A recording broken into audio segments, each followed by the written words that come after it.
Hello everyone, welcome to another amazing video. If you enjoy the content, I ask that you subscribe to the channel and turn on the notification bell so you don't miss the upcoming parts and new videos. Now, without further ado, let's get into today's video. Are you ready? Let's go. At this moment, a ghostly hand appears before our eyes, reaching for freedom. There's a boy clearly burdened with something. The hand, or rather hands, continue to touch him, urging him to save their world, to save everyone for some reason. They call him a hero, the one who must save their world. However, why does he need to become a hero? He asked his mother why he needed to be a hero for all of them. How can he stop all of this, as it is really too difficult for him? But at the same time, his mother told him that he is the hope of this whole world. She tried to calm him with her touch, and told him that this was the only reason. He needed to become what they wanted him to be. He thought his mother would comfort him now, but she pushed him away, as if he were an abyss, and said that her son wasn't so weak, that he needed to die like a hero. At the same time, his body immediately began to be carried away by all the hands. Someone is lying on the ground. A drop fell on his face, many drops began to fall on his face, and then he woke up. He clearly wasn't in the best condition. He gets up and says he thought he would rest a little longer. He goes to the edge of the building where he is, and sees a crowd of monsters below the building, clearly not giving him a second of rest. There were definitely many monsters running around the building. Currently, he has 90 magic power, and his power rank has reached the 9th. Many monsters noticed him, so our hero had no choice but to simply defeat them. He ran towards them and began to cut all the bodies because he had the rank of a hero. He performed stunts in the air, dodging punches and fangs, and continued to deliver blows that destroyed the ground beneath him, damaging all the monsters. He became extremely exhausted, even spitting blood, until a voice was heard saying that, "Finally a true human hero." A huge purple monster emerged from behind one of the buildings and felt Kim's incredible life force, so the monster confessed that his name was Fafnir. He acknowledged that Kim deserved to be a part of a creature like him. Fafnir said he would defeat him quickly and immediately steal his strength. Fafnir kicked Kim's body, which was immediately thrown to the side. Kim starts laughing. The system says that the fatigue level has already reached 98%, which could certainly affect his well-being. Kim only thought that this was probably the end, that there was nothing he could do about what fate had in store for him. And countless legion of monsters was already approaching the place where Kim was lying, his whole body trembling, many broken bones tormenting him, but even at that moment, remembering his mother's words, he realized that he couldn't protect anyone.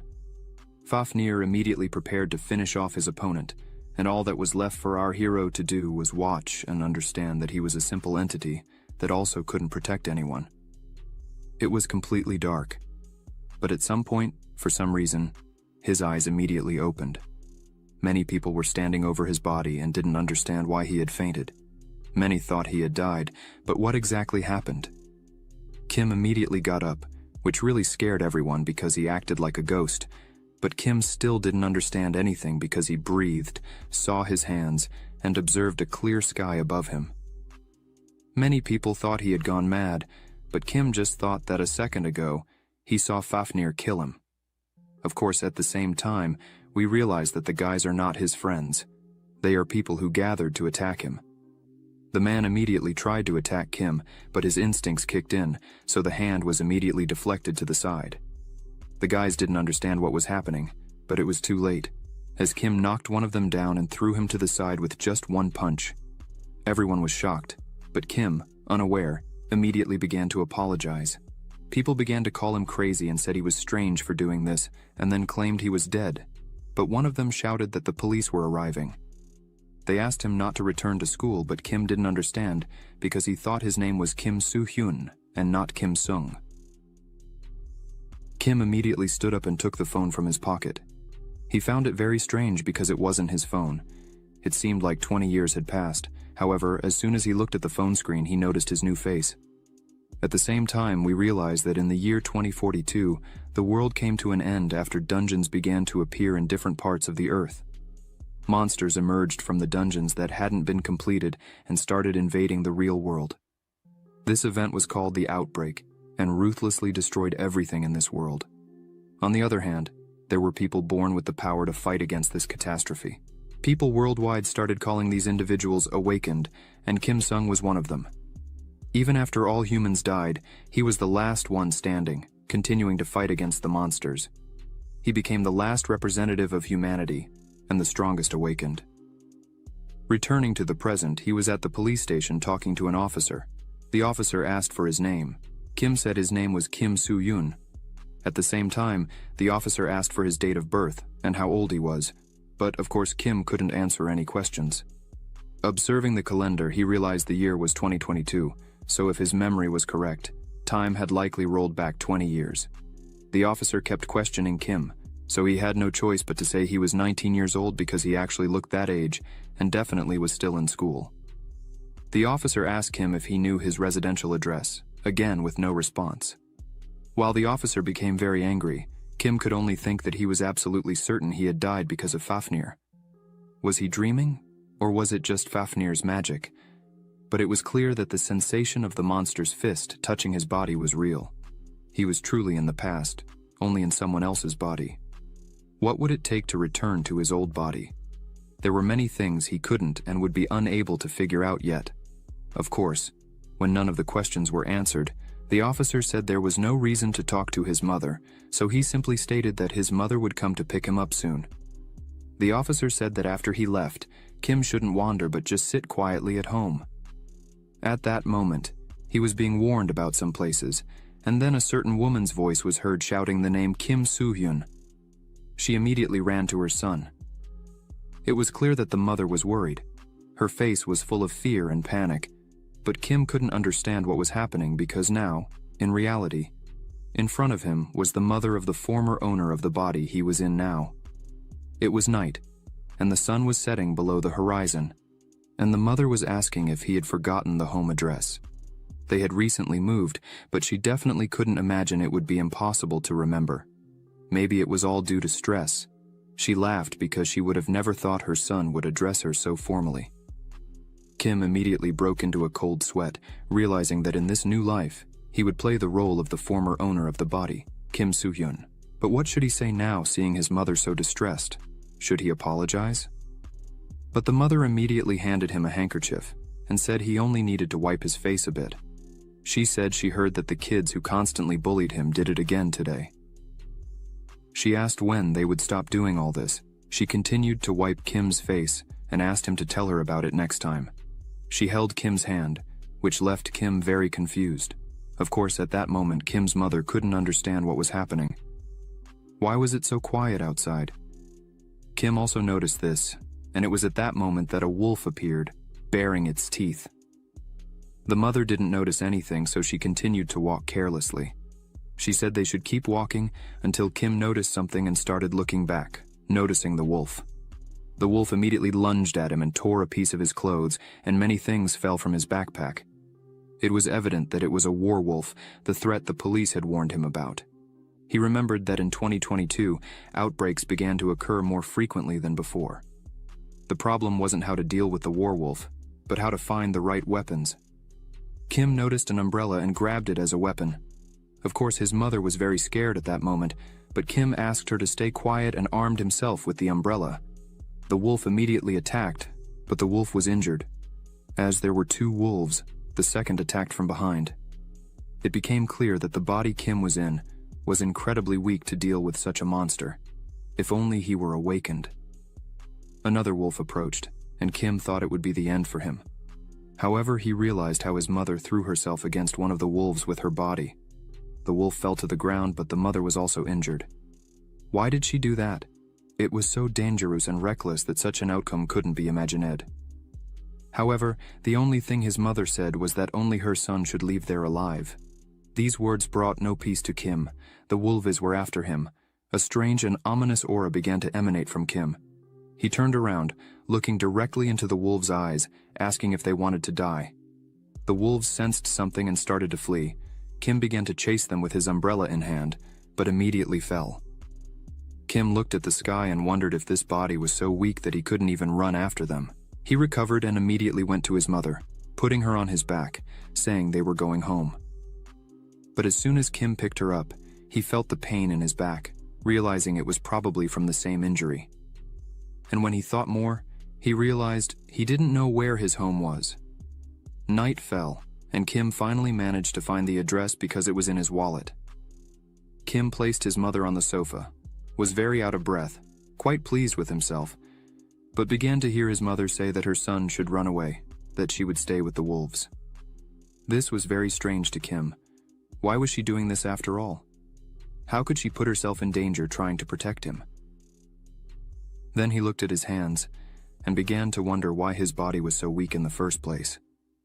Why was it so weak that he couldn't face some common monsters? Of course, he was very irritated to be reborn in such a pathetic body. Was it just to repeat all the mistakes he made in his previous life? However, he decided to calm down. It was important to stay calm in moments like this. But behind Kim, a strange glow appeared. The system asked for some permission and then began user confirmation. Once the user was confirmed, the hole in the wall said the portal was open.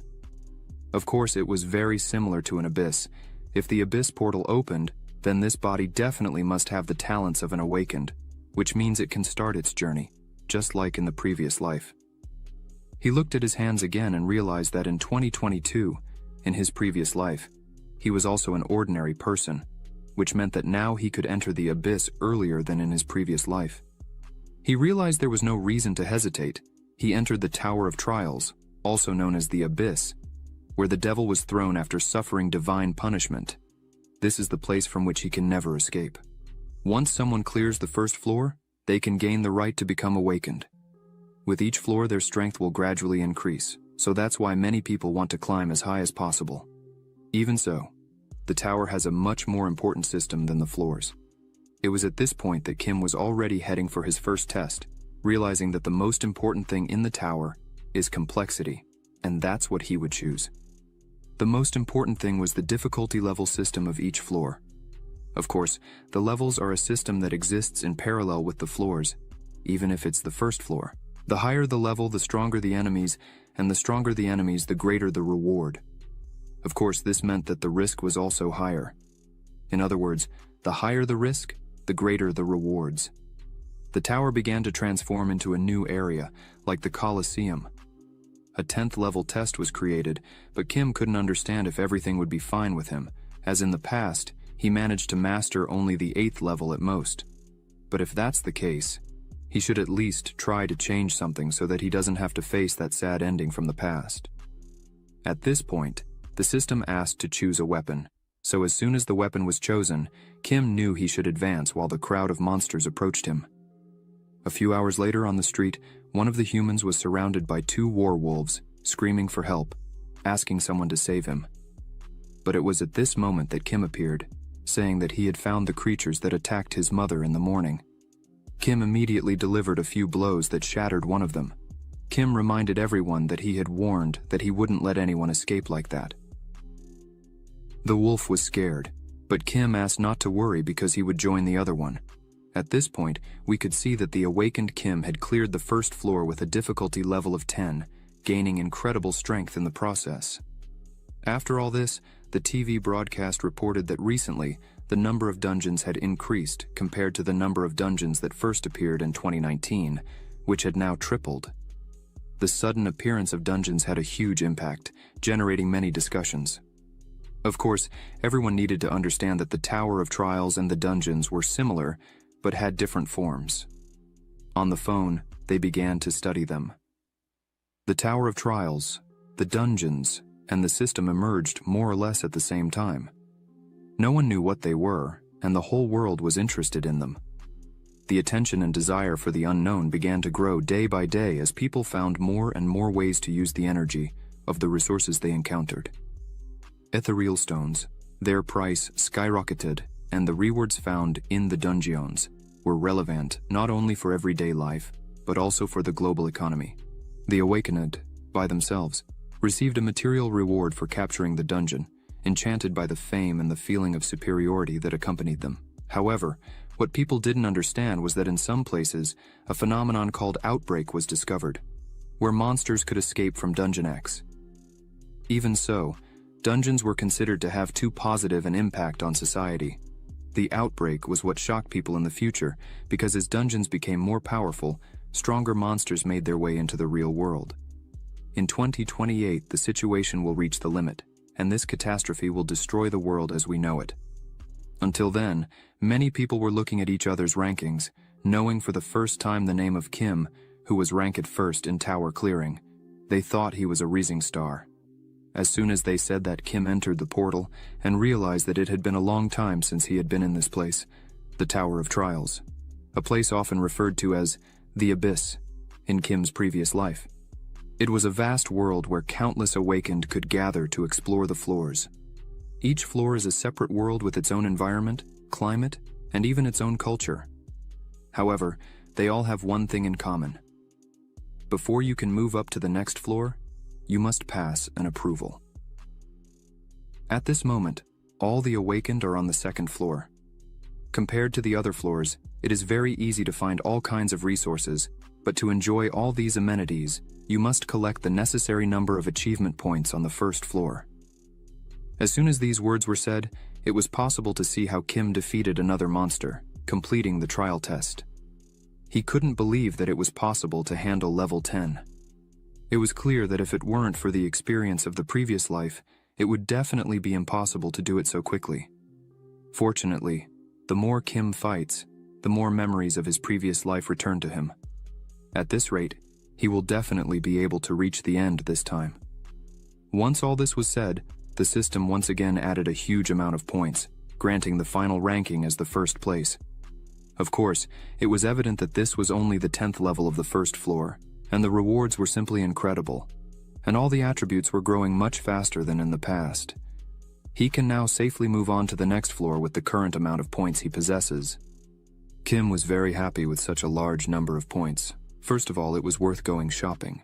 As soon as he arrived there, he was greeted by an attractive elf who noticed that Kim had just ascended to that floor.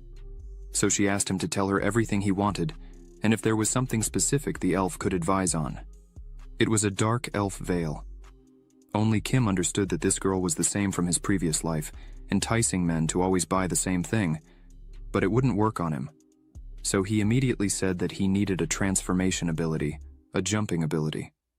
Veli couldn't believe that a young man had been so well advised, but he would have enough points for all this.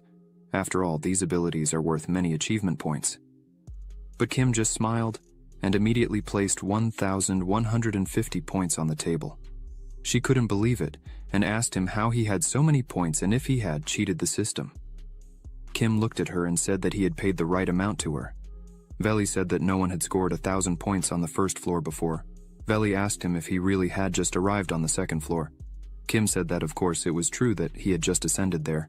He was just an ordinary customer.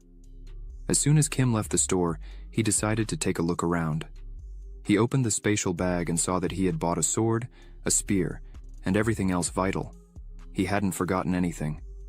It was at this moment that he picked up 2 books and activated the analysis.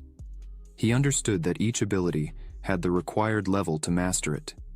The abilities you master will strengthen as you increase your skill in using them, but some of them have levels that only the ability alone is not enough to achieve. These abilities are called growth level abilities, and it is very difficult to reach them. There is only one growth level ability that can be acquired in the challenge towers, and that is the transformation, in addition to something as important as abilities, the use of a magic power catalyst. It is this catalyst that will increase the level of mana and be adjusted according to someone's abilities. It can also be acquired in the regular reward shop when someone's challenges end, like an item that will increase your magic power to the desired level without going up the tower or capturing dungeons. Kim even thought that it was quite easy not to notice this, but people often miss many useful things. This item in his hands is also incredibly useful. Kim didn't know how useful it was to have memories of his past life. However, the transformation and the magic catalyst were quite good decisions to start with. While Kim was thinking, someone approached wanting to talk. But who was this person? Why couldn't he feel his presence? The guy was standing there. He said he didn't want to scare, but Kim definitely recognized him.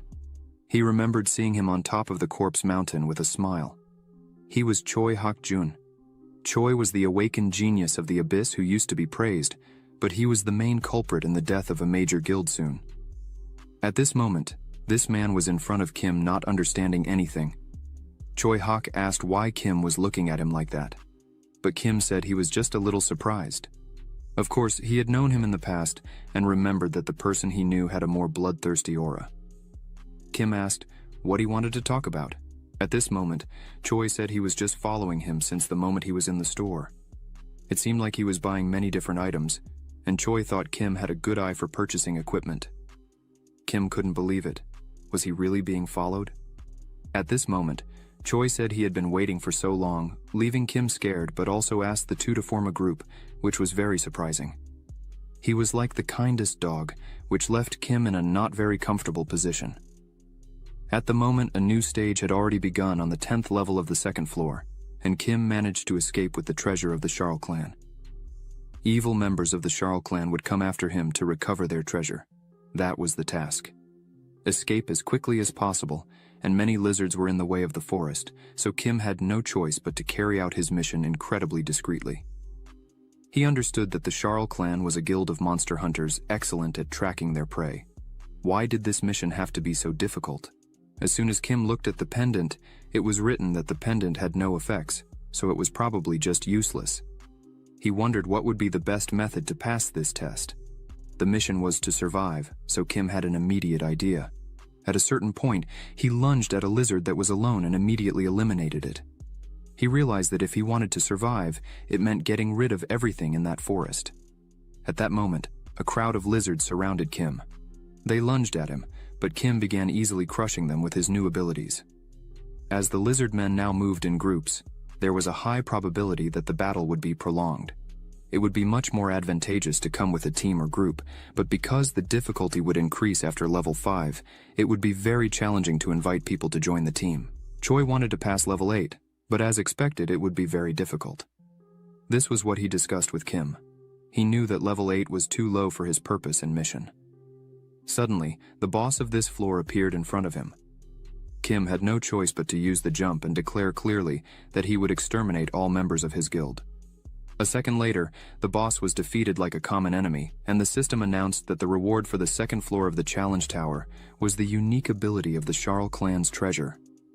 This pendant could now heal all the damage and illnesses that Kim had suffered. This ability could be used up to 5 times. Of course, no one would have ever believed that the reward would be so unique. But as Kim thought, the idea of destroying monsters instead of fleeing was a good one. Because of this test, all attributes grew several times faster than in the past, and with the transformation, he was able to understand how the boss would behave. The unique ability of the Charles clan leader was Berserk, an ability that increased someone's physical abilities in proportion to their fatigue and strength reserve. This could definitely help in the future, although it would be tiring. But Kim was able to extract many incredible things from this battle.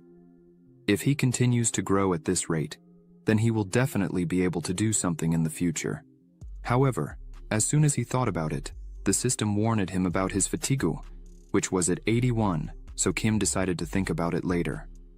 When he left the dungeon, he immediately went back home, where he saw that his mother had prepared an incredible amount of dishes.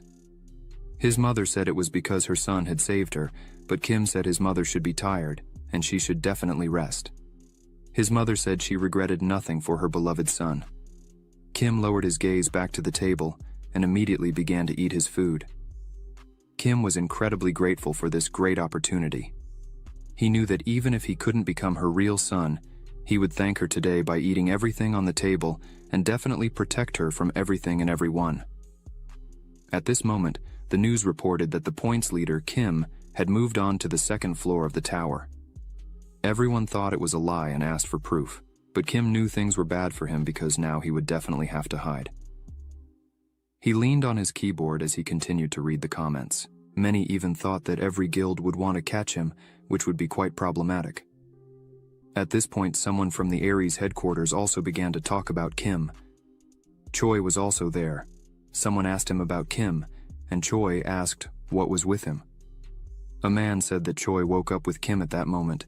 This man also asked if Choi knew anything about Kim. Choi thought for a moment and said, It seemed that he hadn't known him before. At that moment, the man said it would be worth postponing this question because the tower was too big. He asked how the 3rd floor was going. The man knew that the 8th level was very difficult, but he couldn't waste much time on it, especially now that Kim appeared. Choi said he was looking for people to go with him, but due to level 8, it was very difficult to find them. Choi said that if he didn't find anyone, he would go alone. The man smiled and said that if Choi didn't have enough people, he would find them for him. So there was no need to think about anything else but climbing the tower. The man turned around with a threatening smile, saying that after that, he already knew what would happen.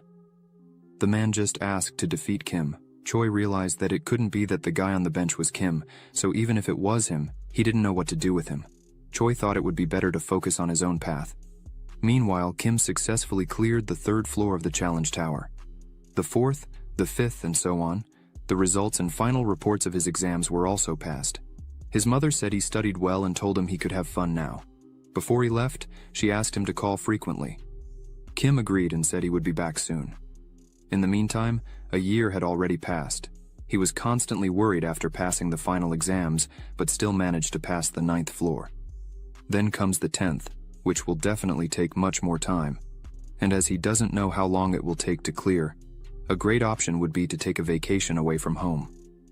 For the awakened who challenged the tower, the 10th floor is a barrier to overcome.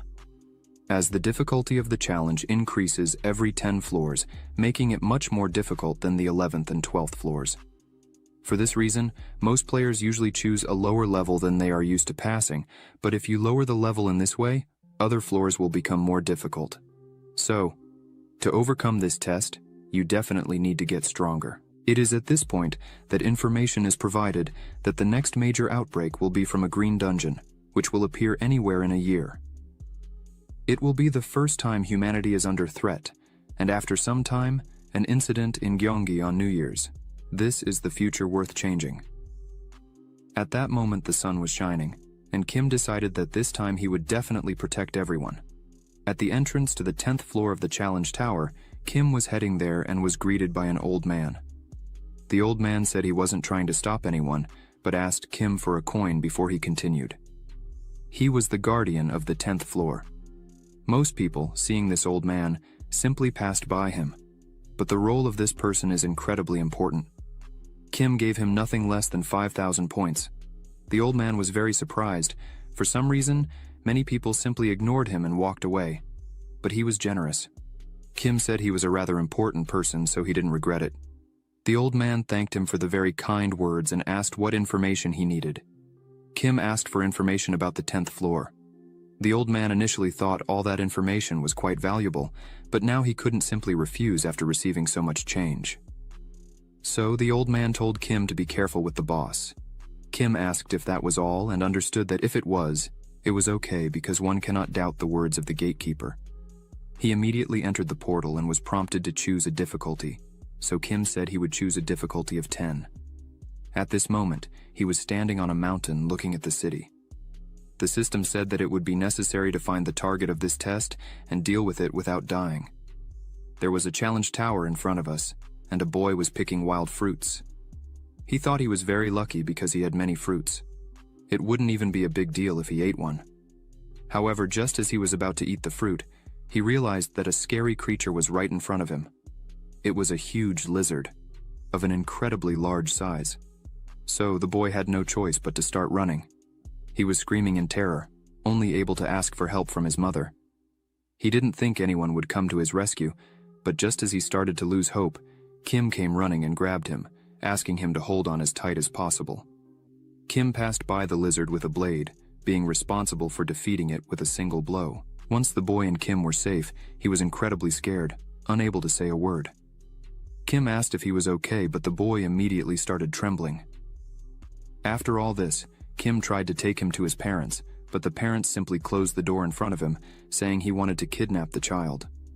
Once they closed the door, the woman immediately started saying that even though he had just saved the child, he had ulterior motives.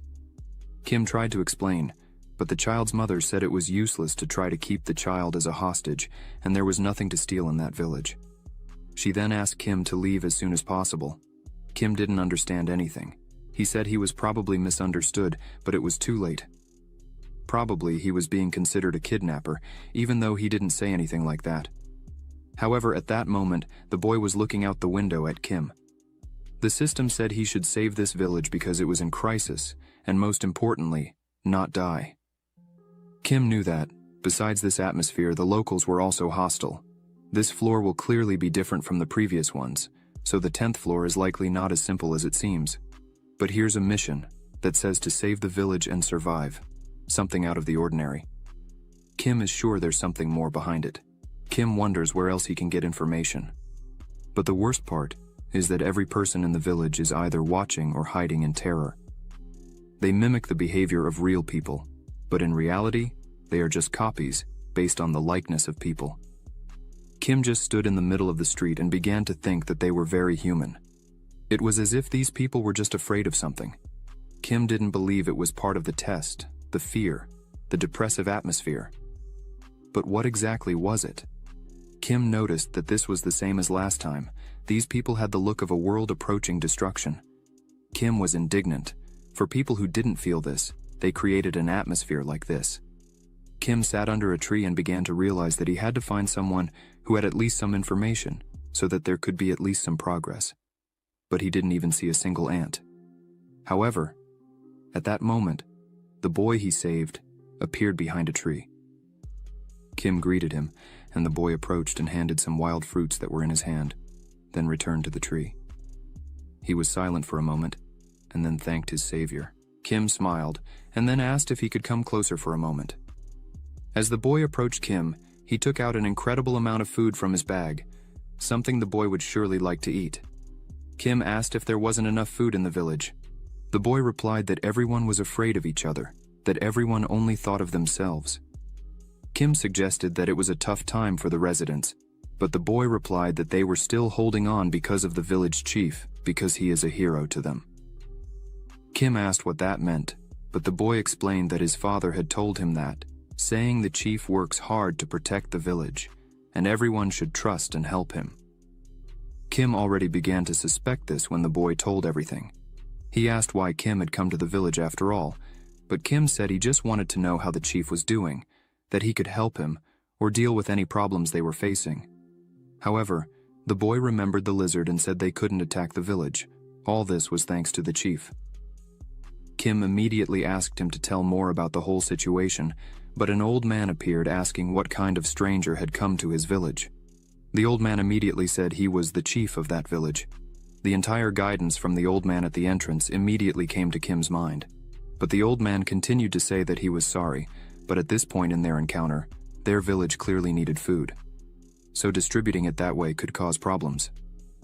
The chief made it clear that Kim should stop distributing food in that way.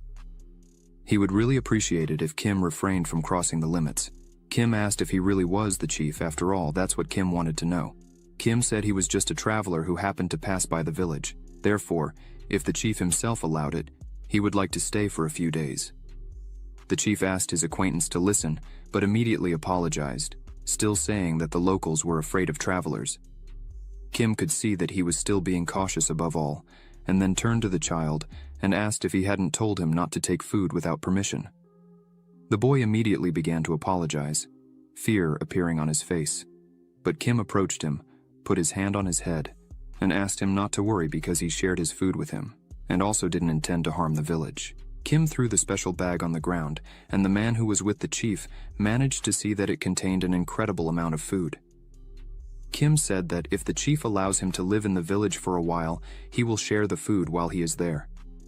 Kim said he could get even more, but the chief said it would be enough and then asked him to follow, saying he would leave Kim in one of the vacant houses.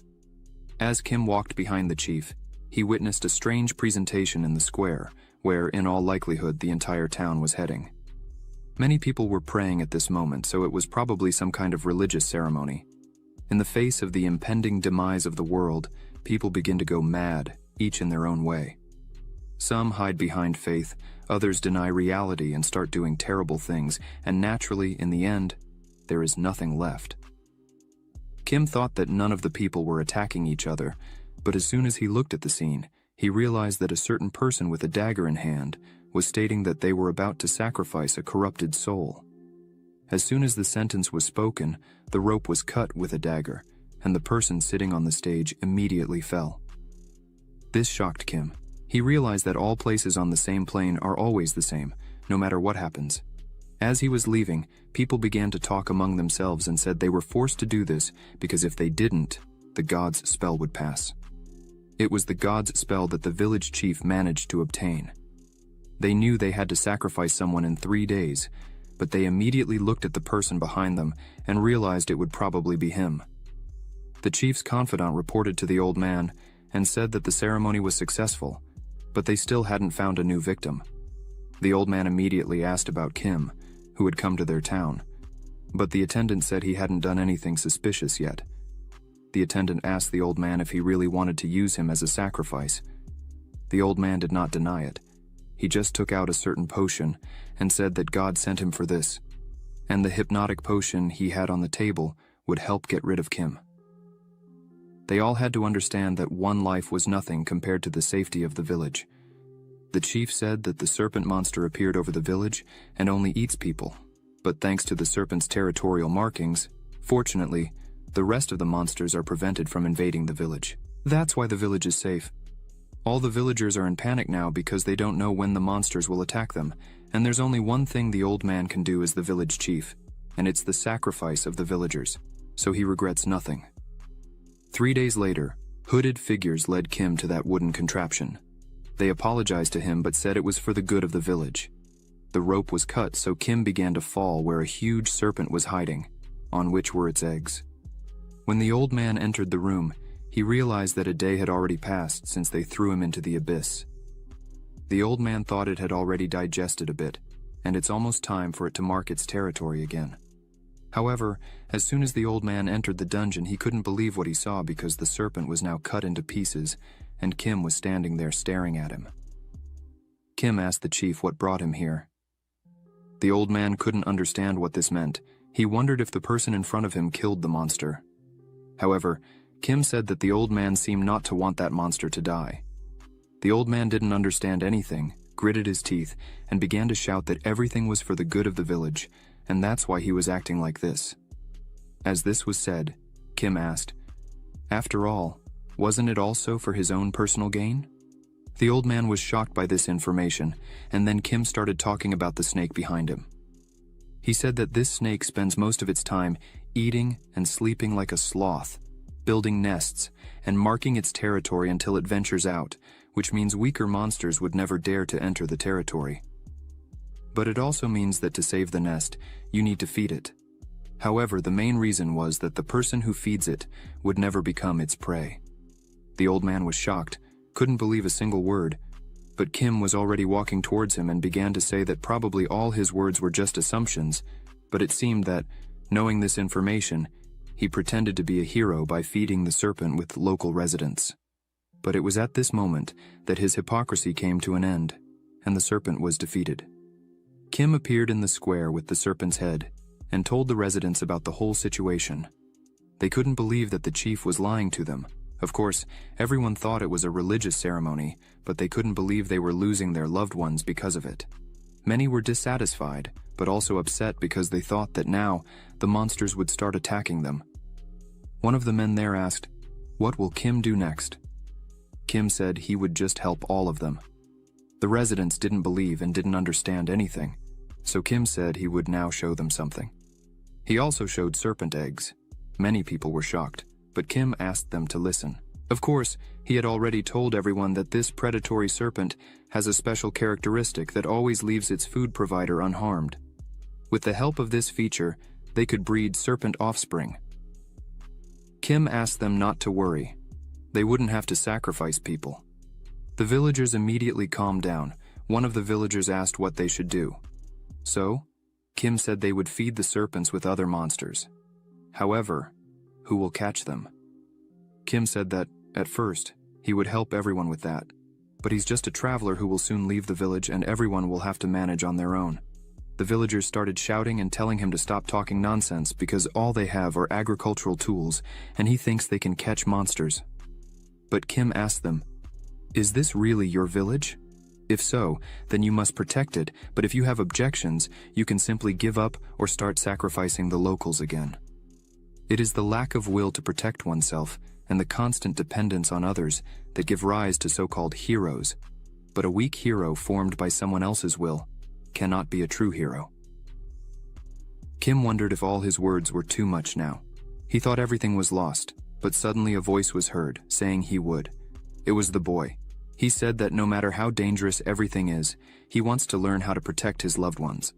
Kim told him that he was doing a great job, so if everyone joined together, they would definitely succeed. At this moment, the boy was radiant, and Kim turned to everyone and said that if even this child has courage, why don't they? At this point, a chain reaction started. One by one, they began to agree to the conditions. But the elder said that as long as the traveler is with them, everyone would like to learn how to deal with everything that will be necessary in the future. At this point, the system announced that the villagers had gained willpower, so the task progress increased to 60%, and Kim couldn't understand where to start. At this moment, the old man descended some stairs into the cave. He really didn't like being humiliated by the traveler. The old man thought he would destroy everyone now because there was another monster bird in front of him at that time. Many residents were already continuing to learn how to get food and so on. They knew that if they put the baby monsters in the basement and started feeding them, they wouldn't be eaten. They thought Kim was just incredible at everything, because at this moment, he was fighting alone against a huge monster, continuing to deliver fatal blows to all his enemies. It was already getting dark, so the village people were calling Kim to come back. Kim said that as soon as he finished with this creature, they would return immediately. The system continued to notify that the tower was already 90% complete, but it wasn't clear why the progress bar was exactly stopped at the same place. Of course, he wanted to finish everything as quickly as possible and move on. But as soon as he thought about it, something very strange was released from the ground, the only monster capable of attacking their lands, the blue flame divine bird. Kim realized that most likely it was due to the old man. The old man believed that once the monster destroyed the village, everyone would definitely think he was a hero because he could control the monsters. The old man shouted to the bird that he had released, but the bird immediately caught and used its fire on him, turning the leader's body into ashes. Only Kim could feel how strong the bird was. Kim decided to run after the bird because he understood that the bird was moving towards the village. He used a jump. He tried to get close to the bird, but it just dodged. Kim couldn't hit it. The bird turned and struck Kim, throwing him away. Kim was very frustrated because he had just convinced the villagers, and this happened. Kim was in the air. Both noticed a huge monster. They were scared, screaming in fear. The bird was about to use its spell, but Kim appeared, throwing his sword at it while tying its beak.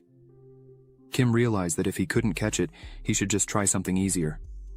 It was at this moment that the bird was restrained, and Kim stole its ability, being able to defeat it with fire.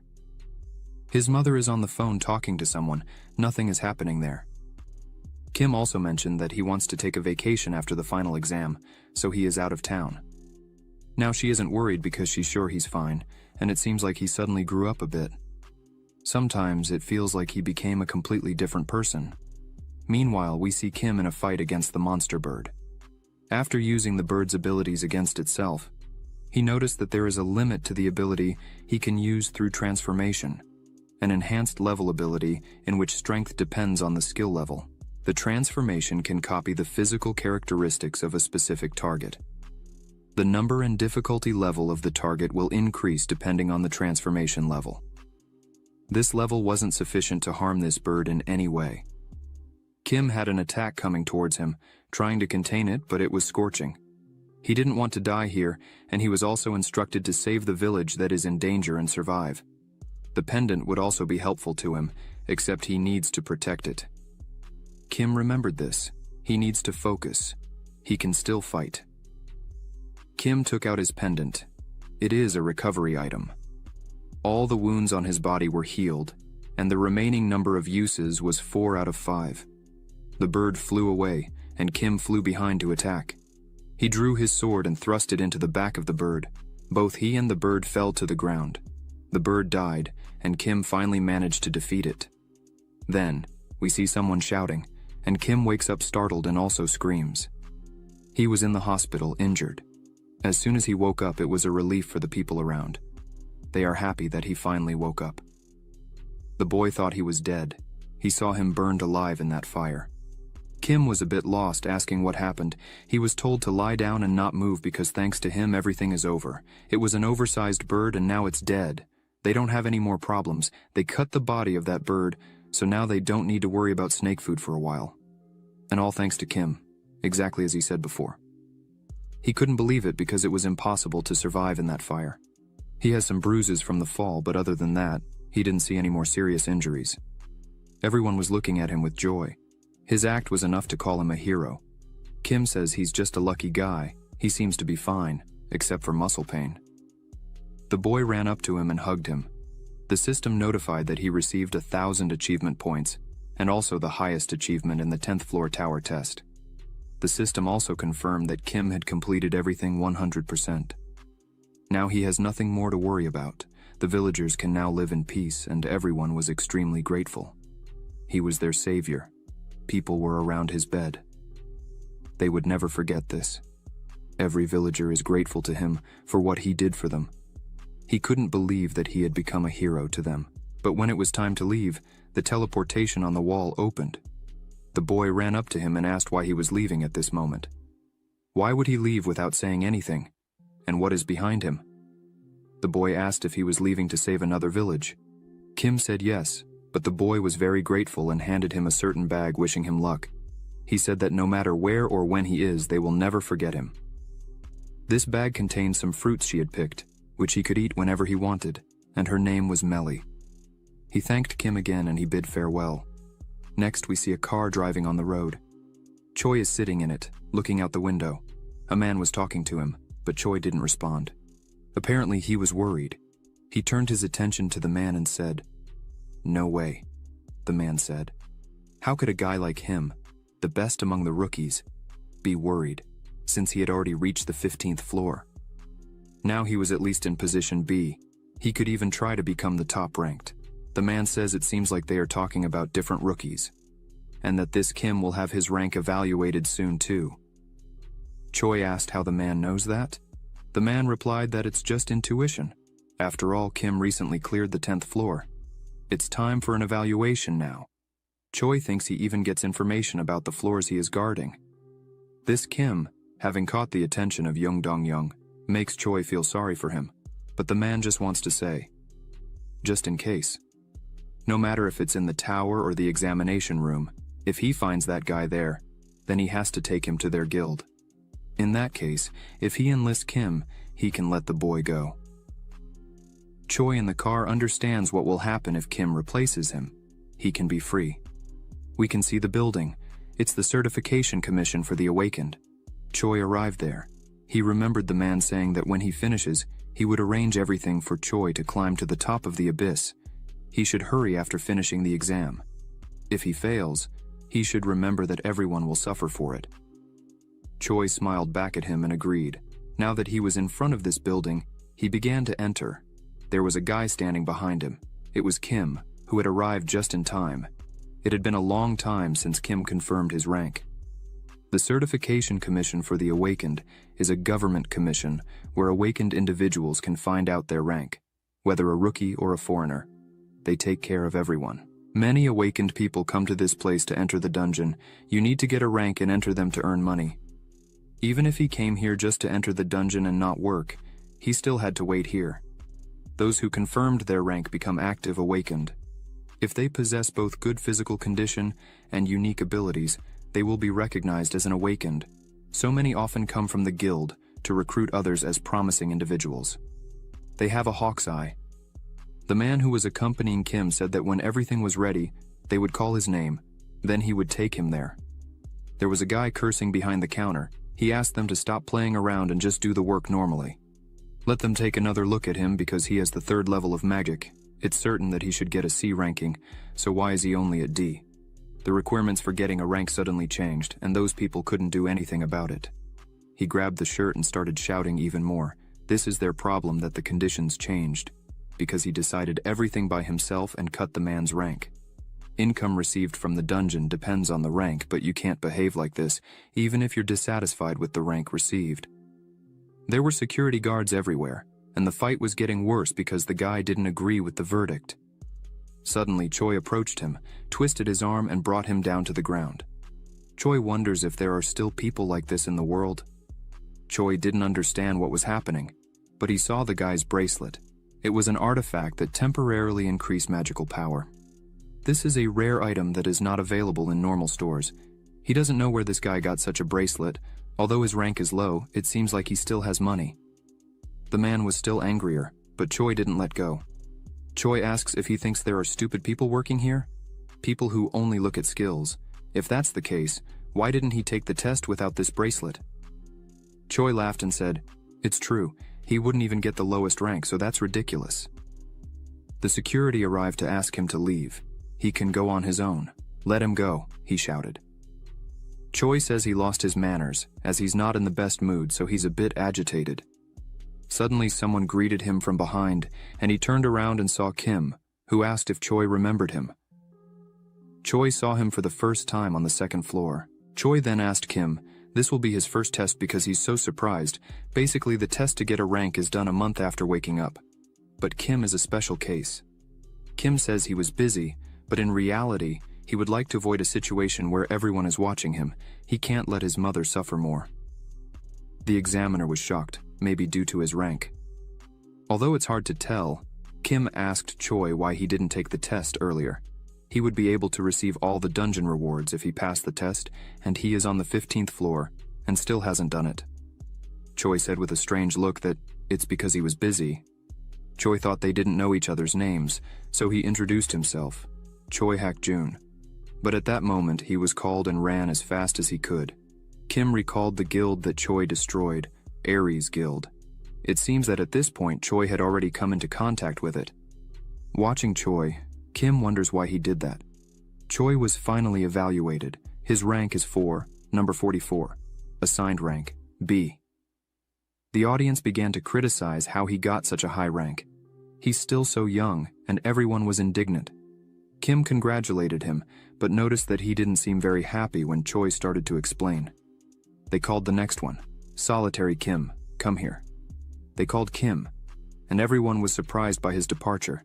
This is the guy who suddenly took the first with a bunch of points. His achievements on the 10th floor were incredible, discussed by everyone. Choi was excited because he also wanted to see this guy. A friend of his stood up next to him and said he would be back soon. Choi was shocked. This means that if he finds Kim in the tower or the test hall, he needs to bring him to the guild. If he can do that, then he will be free. Choi wonders if this person is really this Kim. Later he left this building. He was a bit upset, but to understand why, let's go back a moment. Kim was there, standing.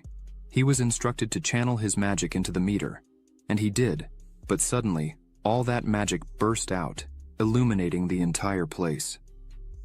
Choi felt the energy, and was surprised, wondering what it was, as the magic didn't make sense. Choi felt that something was wrong. Kim received a C ranking, strength level 29. Choi heard this, and shouted that it was simply impossible. Choi began to wonder if Kim was really a C ranker, as his magic should be at least an A ranking or higher. Everyone in the audience started saying it was just a guy with the same name, as it was a common name, and no one really believed it was him. Choi thinks that maybe no one has realized it yet, but he is right. The instructor tells Kim to get his awakened identification when he leaves. Choi thinks that this person is the same Kim. Choi continues to be very confused because he felt a huge energy, but the meter showed that his ranking was only C. It wasn't that high. So Choi might be wrong. He thinks that no one will be able to carefully control their magic and strength level, just to hide. Even if this Kim is a genius, only globally ranked awakened can do that. However, Kim is sweating and asking them to believe him. It was only for a second, but who would have thought he would lose control of his magic like that? Fortunately, Kim managed to regain control and lower the level. Otherwise, things could have ended badly. He probably lost control due to the sudden increase in his skill level. Well, it's still normal since his stats increased significantly after clearing the 10th floor. Besides, the rewards were great for the skill obtained after defeating the sacred bird Divine Flame. It's a quite strong growth skill, especially effective against demonic monsters, so it's very useful. His stats increase slightly, and he also likes the store more. The items in the store are impressive because he cleared the 10th floor on the 10th difficulty level. But the problem is that he bought an egg. Among all these good things, the egg was from an unidentified divine creature. Kim ended up buying it because it was the only item he didn't know how to obtain, but he is confused by the fact that he doesn't know what will come out of it. However, there was a story where a lucky awakened picked up an egg and became ranked with the power of the divine being from this egg. Kim kept the egg for a long time and nothing seems to be happening. He wonders if it could be an empty egg. When Kim left, someone shouted behind him. It was his new friend Choi, who was in the bathroom, so he was late. Choi asked how the exam went. Kim explained that everything was fine. He received a rank C.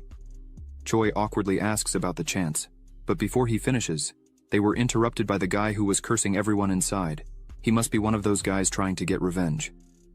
Kim remembered the bracelet and wondered if he would retaliate. Choi takes the lead and prepares. Kim stepped back and thought this would be good because he wanted to see how strong Choi was. But no one had time to do anything. Suddenly it seemed like a taser attack. It was Jung who was waiting for Choi. Jung asked Choi why he was late. Jung says he was waiting for him. Jung looked at him with a murderous look. Kim asks who this man was. Choi replies that he was the leader of the Aries Guild, Jung.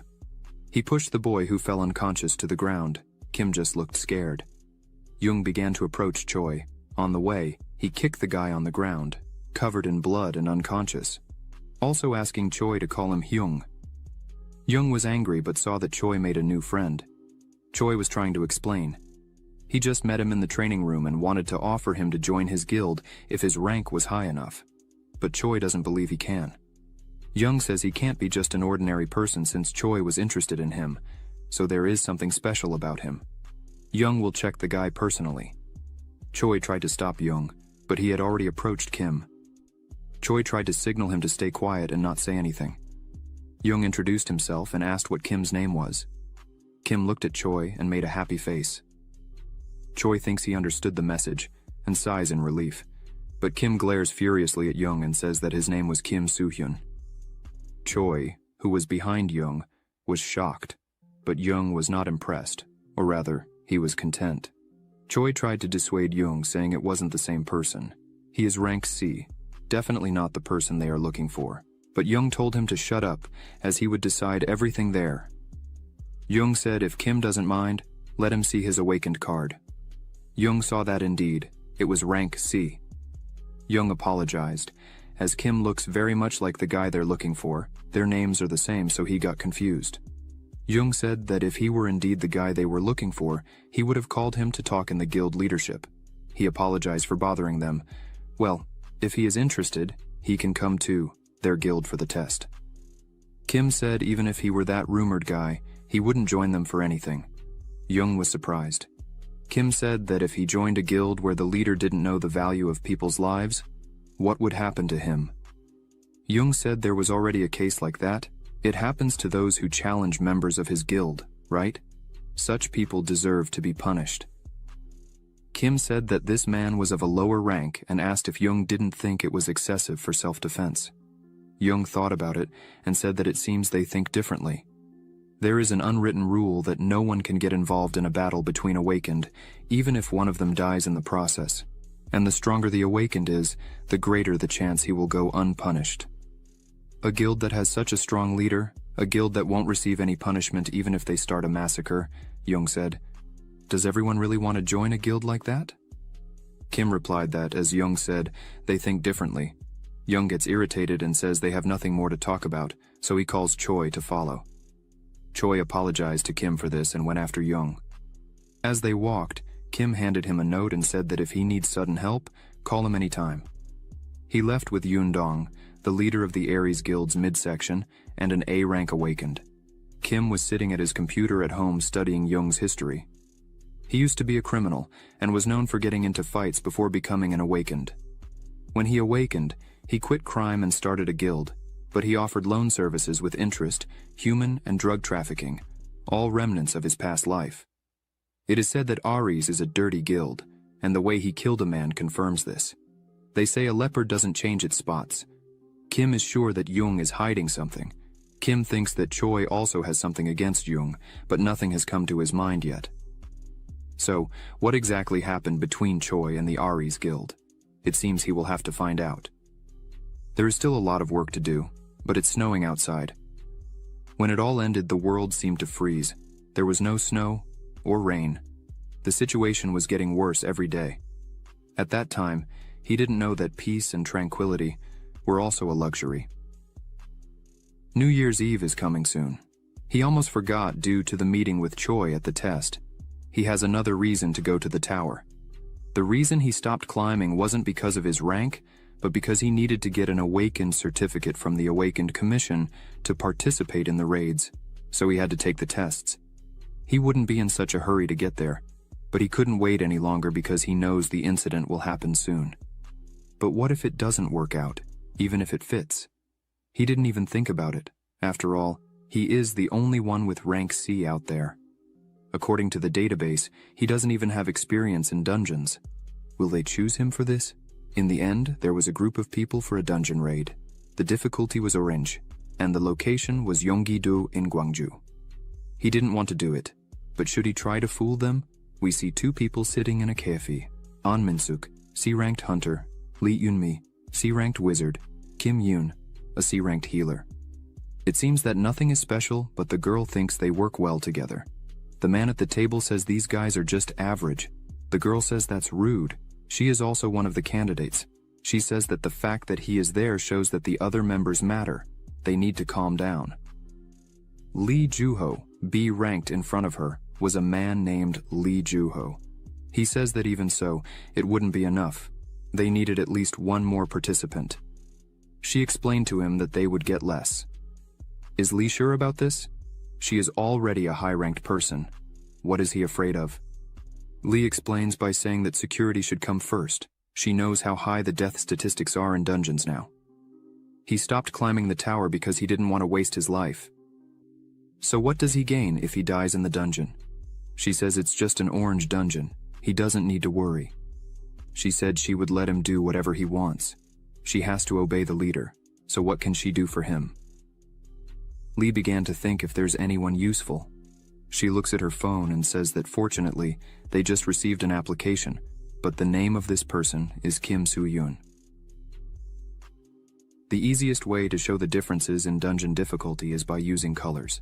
The closer the color gets to violet, the harder it will be. The orange dungeon is the second easiest in the ranking. If there are C-ranked awakened in their squad, they will be able to clear it without problems. But this orange dungeon is a bit different from the others. On January 1st, 2024, he was in this dungeon.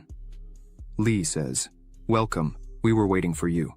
Kim says it seems to be the last one. Lee says it's okay, they just arrived. He introduced himself formally, saying his name was Lee Juho, the leader of this squad.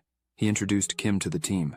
One of the members was surprised. He ran up to Kim with his eyes shining and asked if he was the same Kim currently ranked first in the challenge tower. Lee explained that it's not like that. These guys just have the same names. This guy has a C rank. This is the first time he's going to the dungeon banishment, but Lee remembers having the same reaction when he heard his name. An Min-suk understood everything. Kim thinks it was great that he falsified his rank. If everyone believes it, he'll be happy. It's better not to show his skill level now. A girl appears saying she wanted to see Kim, but he is just a beginner with the same name. The girl was disappointed. She approached them wearing a bright red coat and wondering if Kim would be of any use. Kim says he doesn't think he needs to hear that from a person of the same rank as him. The girl was very angry with this. She was very upset because they didn't look aliki just because of their rank. Then they were interrupted. They need to calm down. Everyone is ready to go. Do you really have enough energy to spend before entering the dungeon? She said she would see how strong he is inside the dungeon. This woman next to the redhead Kim Baroon is a friend and helper of Lee Juho. Later, another girl approached him, said her name was Kim Yeun, and she would be the healer in this group. Kim also greeted her back. She says there is no need to worry too much about what happened now. Some of them like to show off to others, but I'm sure Lee Yunmi didn't mean what she said. Kim thought, if she didn't mean it, what else could it have been? In any case, She said she was excited to work with him, and everyone should take care of each other. Kim asked her who that person next to her is. She said she doesn't know him very well.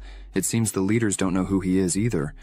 But what was the point of him telling them that he wouldn't show his face or name for personal reasons? But they confirmed his rank, so she is confident that everything will be fine. Kim doesn't think so. Now they will enter the dungeon. There is a reason why Kim stopped climbing the tower and came to the orange dungeon. First, because everyone here will die soon. On January 1st, 2024, all squad members were killed in the dungeon, which attracted a lot of attention due to strange occurrences in a not very high-level dungeon. The reason it drew so much attention was the confirmed death of 5 people, but it was revealed that there were 6 people in the squad, which meant that the true killer was among them. And now, due to Kim's presence, there are 7 of them, but this only means that now the killer will have one more victim to get rid of. He must find the culprit among them and protect everyone. Well, what should he do? He thought as the rules were explained to them. Suddenly, Lee Joo-ho interrupted and asked if Kim had understood everything. He replied yes. Lee Joo-ho said, "Of course, don't worry so much. After all, this is just an orange dungeon. There won't be any monsters here, and even if there are, they will be animal types like wolves." Suddenly, turning around, he saw behind him a huge monster with one eye, which advanced toward them. It was a cyclops. Kim wondered why this was in the orange dungeon now. There was an explosion. No one believed it was an orange dungeon. They were thrown backward. Kim thought, Cyclops in the orange dungeon. Something strange is happening here. They only appear in yellow in higher dungeons, which means a growth level dungeon. It's like a transformation, a growth ability. There are also dungeons that gradually increase their level, so the reason for conquering this dungeon is due to an unexpected level increase. Kim thinks this may have led to the team's death. No, in no way does this reason explain much. Even if they were criminals, they cannot change the dungeon level. If they just wanted to kill everyone, this situation would be the way to go. But who is this man protecting his comrades? Among all the surprised faces, there was one truly happy man. Lee Eun-mi shouted and said they should run because of it. The reward of this dungeon is no more important than her life. How are they going to kill a monster like this? She is leaving. If she leaves now, what will happen to the others? So now is not the time for a fight. Meanwhile, the monster advanced on them. Lee Joo-ho was blocking the monster's blow. He did not lie about being a high-level awakened, however he still cannot withstand the Cyclops. Lee Joo-ho was thrown against the walls and was unconscious. Lee Eun-mi screamed, "You need to take care of the B-rank awakened." He was defeated in a single blow. The guys didn't know what to do, but suddenly everything lit up. What was that? It was Kim. He attacked the monster suddenly. Kim Baroon ran up to Lee Joo-ho to save him. Thank God the man didn't seem to be injured. Kim defended against the monster. He struck it and flew back while easily dodging the Cyclops' blow. Kim asks how long they are going to stay like this. The hooded man said they need to regroup. Even if they want to run, they can't just escape. There was no way out. The path was blocked. Kim began to explain, starting from the yellow level, the entrance and exit work differently. Once they enter, they won't leave until they find a way. Lee Joo-ho said that Kim was right. Lee Joo-ho doesn't know why the dungeon level changed. Now they will have to fight to escape from all these monsters. Kim said they can leave the Cyclops to him, but they will have to fight the others to prevent the monsters from growing. Kim said they need to gather and prepare to fight. There were about 30 monsters here. Kim hit them. Except for the Cyclops, the others are still at the orange level. They can handle the rest, of course. Even in such a large number, he would deal with them instantly with this skill. But now is not the time. Kim has to focus on the main monster. Normally, the Cyclops' weakness is its eye, but it's not the eye on its head. Its true weakness is the hidden eye. Kim flew and landed on its hand and said, "This eye here." He struck the Cyclops' hand. The reason it holds the club so tightly is because of the eye inside its palm. The Cyclops not only attacks, but also protects its hand with the club. This monster was finished. The others keep fighting while Kim watched them. Lee Joo-ho shouted for him to be careful because the monster was grabbing him with its hand. He didn't understand the reason why he didn't die. It wasn't the same hand that held the weapon. It couldn't be the other hand. The monster crushed him with its hands. Lee Joo-ho screamed like this guy. Lee Eun-mi said this arrogant boy. The other girl asked if he could have been killed. Lee Eun-mi said all was lost. You just need to run. Kim Barin said to wait. Suddenly the monster's hands trembled, and Kim flew like a bullet. Kim says it could have ended badly, but he managed to get away. Lucky he caught the Cyclops' abilities in time and survived with the transformation. Kim landed on the ground, and the monster's arm was injured. He thinks that leveling up the ability was worth it. The patriarch of the Sharl tribe is a berserker, and also a sacred bird. His ability is blue fire.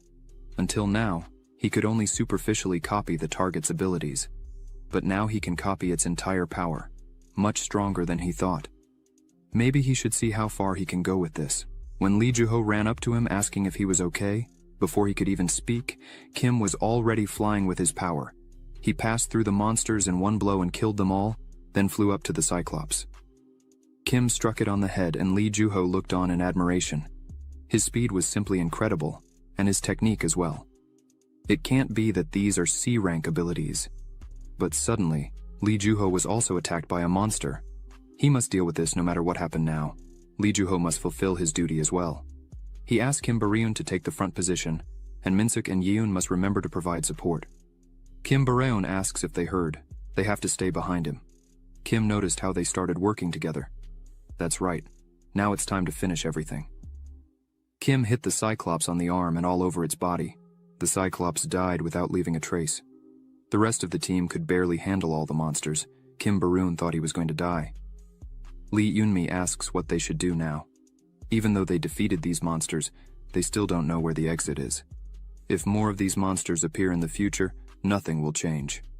It's useless to ask for support from their superiors.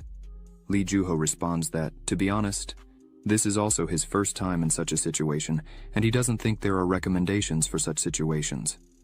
Now they are safe, and they can rest. Lee Juho asked if Kim was okay, and Kim replied that he was not injured at all. But Kim remembers that he is still ranked as C, and he thinks it was an emergency, but he exceeded himself a bit. However, he feels that his whole body is tingling. They can ask Kim Yeon to treat him, and he will discuss with Kim Baryun what they should do next. Kim Yeon ran up to him and asked if he was seriously injured. Kim said it was nothing serious. Kim Yeon started casting healing magic and said that, in any case, he fought very well. Think that he killed a Cyclops alone. Even a B-rank man can't handle that. Kim tries to downplay it and says that he was lucky. Kim Yeon realizes that he's not worried, so she asks him the reason. Kim asks if she's referring to the dungeon's difficulty. Kim Yeon says that's part of it. These people, Minsuk is afraid of dying and can't fight properly, while Lee Yunmi keeps complaining. And the hooded man, they don't know anything. Also, the two representatives on the Abyss Network talk badly about them. They don't distribute dungeon rewards correctly and come up with low-level excuses for their group. Even if they somehow finish, they won't be able to get the corresponding rewards. She also says that Kim is the one suffering the most. He tells Kim Yeon not to worry. He understands everything that's happening now. Lee Juho approached them and said he would like to talk to Kim. They need to step aside. The girl was worried and Kim agreed. Kim said that in fact, he would like to ask a question. They all passed through the cave. Fortunately, Yeon didn't see any more monsters around. Kim says they have dealt with all the monsters that were here before. They will be safe until the next zone. Baron goes up to Juho and asks how the conversation between Juho and Kim went. Baron asks about that plan that Kim wanted to ask about. Juho says the plan was cancelled, recalling the conversation. Baryun didn't understand because it seemed like there was more to come. They reached a huge door, and Kim thinks that soon they started to show their true intention. The enormous doors in front of them opened, and they entered an empty hall. It was gray and looked like they were in the middle of a dungeon. Maybe there was a way out. Yunmi noticed some golden doors in the middle of the dark room. She asks if that could be the exit. It seemed that they would finally get out of here. Juho tells her not to run out stupidly. When a scoreboard appeared in front of them, it was the dungeon system. It turned on and greeted those who had come this far. The dungeon test would start soon. It was the voice of the tower system. The team began to wonder what this voice was talking about. The exit was right in front of them. What was this? Starting from the yellow level.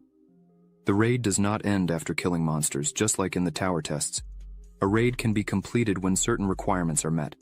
For example, you need to save the village and survive. They needed to choose a way to proceed. The first option was to kill the monsters. The door behind them would summon them for 30 minutes. The second option was the opposite door opening, and they would need to escape the monsters for 30 minutes. The summoned monsters would chase them. In 10 minutes, if they didn't open the door themselves, the path would be randomly chosen. Barun asks why this system does whatever it wants. Yuan was indignant, so they wouldn't leave until they finished with one of the options. The hooded guy says yes. Yunmi says it seems like they should choose the second option. The difficulty is too high, they won't be able to fight them. Minsuk asks if the reward is better if they fight. They did a great job before. Yunmi looks at him and says, "How can you say that, boy? He is completely useless." They started arguing and were interrupted by Barun. They should stop fighting, they don't have time for it. Juho turned without looking in Kim's eyes. Barun asked Juho what to do. They have less than 10 minutes, Juho was still thinking. The reason they were able to defeat the Cyclops and get here is because of Kim, so it's worth asking him. Yunmi says, what kind of C-rank raid leader will he be? Eunmi was indignant. Yuan says that he fought and everyone saw her success. Kim says that he thinks it's better to fight. Yunmi is surprised and asks what he thinks of himself after facing such monsters. He wants to get the best rewards. Kim begins to explain that they can run or fight. At first glance, it seems easier to run, but if you think about it from the other side, they might be pursued by those same monsters they don't defeat. Besides, they don't know what might be behind the door. Occupying positions and fighting here, if you think about it, is probably the best option. Juho thought if no one opposed, they would agree to it. Everyone needed to align. They stood in a circle and defended each other's backs. They chose the first way to fight monsters, and in 30 seconds the battle began. The system wished good luck to the travelers, and the gate opened. All kinds of monsters came out and started attacking people. Juho warned everyone to be careful because these monsters are so strong. One of the monsters grabbed Juho by the neck and started squeezing. He couldn't even breathe, but Kim helped him with that lizard monster. It took only about a minute. The guys were fighting a lot. Soon, what would they do next? Show their true faces or wait to survive? While everyone was fighting, they suddenly noticed the door. What was that? Yuan was almost crying, and the hooded guy was outside the door and was stabbed with thorns. No one understood what had just happened. Juho said they had to focus. The wave hadn't ended yet. They had to keep fighting. But the first route was forcibly closed. They would start the second route in 10 minutes. They needed to pass through the gate and reach the exit safely. But they didn't understand what was happening. Yunmi says they have less than 5 minutes to finish the test and asks who opened the gate. Yuan was crying, saying she didn't know. She said the hooded guy ran right after opening the door. Yunmi was indignant. No one knew this person. He just opened the door and ran away. What a terrible person. Baron asks if they will be able to defeat these monsters or not. Juho says it simply isn't possible. As they just heard, they are certainly stronger than the monsters they were fighting now, and as they were already in combat, they don't have enough health and mana to deal with the rest. Baron says that if they run, there will be traps. Kim interrupts them and says not to worry, they should follow him. Yunmi points and asks if they don't see that body. What is he thinking? Where is he going? It's suicide. Kim says they indeed don't know anything about what the system said about the second route. This means that the summoned monsters will chase them. It doesn't say that they need to avoid traps. Yunmi says they can see the trap there. Kim says the system is not lying. Perhaps they are only activated for people who have abandoned the chosen route. Everyone here was already hitting to the tower and exploring the dungeon, and still, they don't know. Besides that, think a little. They would be dead in 3 minutes. Wouldn't it be better to try something before that? Juho organized everyone and said it was worth going out. If anyone has objections, they can stay here. But he agrees with Kim. Juho thinks it's better this way. Later, they can accuse Juho of not being worthy of being a team leader, but for now, they need to focus on how everyone can survive and get out of here. The team didn't say anything at first. Yumi agreed that it would be better if everyone went together. Juho says they need to hurry because they don't have much time. If they do well, the doors will close. Yuan asked Kim if he's going with them. Kim said he would stay there. Yuen was startled and asked why he wants to stay. Yunmi says he's crazy.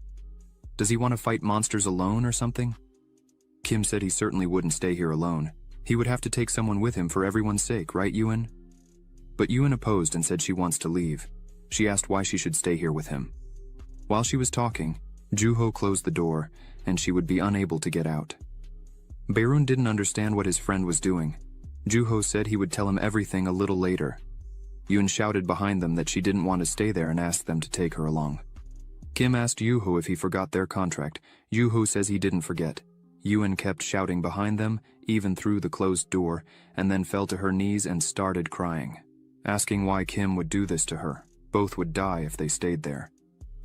Yuen says she wants to live and knows that he wants to live too. Kim repeats what she said. Once she wants to live. Maybe she'll say that after removing that dagger from her hands. She thinks he didn't realize that she was one of the members of the Dump Guild. Kim cut her t-shirt and saw the symbol. The most terrible criminal guild, the Dump, is a nest of all kinds of crime, a crazy group of assassins. They will sow even more evil in the future. Now, the name of the Dump is not particularly known in society, but in a few years, they will become a group that threatens humanity at the level of outbreaks. Furthermore, their company became the culprit for accelerating the end of the world. If Kim wants to save the world, he must get rid of all of them as soon as possible. Yuen was about to kill the whole group to get an achievement corresponding to her guild. She was smart. Yunmi less sociable, however. She was very concerned about her life. She was constantly thinking about how to escape the battlefield. Minsuk wanted to clear the dungeon, but his skills were not enough to kill everyone. The mysterious person, he hid his identity and seemed the most suspicious. For this reason, Yuen chose him as her first victim. Also, Yuen deliberately told a story to Kim about the leaders, to make it easier to suspect them.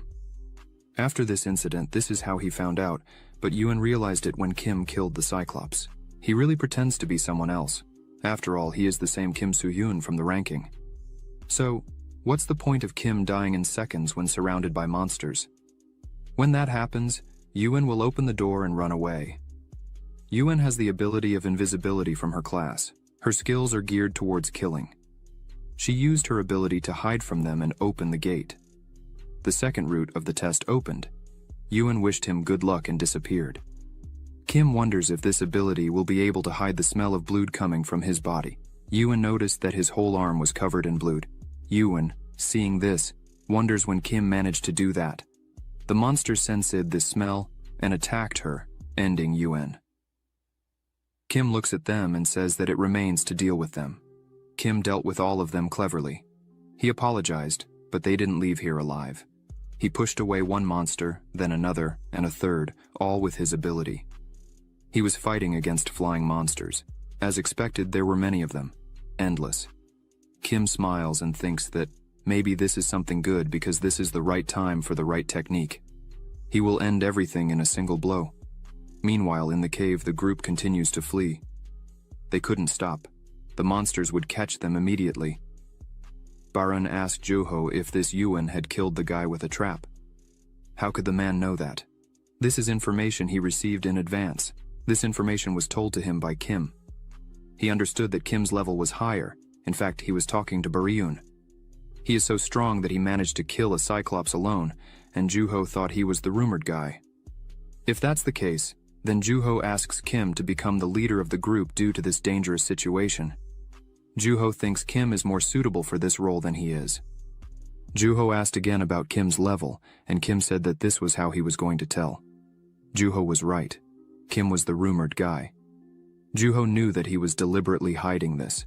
Kim has personal reasons.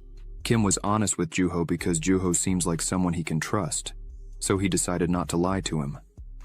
Kim declines his request to be the leader of the expedition. He told Juho that he needs to continue being the leader. Kim was convinced of this after Juho tried to assign it to him. When everyone was in danger, he was able to control them and is willing to sacrifice himself for others. A man is a true leader. He is more suitable for this role than Kim himself. So Kim said he has a request for Juho. He said he had something to tell Juho. In summary, their group will open a murder case.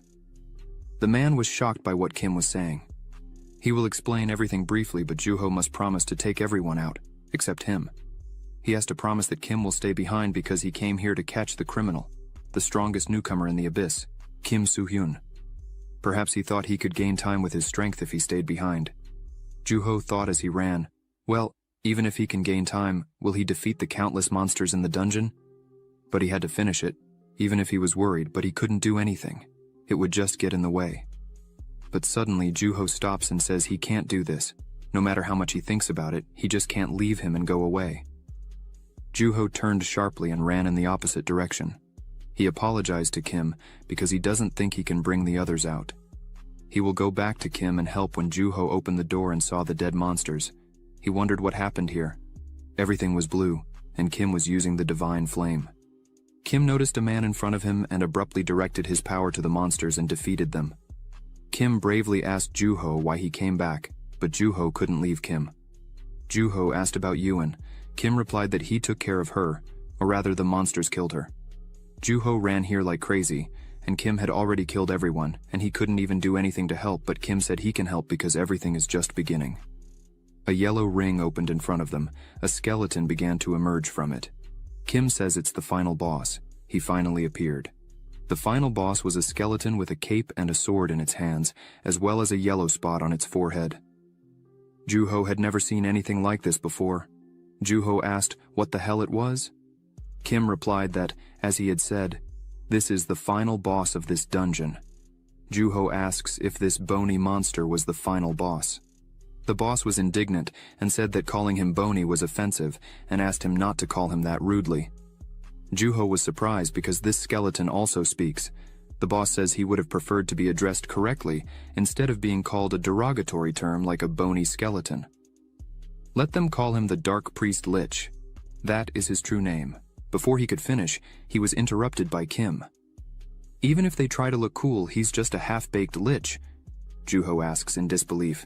He's only half-baked? Kim explains that this thing is not a lich. In fact, it is a creature that somehow became partially a lich. Kim added that the real lich is completely different in terms of level and concentration. The boss was indignant. He thinks that such a trivial provocation will work on an underdeveloped demigod. Kim started swearing at him, saying that he was a mistake, an imitation, he only barks and doesn't bite. The scum of Garbagi, a hatchling's son. Joo-ho was shocked at how Kim was calling names to this skeletal boss. The skeleton gets annoyed. He says he will tear off all their limbs and throw them to the monsters. He flew and summoned his army. They were the dead.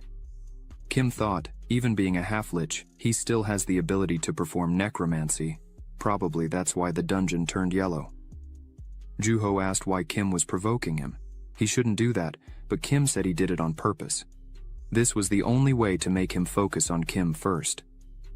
So they took their positions with their swords. Kim held his weapon in a circle, and something blue appeared around them, similar to a ring. Kim doesn't want to tell Joo-ho this, but at the moment he is not strong enough to fight these monsters. It will be difficult for Kim to fight simultaneously with the monsters and protect Joo-ho. The monsters won't be able to cross this circle. Joo-ho just needs to distract the monsters without crossing the circle. Joo-ho asked about Kim, and Kim replied, looking at the lich, "My opponent is the mounted thing, or rather the boss." Kim leaped with a jump and headed toward the skeleton. The boss dodged Kim. The boss appeared sitting in the air, saying, "A very, very fast person," but still couldn't catch him. Kim thought it might be teleportation. Normally lichas don't have physical combat abilities. They use undead to avoid physical attacks, all to hide their fatal weakness. Their weakness is the vital crystal on the forehead, the single crystal that serves as their life force. Liches must keep a distance from the enemy to protect this crystal. Their teleportation ability was also developed because of this feature. Anyway, it also means that you just need to keep up with him to kill him. Kim tried to hit the monster, but he constantly dodged. He used the cape to create a blind spot for Kim.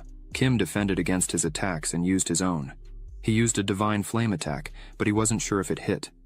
The boss said that the divine flame was an ability that could cause critical damage for sure, but it was useless until it hit.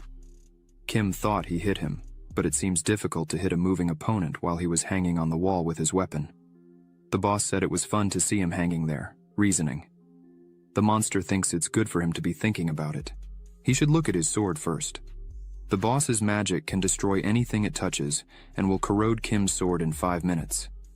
Kim says it probably won't happen because it will all be over before 5 minutes. He drew his weapon and leaped straight at the monster. The guy landed with a huge thud, smoke rising. Juho was very worried about Kim. Juho thinks he didn't come here to be protected. If he tried to do something, he could hinder Kim. Juho couldn't figure out what to do. He would die before he could do anything if he left his circle. However, sitting still and doing nothing was not an option for him. Juho swung his weapon and attacked one monster, and then left the circle and attacked another. Then Kim noticed that he was fighting outside the circle, in front of him, which really surprised Kim.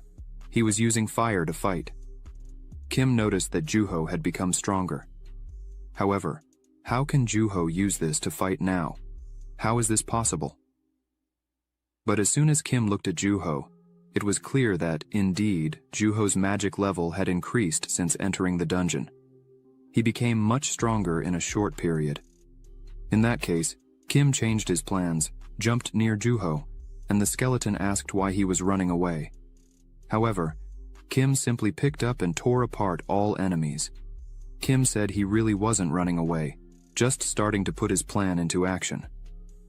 The skeleton was shocked, but Juho asked why Kim approached him, but Kim didn't say anything, just said he wanted to apologize for what he said earlier. Kim said the person in front of him was definitely not weak, so it would be necessary to deal with all the monsters first. Or rather, Juho was very encouraged by all this, but the skeleton just started laughing because these people really think the two of them can handle him. Kim approached Juho and told him a strategy. Juho asked if it's possible to do something like that. Kim replied, yes. Juho says that personally he's not sure, but he will trust Kim. Juho prepares to attack and says he will try not to interfere with Kim. Kim then assumed his posture, and the skeleton immediately directed all his other summoned creatures at them, which triggered them, and they entered into battle. Kim jumped between the monsters and released a strong attack, making them fly all over the field. Juho ignored everyone and went straight through the battle. The skeleton couldn't believe he would fight against the slow person, but as soon as the skeleton's attention turned to Juho, Kim, in turn, launched an attack. The skeleton said that a double attack seemed like a great plan but warned that they wouldn't succeed. In the midst of the attack, Juho closed his eyes and gripped his tempestuous sword as tightly as possible, then used it in the wind dance. The two attacks combined in a way that the skeleton couldn't believe, as it never would have thought that two people could merge two abilities so quickly and gracefully. While the skeleton was pondering, the attack reached him. This made it clear to them that it was time to join forces again, and after leaping on Kim's sword, Juho immediately jumped towards the skeleton. The skeleton wanted to defend against this trick, saying he wouldn't fall for it again. The skeleton thought that with his attack, he would be able to hit Juho, but what he didn't know was that at that moment, Kim was behind him, ready to attack all the time, which made this the end for the skeleton. He struck it with his sword, but what happened was something no one could have expected. The sword simply disintegrated and split in half. The skeleton was very pleased with this information, saying it seems like Kim forgot that his sword was cursed, and now Kim will fight his opponent without weapons. But Kim just kept smiling, and then said that no one said he was the only one with a sword. The skeleton realized something was wrong, so he decided to turn around and saw that behind him was Juho, who was already swinging his sword and immediately severed the creature's head. The head, as well as the crystal that was embedded in the skeleton's head, began to crack. It screamed in pain, and then its body simply fell to the ground. Kim, looking at all of this, began to say that when they started to fight, the skeleton thought it was using Juho as a distraction. So from the beginning, the skeleton focused on Kim because maybe it also thought it had a chance to win, given that the sword still broke. However, when they discussed the plan with their comrade, they decided that Juho would be the one to kill him. They believed the skeleton would pull a trick, but the skeleton was just trying to stand up on its own, saying that its king would return, that it wasn't over yet, that the king would come back for them and take everything precious and valuable to them. Juho, watching the whole scene, couldn't believe it, because could it really be over? But Kim understood that everything had ended, but the skeleton's last words could definitely leave people frightened, including Kim. After all, Words about their king could make you think. At that moment, the two heroes had already left the dungeon but still couldn't figure out how to resolve the situation. They sat in the bushes, watching as others were being evacuated. They asked Barun about what happened to their comrades, but she only cried and said she hoped they were alive, although they might already be dead. Juho, who was also observing everything, mentioned that it seemed Barun had called the rescue team, which could be bad for both of them. Juho turned to Kim and told him not to reveal his identity because he didn't want people to know that Kim was the top-ranked person in the rankings. Kim was immediately worried, knowing that sooner or later people would find out, but he definitely didn't want to face the fame now. After these words, Juho stood up and said he would go alone. Kim was shocked and asked if he was sure about it. Juho replied yes, mentioning that he was good at handling such problems without making excuses. However, there was a condition. Juho showed the rewards that Kim had given him earlier and said he wanted Kim to keep everything. Kim knew that such a large amount of ether stones would cost hundreds of millions. Kim asked if he was sure, but Juho insisted. Juho was certain he didn't deserve the reward. He felt Kim had done much more for him than what was in the bag. Kim, who allowed Juho to fight alongside him for his development, smiled and said it wouldn't be easy to fool him. Juho continued asking Kim to go as far as possible while he dealt with the situation. Juho called his friend to take Kim away. While getting into the car, Kim couldn't believe someone would be willing to go to such lengths. Juho seemed to have quite a few connections. In any case, Kim was pleased they caught the criminal, although they couldn't save everyone. The only reason Kim was able to save the rest was due to Juho's help. It would be challenging for Kim to handle it all alone. This meant Kim wasn't strong enough. He needed to become much stronger than ever before. In the past, Kim used to think he was really strong since he survived alone when everyone else had fallen. But that wasn't enough. He knew he had to become much stronger to change the future he remembered and attract reliable people to his side. However, first and foremost, Kim had to take care of himself. At that moment, the system notified Kim that his exhaustion level was at 83. Young-hoon looked at him, thinking he looked young and fragile. Kim thought he definitely should start with something bigger and make some money from it. Suddenly, a person approached the chief of Ether Stones and requested his attention. Kyung-jong turned to him and asked what the problem was. The man said someone wanted to sell Ether Stones. Lee Kyung-jong checked the profile and saw it was only a rank C. Kyung-jong asked his subordinate if he couldn't handle it alone. The subordinate replied that, despite being ranked C, the information was that he would bring more than 500 grams of Ether Stones. This definitely shocked Kyung-jong. Immediately, Kyung-jong went to the table, apologizing for being late. He introduced himself and said he would be responsible for the auction of the Ether Stones. Kyung-jong mentioned he heard that Kim had brought some Ether Stones with him, and Kim handed over the stones. Kyung-jong immediately began inspecting the stones, stating that stones of this quality can only be found in yellow dungeons. Kyung-jong asked Kim if he was sure he acquired them legally. This upset Kim, and he asked if Kyung-jong was suspicious of him. Kyung-jong quickly clarified that he didn't want to insinuate anything but pointed out that, as far as he knew, Kim was a rank C awakened person. It seemed odd for him to possess ether stones that could be found in higher-ranked dungeons. It was clear to Kim that Kyung-jong was trying to reduce the price by casting doubt on their origin. Kim then mentioned feeling lucky because he obtained a certain reward from the dungeon. He put his hand in his pocket and placed a higher-level ether stone on the table. This stone was a high-ranking life attribute, ether stone.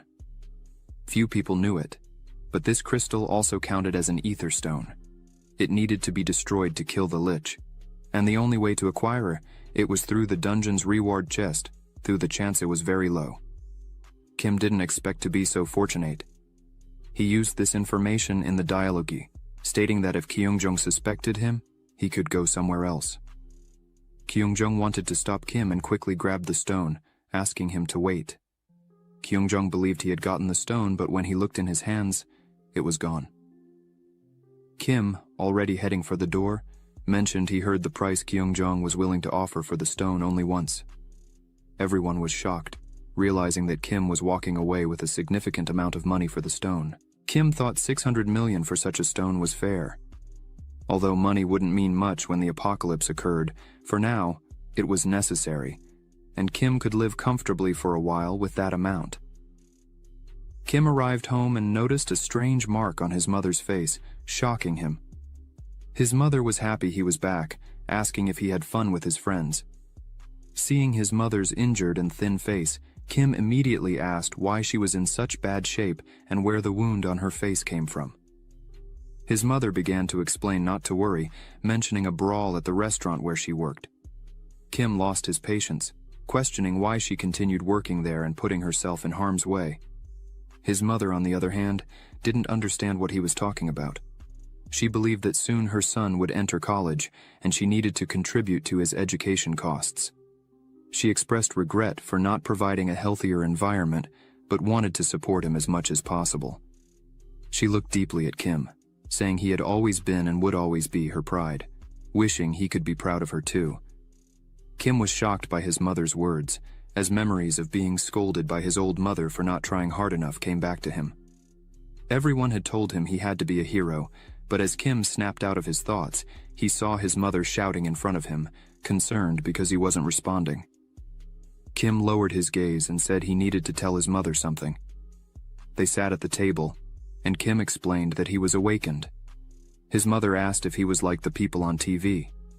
Kim confirmed and explained that he could earn good money and awakened individuals had a good reputation in society. He expressed his intention to work as an awakened person and not go to college. Kim apologized for not saying this sooner, but now wanted to be open about everything. His mother interrupted, asking if he really wanted to do this, not for the money or respect but for his own heart. Kim, recalling what the world expected from him, immediately replied that it was everything he wanted. His mother sighed and said she agreed with everything. Kim asked if she wasn't angry with him for hiding it for over a year, considering it was a dangerous job. He expected his mother to scold him, but she interrupted again, saying that of course she was worried. But knowing he kept it hidden for a whole year, she wouldn't change her thoughts just by scolding him. She admitted she didn't want to force a change in her son's lifestyle and only wanted him to make decisions for himself and be happy.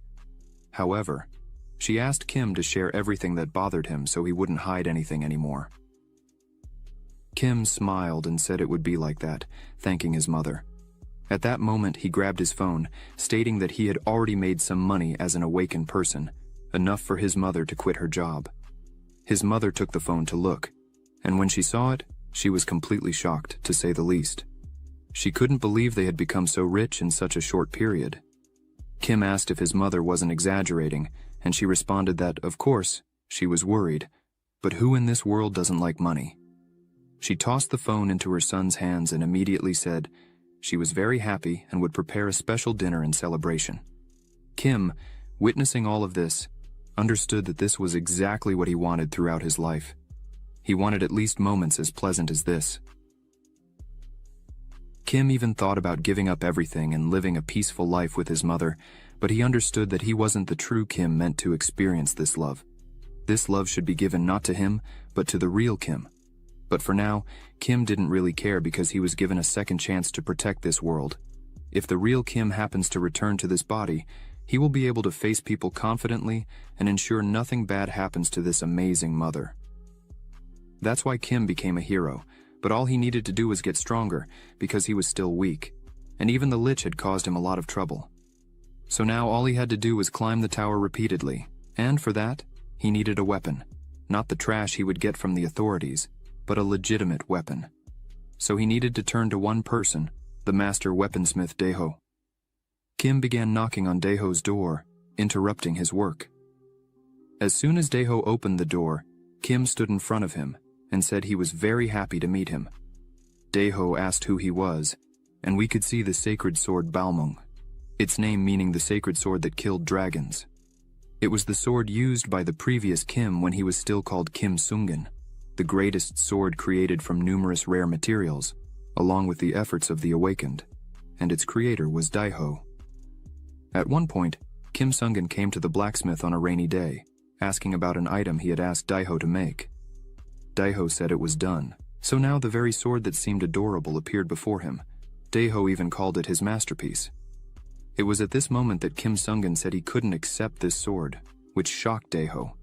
But Daeho said he understood what Kim Sung-in went through trying to create this sword. The materials he collected to create the greatest masterpiece of all time were used in it. Kim Sung-in never paid this blacksmith for his work, so how could he accept all this? Daeho asked to be heard and said he somewhat realized that many people called Kim Sung-in a hero. Daeho heard rumors about it, even though he stayed locked in his workshop all the time and isolated in the mountains.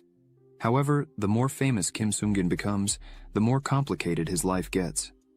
Probably, all this seems unfair because people around the world expect so much from the hero without giving him anything in return.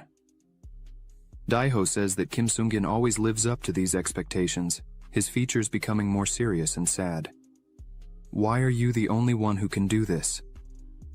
It was for this reason that Daeho entered into such an unfair relationship, so Daeho smiles and says that just as everyone wants help without giving anything in return, he can help without asking for anything in return. After all, he is the only person who can create a masterpiece worthy of Kim Sung-in. Of course, Daeho is a savior in the art of forging and maybe even a lifesaver for Kim Sung-in, and he is also one of those whom Kim Sung-in failed to protect in his previous life. Returning to the present Kim, he was in front of Daeho's door again, thinking that it had been a long time since Daeho had seen Kim. This time, Kim promises to protect him. Kim is friendly and introduces himself, but Daeho couldn't understand who Kim was. Daeho asks Kim if he is famous and how he found this place. But Kim only replied that he heard that this particular blacksmith makes weapons for the awakened. Daeho immediately began shouting, asking who said that, and added that he doesn't make weapons for just anyone, telling Kim to disappear and then close the doors. Kim thought that Daeho definitely hadn't changed at all, so Kim said that they had prepared materials for the blacksmith. Daeho opened the door, saying that since that was the case, he should at least take a look at all the goods that were brought. Kim then showed a stone that surprised the blacksmith. The man's eyes widened as he really had a high-level ether stone in his hands. This stone in Kim's hands is another reward Kim received after killing the Lich. It is believed that this item cannot be obtained in any way since the world found out that the highest level stone can be obtained as a reward from the Gwangju dungeon after the outbreak. For this reason, Kim thought he would have to clear the Gwangju dungeon. There are infinite uses for ether stones, although their greatest value lies in weapon crafting. Daeho asks where such a small person got this, but all Kim said was that it wasn't something to worry about at the moment. Daeho asked what Kim wanted to do with this stone. Kim said he needed a large sword. Daeho led Kim inside and said he had found the right person and probably wouldn't need payment since he had already brought the best material. Daeho said that now it was possible to formalize the contract, but Kim said he didn't need a contract, which surprised Daeho. Daeho asked if Kim really didn't understand how valuable the material in his hands was, but Kim said he totally trusts Daeho, calling him an old man. Kim said he knows that Daeho is passionate about the process of forging this sword with this ether stone, not in the sword itself. Daeho started laughing and said Kim was very amusing and that he liked everything about this case. He would gladly accept the request. Daeho extended his hand to Kim and said he would make the best sword that would fit the material. Kim thanked the master and shook his hand. Daeho said it would take time to make this sword, so Kim could take anything in the blacksmith's workshop. When Kim left the forge, he thought it would take 10 months for the sword to be ready. He already imagined that, but anyway, it's a long time. But he took a sword that looked good to cover this time, knowing it was time to return to the road, or rather, to the tower. Kim went through the tests, the 11th, 12th, 13th, and so on, fighting monsters, climbing the rankings, and getting paid for his work. 6 months later, we can see Juho, with whom Kim fought in one of the dungeons. Barun was angry because no one expected the treatment to take so long. Juho says he didn't think it would be so difficult. Barun says that out of nowhere, Juho wanted to challenge the tower again, and even increase the difficulty to level 5. Barun says he is trying very hard, asking what would happen if the dungeon became a little stronger. But Juho replied that if he felt regret for himself, he definitely wouldn't be able to reach someone, namely Kim. His phone starts ringing, surprising him a lot. Of course, it was Kim who said that if there was nothing wrong, he would like to ask for a favor. Kim asked Juho for 3 things. The first is to find a good building near Seoul because, after Kim gave a store to his mother, he needs a good place to move and become independent. The second request is to learn about the Dump Guild and take care of Yeon, as she is the lowest-ranking member of the guild. However, her guildmates might wonder why she died without completing the guild tasks. For this reason, it will be quite difficult to track them, but certainly not impossible. Of course, Kim was worried about pursuing them. Joo-ho said to leave everything to him. Kim thanked him and then asked for a third favor. Kim said that on November 24th, there will be a major outbreak somewhere. Joo-ho is surprised and asks if this will really happen. Kim replies yes and adds that the victims will be about 10,000. It will be an unprecedented disaster.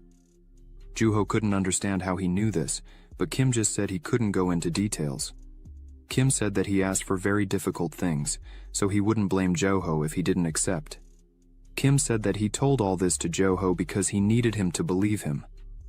Joo-ho and Kim smiled at that moment, making it clear to each other that they believed in each other. It was help in this outbreak that became the third request. In the months leading up to Christmas, Kim thinks he needs to get stronger before the Anyang incident.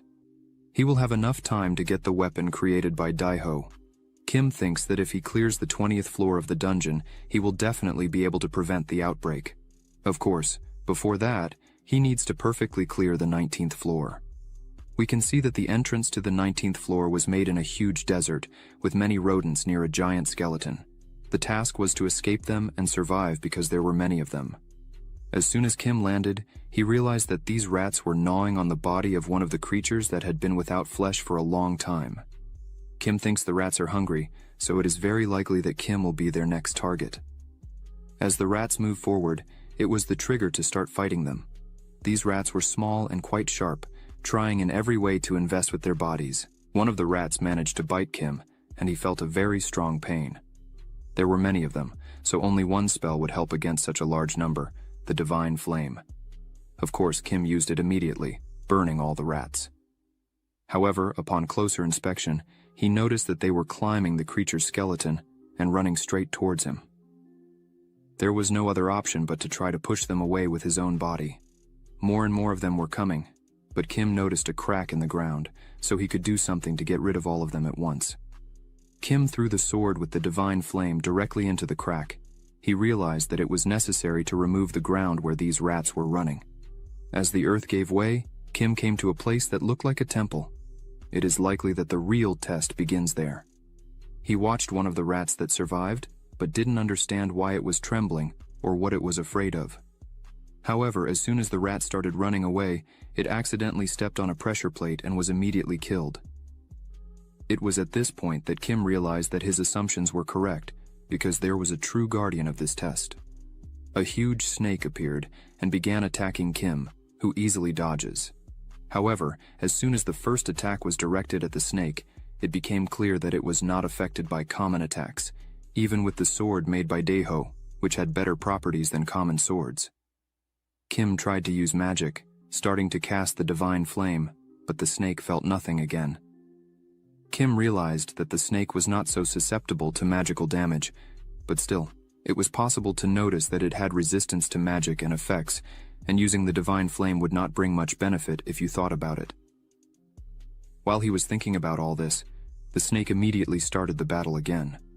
She made a distraction with her tail, and then tried to bite Kim, but Kim managed to react by blocking the snake's mouth with his sword, yet the snake still landed a good blow. At first glance, someone would think that the snake had no weaknesses, but if this battle had happened a month ago, there would be no chance for Kim to win. However, now Kim had everything to win. The snake, of course, didn't like that. It opened its mouth and launched another attack. Kim understood that he only had half the mana he had after a battle against the rats, so before exhausting it completely, he at least had to mobilize the snake. Kim rose into the air and tried to stun the snake, then jumped away from it. When he jumped high, he noticed that there were vines all over the surface that he could grab and change his position repeatedly. Kim thought that, no matter how high the snake's magical resistance was, all he needed was to hit the right spot. At the moment of the strike, the snake began to scream in pain. It was clear that it still felt discomfort. So, the snake stood up and attacked again. Kim narrowly dodged. Kim tried to hit the snake's belly, the blow was delivered, and the snake began to scream. But it didn't have such a great effect. The snake immediately flew towards Kim with its own speed, but for some reason, Kim was smiling. In the moments before the collision, the snake felt that it had stopped. Kim was able to use the vines to simply tie the snake. This monster was strong, resistant to almost everything, with high regeneration.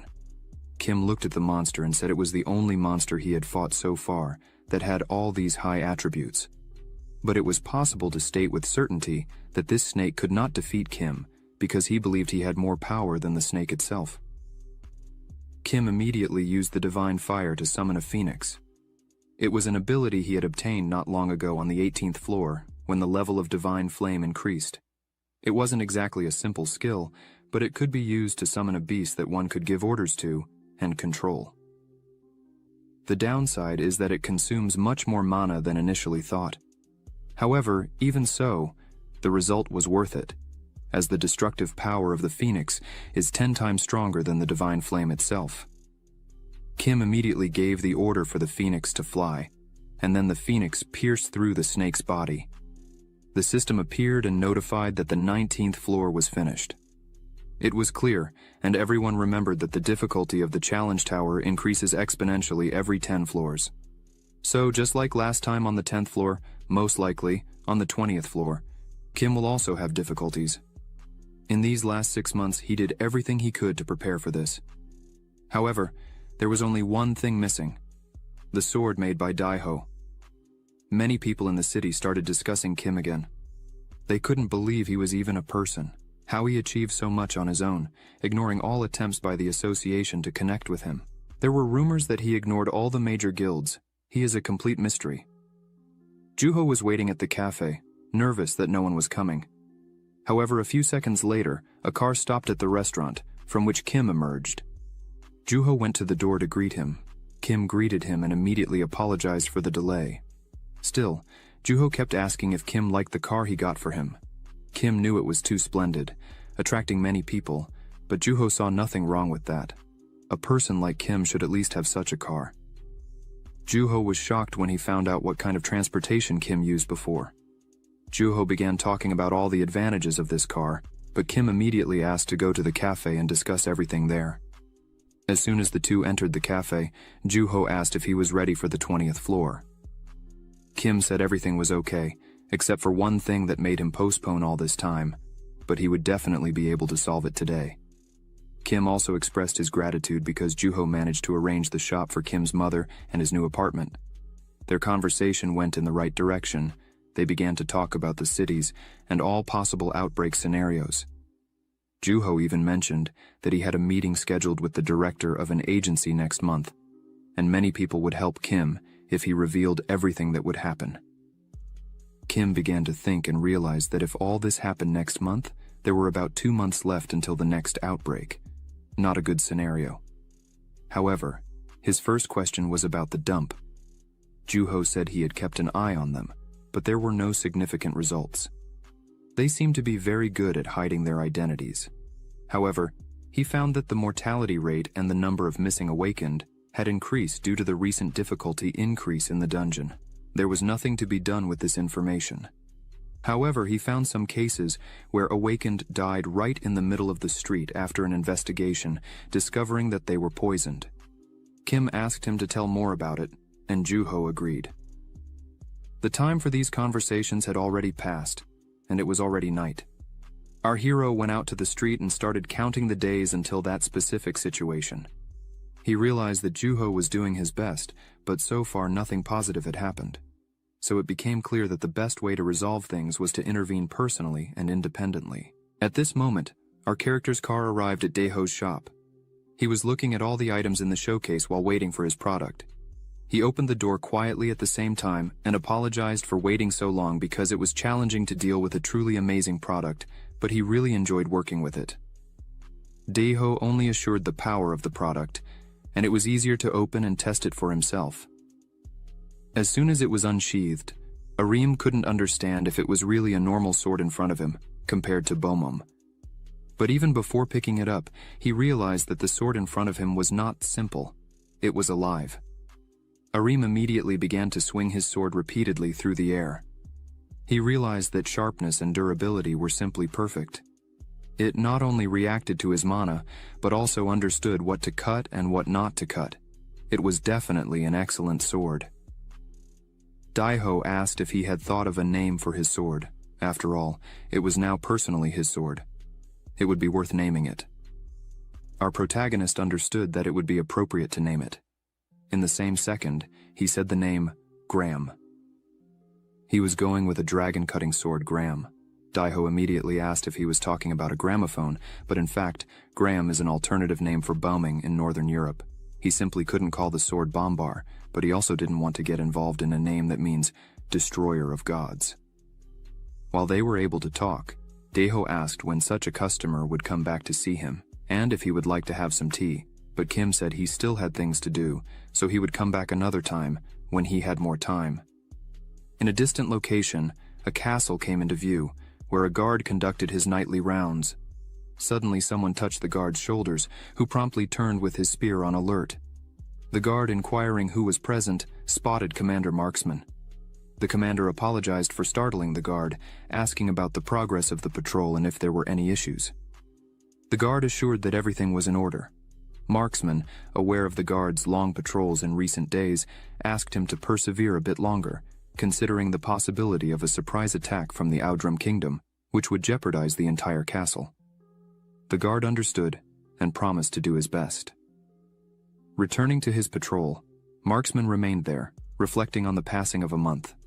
The situation, both inside and outside the castle, was becoming increasingly complex, and the citizens would be the most affected if the trend persisted. Marksman sighed, wondering what he should do in this situation.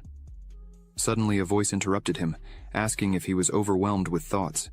Marksman turned quickly, surprised, questioning the reason for the early visit. It was the retainer. Marksman questioned the retainer about the reason for his visit, since he should be with the Highness. The retainer explained that he was just checking how the guards were doing. He then inquired Marksman about the local situation. Marksman replied that they were doing their best to keep the castle secure, but Outram's military strength was considerably superior to theirs. He expressed concern that, in the worst-case scenario, they might be forced to abandon the castle and move on to the next. At that moment, the retainer interrupted him, approaching and staring intensely into Marksman's eyes, asking what he meant by abandoning the castle. The retainer confirmed if Marksman had really said that, or if he had misunderstood. Marksman explained that it was a possibility if the war dragged on, because it would be almost impossible to resist with their current forces. The retainer interrupted again, insisting that Marksman could not entertain such an idea. He emphasized that everyone would face death together before even thinking about abandoning the castle. Marksman stared at the retainer seriously, questioning how he could utter such words without even considering joining the battle. What did he think about the soldiers' lives? Not long ago, when the declaration of war arrived from Outram, this same man, a first-class retainer of His Highness, addressed the soldiers as the chief commander. Military rules and duties establish that absolute obedience to superiors is unquestionable, but the retainer considers a soldier's life inferior to that of an ant. Marksman felt indignation and questioned how the king could appoint such a person as the chief commander. The retainer touched Marksman's shoulder, asking him to avoid unnecessary thoughts, and urged Marksman to endure for just one more month, only one more month. Concluding, the retainer stated that Marksman wouldn't be able to do much beyond that. As he left, he called Marksman the hero of the ancient kingdom. Marksman remained silent for a moment, clenching his fist tightly, wondering if it really would be just 1 month. Marksman asserted that nothing would change even if they resisted for this additional period. Suddenly they both hear a noise. Marksman gets startled and asks what is happening. The guard comes running towards Marksman, shouting his name. As soon as Marksman turns to the guard, he says they have a problem, and there has been an unexpected external attack just now. The castle gates are destroyed. At that moment, we see that Kim is amidst the debris, with his sword in hand. Going back a few hours, Kim is in front of the entrance to the 20th floor. The Guardian is lying on the ground. As Kim approaches the Guardian, he looks back to see who it is. The Guardian gets up, surprised to see Kim there. The gatekeeper said he had a vision about Kim these days and asked if Kim came to him for some advice. Kim responds affirmatively and asks if the gatekeeper could help him. The gatekeeper says that maybe he could help as soon as he heard a proposal from Kim that pleased him. Kim thinks that the gatekeepers get smarter with each passing floor. However, Kim already anticipated this, so Kim says 100,000. The gatekeeper is completely puzzled and asks what that is. Kim responds by saying that he would give the gatekeeper 100,000 points and asks if that was enough. The gatekeeper starts laughing. Then, he gets up and says that Kim was really different from the others because Kim was offering what most people would take 10 years to save. The gatekeeper asks where Kim was going.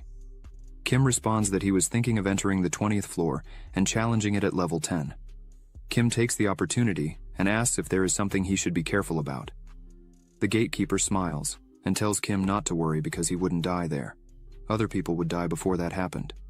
However, the gatekeeper emphasizes that Kim should avoid killing anyone at all costs. Additionally, Kim should be aware of what his true objective was at all times. Kim asks the gatekeeper if that was all. The gatekeeper says yes. Kim complains, saying that he gave him 100,000 points. However, the gatekeeper pushes Kim inside, saying that he has already said everything, so Kim should walk on.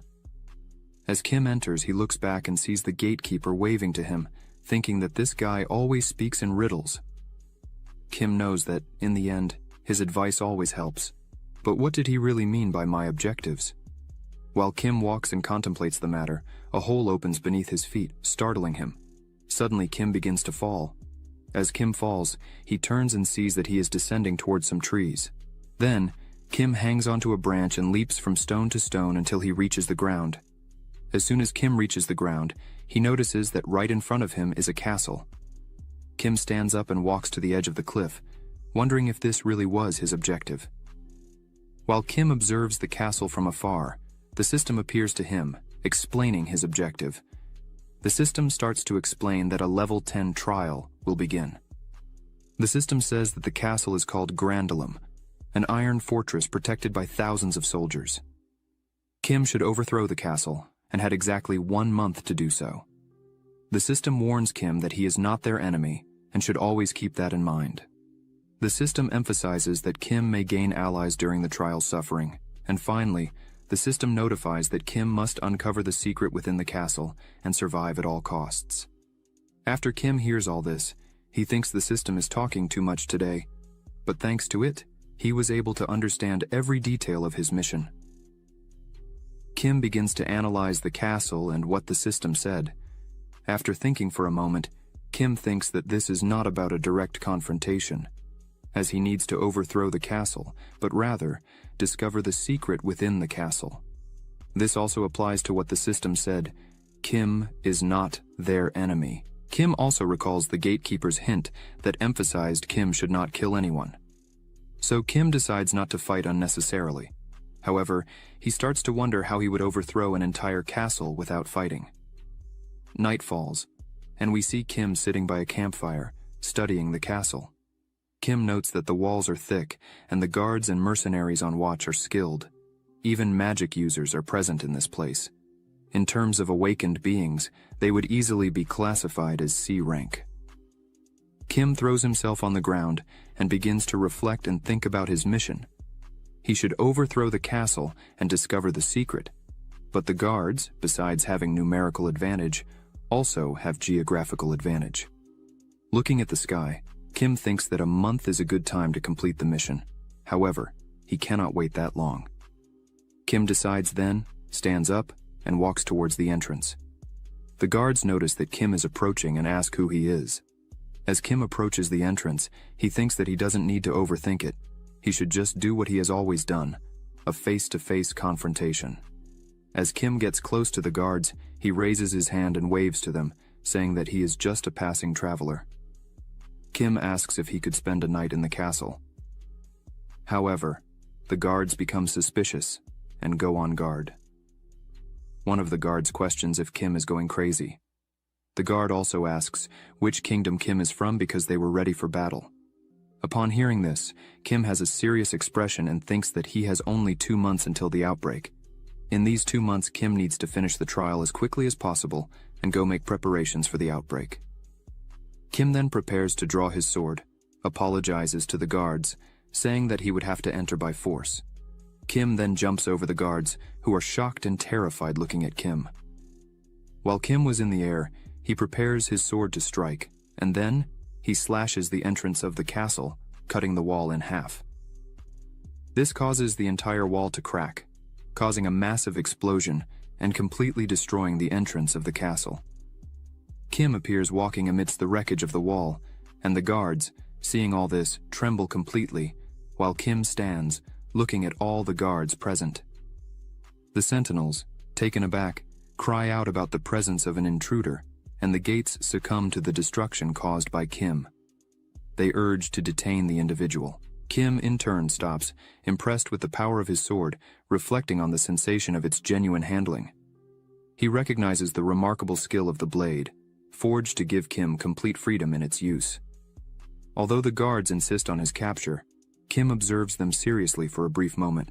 Then, with unmatched skill, Kim cuts through the guards, annihilating them in an instant. Looking back, Kim contemplates the conviction that nothing in this world escapes the reach of his sword. However, at the same time, he acknowledges the choice not to inflict cuts if he so desires. The guards, previously struck by the blade, rise surprised to find no injuries on their bodies. At the top of the wall, the archers prepare to shoot their arrows towards Kim, but he perceives in time. The moment the soldiers fire, Kim skillfully cuts all the arrows in mid-air, leaving the soldiers astonished at his dexterity.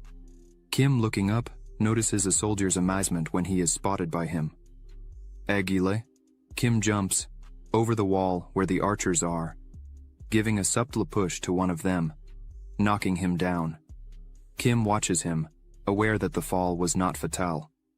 Noticing noises from the opposite side, Kim turns, inquiring about the origin. Soldiers are holding Maxman, who urges his comrades to protect the walls as he intends to face Kim personally. The soldiers holding him argue that Maxman should not fight against Kim, as any harm to him would be the kingdom's downfall. One of the soldiers asks the commander to stay calm, while Kim watches the situation attentively. Gradually, Kim concludes that the soldiers prioritize protecting the commander over direct confrontation. 3 guards restrain Maxman, instructed to take him back inside the castle. Maxman, infuriated, calls for his release, while one of the soldiers suggests they stay together in a safe location within the castle. Kim, faced with this intriguing scenario, experiences a slight confusion. Despite Maxman's evident superiority over the soldiers, they persist in ignoring his orders, fervently dedicating themselves to protecting the commander. Kim's original plan was to advance incisively until obtaining answers. However, considering the peculiarity of the situation, he deems it more efficient to directly capture the commander. Thus, Kim prepares skillfully and rises above the soldiers, who, in sheer amazement, watch him cross the skis. Screams echo, warning to prevent Kim from approaching Maxman. An agile archer shoots an arrow that entangles Kim's leg. However, upon realizing the feat, Kim responds with a kick, causing the soldier holding the rope to be thrown in his direction. Kim skillfully keeps one of the soldiers in his hands, continuing his distant leap. The soldiers, noticing a comrade under Kim's control, urge to cease the attacks, fearing to harm the soldier in question. As Kim approaches Maxman, he releases the soldier. Maxman, realizing Kim's advance, pushes away the soldiers holding him and prepares for the clash. The rope entwining Kim's leg is cut, and in the flight towards Maxman, Kim recognizes the true strength of the commander. The clash of their swords triggers an intense surge of energy, throwing the other soldiers away. With the dust settling, the image of Kim and Maxman is revealed, facing each other. A soldier near Maxman inquires about his condition, receiving an affirmative response and the suggestion to check the situation outside the castle. Maxman emphasizes that Kim does not belong to the kingdom of Udram and came alone. Kim, surprised, acknowledges the commander's acute situational awareness, befitting his title, and appreciates Maxman's skills, comparable to those of a Class A awakened individual. The concerned soldiers urge Maxman to exercise caution, recognizing their vulnerability without him. Maxman, however, urges them to abandon the mentality of fragility, though the soldiers persist in their belief of vulnerability, a truth that permeates their collective convictions. The soldiers share a narrative dating back 2 decades, when, during the war against Odrum, Maxman emerged as the savior, leading them to victory. In this context, they nurture the conviction that Maxman's integral presence will ensure a new triumph over Odrum. Kim, realizing this reverence, begins to glimpse the logic underlying the trust placed in Maxman. He is, indeed, the revered hero of this kingdom. Kim reflects on how this trust, this adoration for Maxman, echoes his own past experiences when he himself was the object of attention and restraint.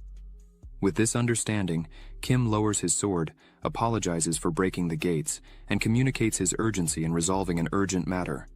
Politely, he requests permission to enter the castle. Maxman, however, remains vigilant and refuses, arguing the impossibility of allowing entry to someone who destroyed the gates and defeated the guards amid a context of war.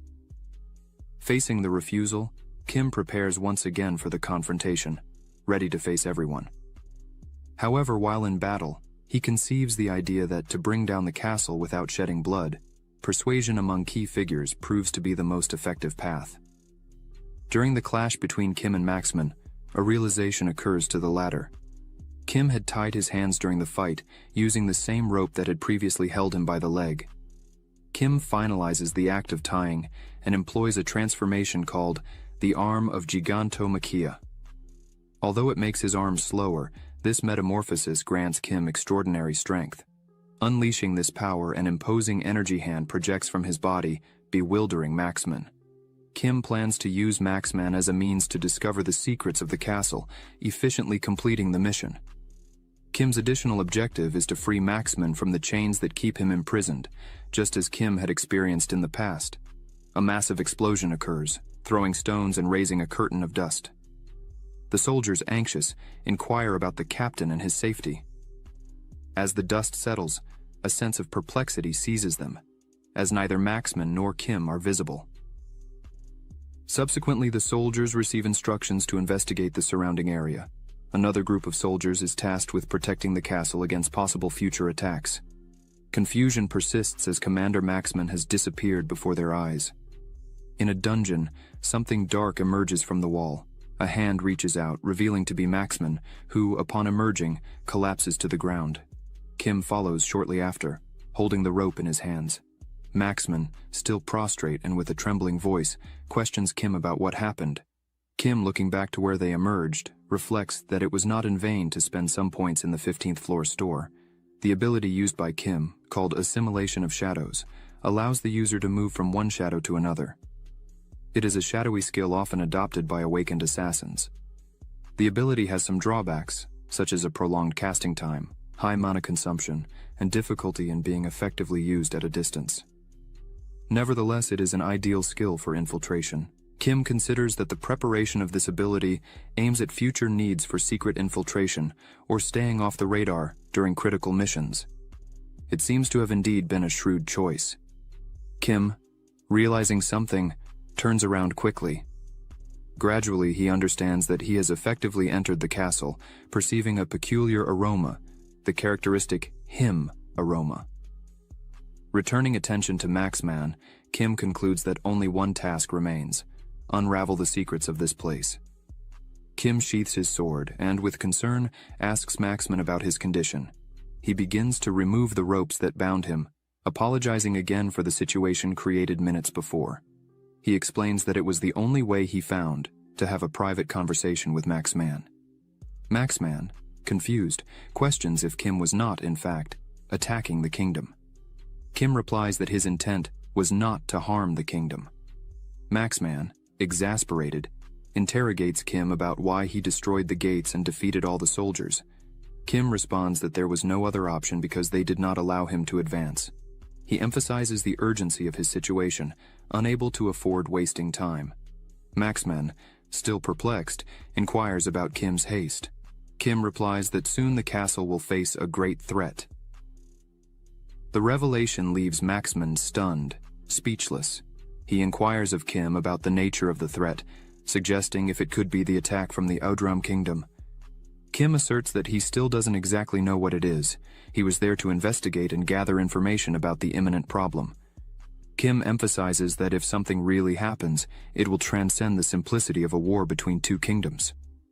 He questions Maxman about suspicious events that have occurred within the castle in recent days. Maxman recalls a moment when the Retentor approached him, warning him to avoid such thoughts and to hold out for another month. As Maxman rises, he questions how he could truly believe and trust Kim, even in the face of these revelations. He suggests the possibility of Kim being a spy from another kingdom. Kim sighs, pondering that if he were a spy, he would have employed more discreet methods. He emphasizes that, if he wished, he could bring down the castle alone. This statement leaves Maxman thoughtful, especially after recalling his own fight with Kim, coming to the conclusion that there is no one in the kingdom capable of defeating him. Maxman stares at Kim and questions if he is insinuating that Maxman has no options, as even if he wanted to, he could not stop Kim. Kim retorts, asking if Maxman will reveal what is happening. Maxman, raising his sword, stands up and expresses persistent suspicions.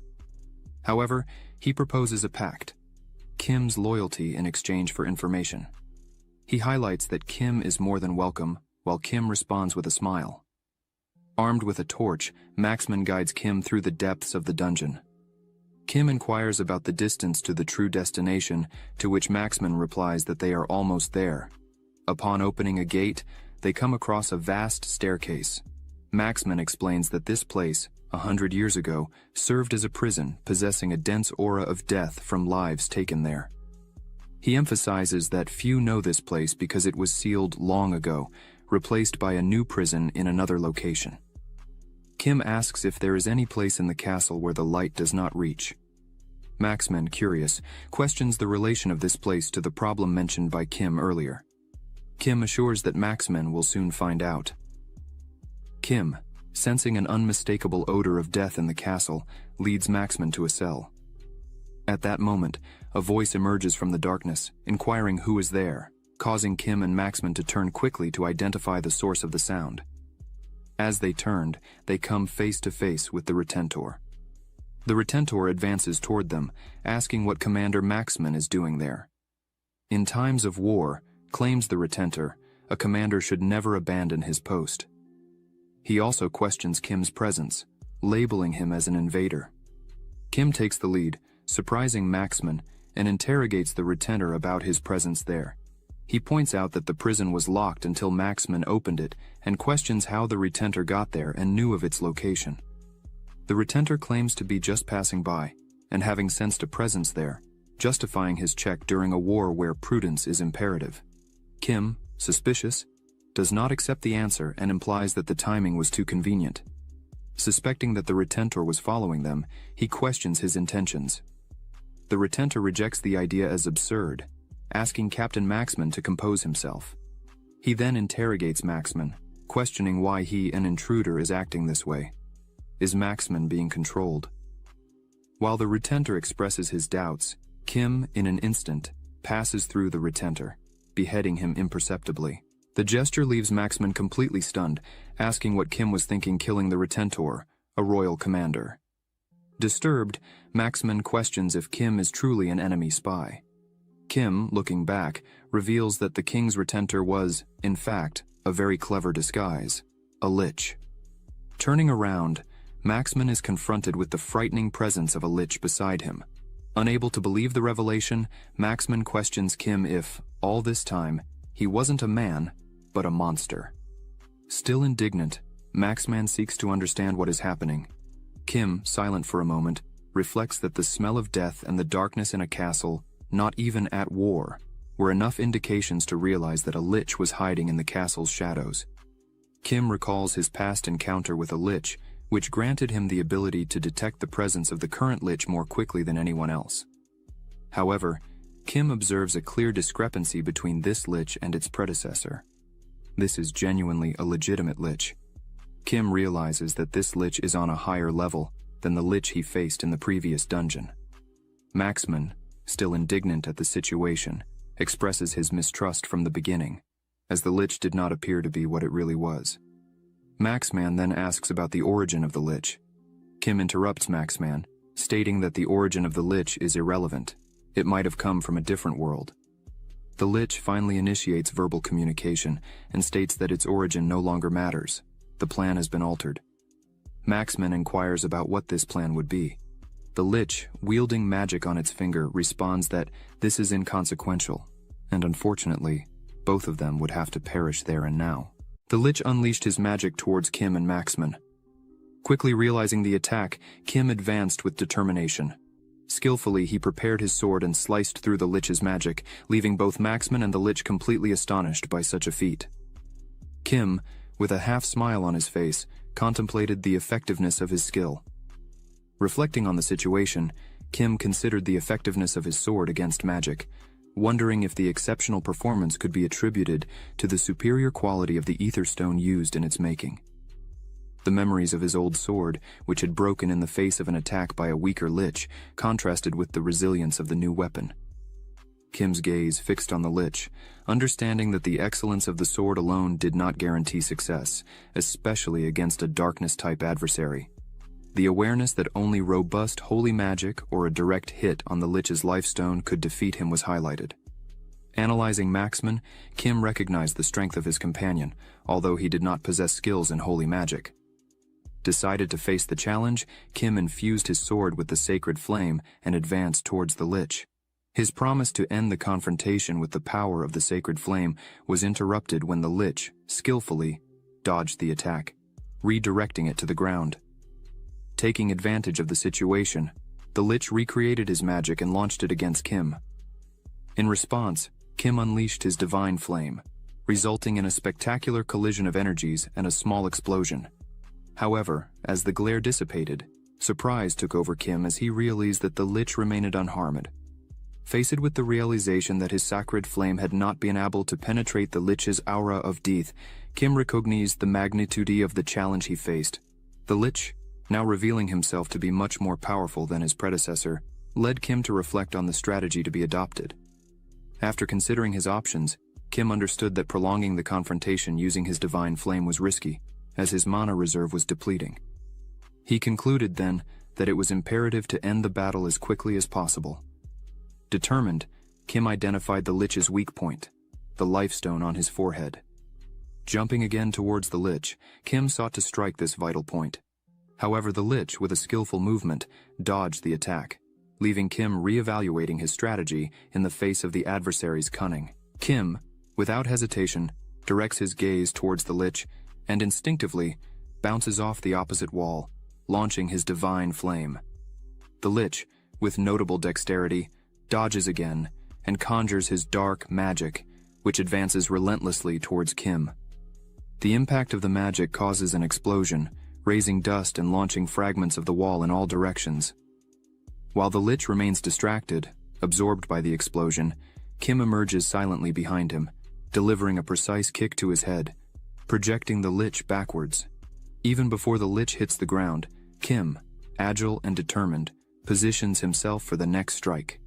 The Lich, turning his attention to Kim, perceives the fury with which he advances, wielding the sword for the final blow.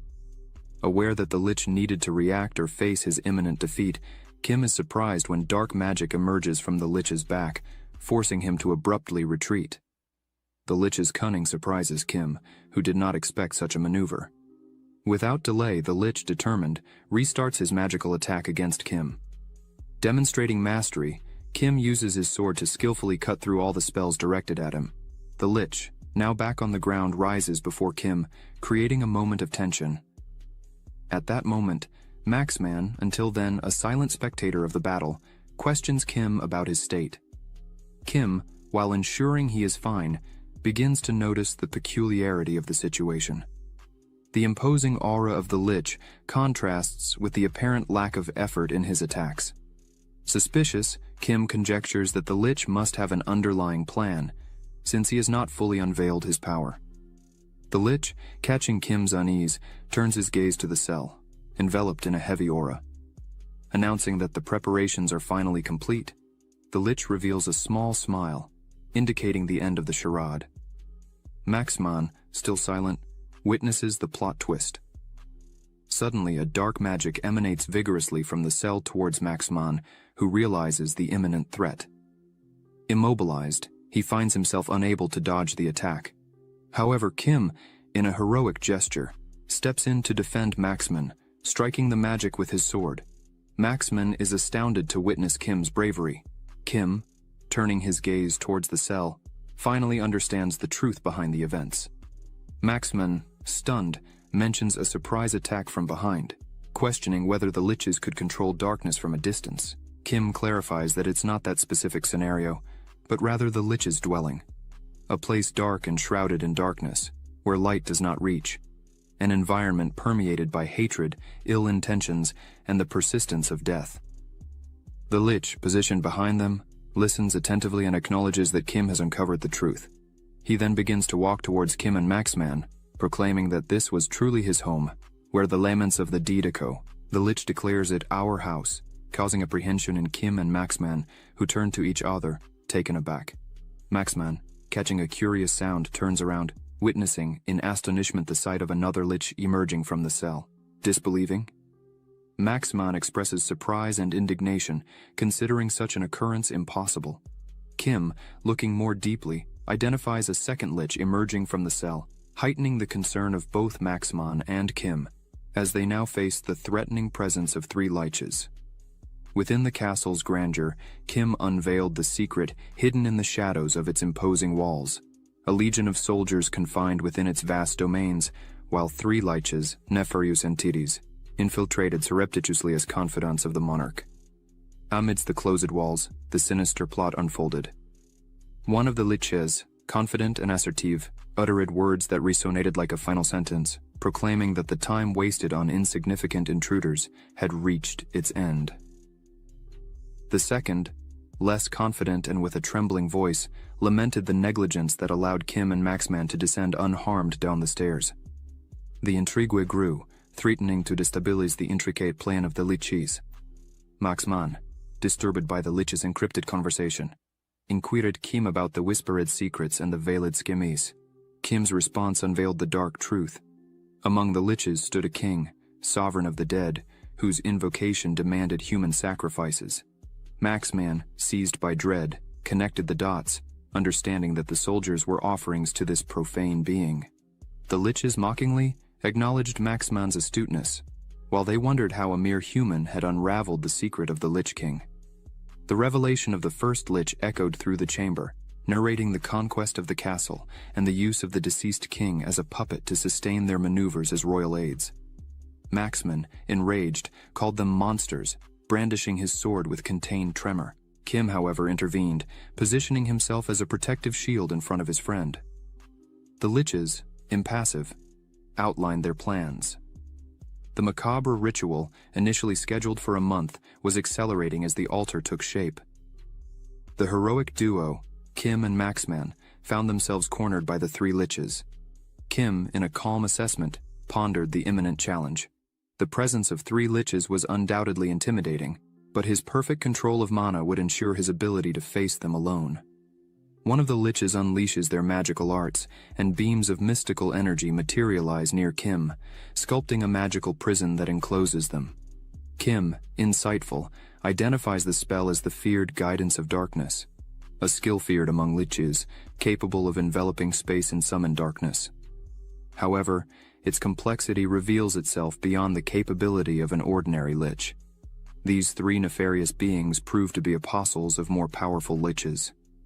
One of the liches, in a sardonic manner, bids farewell to the captives and closes his hand, plunging the environment into impenetrable darkness. Kim, aware that even his divine flame would be powerless against such ability, watches helplessly as the liches retreat while darkness engulfs them. In a surprising moment, a glow bursts from the magic box, shattering it. The liches, perplexed, turn to the scene in disbelief. The source of the surprise turns out to be Maxman, who broke the lich's ability with his modest sword. One of the liches questions the irrationality of the event, as a lich's guidance should be inviolable, whether by physical or magical force. Maxman, impassive, reveals himself as a holy knight, bearer of a simple sword, but imbued with divine power. Faced with this confusing development, Kim remains silent, while Maxman exposes the lich's transgression against their king and the sacrilegious attempt to decimate the soldiers. Maxman's indignation is unwavering, and he proclaims that he will never forgive such acts. In a burst of determination, Maxman advances towards the leeches, claiming that their sinister plans would be annihilated right there. The leeches, momentarily underestimating the power of the Holy Knight, comment on the nuisance of dealing with such a figure, but highlight his human nature. One of them orders to crush Maxman to death without wasting time, while they are about to conclude their main intent. Another lich instructs the youngest among them to exterminate the humans outside the castle, bringing all the dead and preventing any escape. The third lich sets off in despair to execute the task, but Maxman, running towards them, shouts that he will not allow such an outcome. However, one of the three liches suddenly appears over Maxman, surprising him. Inquiring about Maxman's intended fate, the lich, without hesitation, unleashes his magic, instigating imminent death. Witnessing the imminent danger, Kim focuses, accumulating his divine flames, evoking the majestic form of a phoenix. In a determined gesture, Kim positions himself in front of Maxman, launching the phoenix against the lich's magic. The fierce firebird shatters the conjuration with remarkable ease, leaving the lich stunned before the supernatural spectacle. The phoenix, misunderstood by the liches, turns to the other vile being who watches in astonishment. In panic, the lich flees, claiming innocence. Amidst this chaos, Maxman questions Kim's true identity. Serenely, Kim reveals himself to Captain Maxman, sharing the understanding of the pain caused by the king's death and the attempt to sacrifice the soldiers. Despite the justified fury, Kim warns Maxman not to be consumed by anger. In a moment of despair, Maxman, tearful, consults Kim on the course to follow. Kim, with a compassionate look, declares that Maxman is the commander of this battle. Brought down by the circumstances, Maxman lowers his head, resigned. Kim extends his hand and suggests, gently, that Maxman trust, just this once, in his leadership. The silence endures while Maxman, stunned, contemplates Kim's words, whose gaze remains fixed and assured. As Kim and Maxman exchange words, the phoenix continues its attack on the liches. Despite one of the liches attempting to contain the majestic creature with their magical arts, their efforts prove to be ineffective as the phoenix continues its relentless onslaught. Observing attentively, Kim asks Maxman about his readiness. In a brief moment of silence, Maxman, holding his sword firmly, expresses his doubts about the right decision. Hesitant to let Kim face the threat alone, Maxman ponders the situation. He highlights the constant support provided by Kim to everyone there, suggesting that at least he should join the battle alongside him. However, before Maxman could conclude his reasoning, Kim interrupts him, alerting about the urgency of the situation. Maxman was faced with an imminent choice. In an attempt to guide Maxman, Kim questioned what was more valuable to him: the fortress or the lives of the soldiers. This question left Maxman perplexed, lowering his head in apprehension before deciding to flee. Kim, discerning Maxman's right choice, smiled. Focusing, Kim recalled the words of the gatekeeper about being aware of his ongoing objective. Convinced that there is a specific task he must carry out separately, Kim remembered the system's instructions.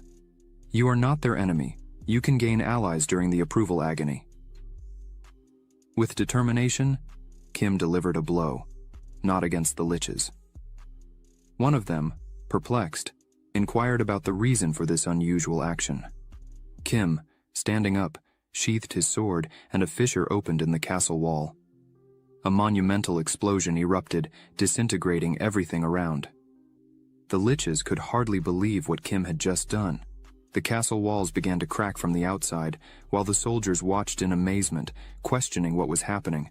The castle was crumbling, and amid the chaos, a dark magic manifested in the debris. One of the liches scolded Kim, claiming they would have to deal with the consequences of this chaos. The other lich, addressing the lesser companion, warned him to summon the deed, emphasizing that refusal would result in his own death before they faced Kim. Astonished, the lesser lich agreed to obey the orders. Meanwhile, the first lich orders the red lich to check the altar, warning about the need for its total integrity for the ritual. Before the Red Lich can rise, the Phoenix advances towards him, charging at him with precision. The attack hits exactly where he was, enveloping the whole scene in a smoke curtain. By a hair's breadth, the Red Lich escapes, only to find Kim already waiting for him, ready for the confrontation. Interrogating the Lich about his fate, Kim, with sharp skill, splits the being in half in front of the first Lich, who, enraged, threatens retaliation. Casting a spell towards Kim, the first Lich watches in fury as Kim defends with agility, dodging with his sword. On the ground, the Lich prepares another spell, trapping Kim inside a magical barrier while still hovering in the air. Discontent with the situation, Kim sees darkness take over the confined space. Persisting, Kim summons his Phoenix, which, at lightning speed, attacks the magical barrier, generating an explosion that shatters it, freeing Kim. Even reflecting on the intensity of his gesture, Kim hears the Lich warn him about the depletion of his mana by the Phoenix. The Lich offers a surrender, promising a painless death, to which Kim responds by standing up and ordering the return of the Phoenix. Wielding his sword, Kim challenges the Lich, questioning the source of the idea that he would be useless without mana, raising the tension. At that moment, Maxman returns, interrupting the exchange of words and asking Kim to calm down, offering help. Maxman is surprised by Kim's response, who states that he has already done enough. Demonstrating a transformation ability, Kim assumes the image of Maxman, receiving the sacred blade and all divine attributes. A smile plays on Kim's lips as he announces that it is time for them to truly play. Meanwhile, on the outskirts of the castle, the soldiers gathered to try to protect their fortress and identify the enemy. As they recovered, a new explosion echoed and something was launched from the castle walls. The Lich hovered in the air, outside the imposing walls. Witnessing this scene, the soldiers wondered what was before them. The Lich expressed his dissatisfaction regarding his companion, whose quick irritation frightened him. He felt the urgency to fulfill the request made to him as quickly as possible. With his fingers, the Lich began to release red threads, announcing the resurrection of the dead. Countless creatures began to rise from the ground, generating panic among the present soldiers. Faced with the imminent threat controlled by the flying Lich, the soldiers decided to attack him. The Lich, realizing the soldiers' intention, laughed. However, upon directly facing the being, they were momentarily scared, questioning the true nature of the creature. Suddenly, a voice called one of the soldiers, revealing to be Captain Maxman. The soldier expressed his joy at seeing Maxman unharmed, sharing his concern for the destruction of the castle gates and the sudden appearance of the Lich in the sky. Maxman interrupted, assuring that everything was under control and explaining that he had ordered the evacuation of the region, avoiding fatalities. He inquired about the state of the castle gates, receiving the answer that they were not yet fully repaired. Understandingly, Maxman asked the soldier to take care of the others, ensuring their well-being. He emphasized that he would face the Lich alone, but the soldier refused, determined to assist in the fight against the threat. Maxman questioned about the monsters surrounding the castle, obtaining the information that the front line would be sufficient to contain them. The soldier reiterated his determination not to let the captain fight alone again. Maxman, looking at him for a moment, agreed with a smile, instructing his soldiers to form a solid defense. Recalling his commitment to Kim, Maxman understood that his role there did not consist of an intensive battle against the Lich. His true mission was to protect all the soldiers, while the rest was up to Kim. Meanwhile, the fight between Kim and the main Lich continued fiercely. The two danced a fast choreography, the fight unfolding in every corner. Kim seeks to hit the Lich, who skillfully dodges his attack once more. However, Kim waited for this moment, and as soon as the Lich dodges, a new blow is delivered, surprising the creature and hitting it squarely. The Lich falls, emitting screams of pain, while Kim returns to the ground, facing the kneeling enemy, proclaiming the impossibility of what happened. As the Lich raises its head, it becomes visible that its form is disintegrating. In an internal monologue, the Lich considers such an outcome unacceptable, as he had been strengthening himself daily for a century. His current power labels him as the most formidable disciple among all the Liches. Kim, with his sword ready and a radiant energy, leaps towards the Lich to consummate his victory. Meanwhile, the Lich internally questions why he, a powerful entity, cannot subjugate a human like Kim. At the height of this reflection, Kim splits the Lich in half, annihilating its vital stone. The creature kneels, admitting that it should not perish in that place and that its plans are crumbling. Kim coldly observes, pondering the uniqueness of the Lich, whose existence persists even with the vital stone split in half. Kim suggests to the Lich to relax, stating that his plan has completely crumbled. The Lich, incredulous, asks if Kim really told him to relax. Contrarily, the Lich argues that it is Kim himself who should not relax. He reveals that the invocation of the king is not a unique plan, as many Lich disciples are working tirelessly to bring the king back. Even if there were 10 others like Kim, the Lich assures that they would not be able to stop them. He emphasizes the inevitability of the king's return, threatening to plunge the world into darkness. Upon hearing these words, Kim lets out a sigh and advises the Lich to relax again.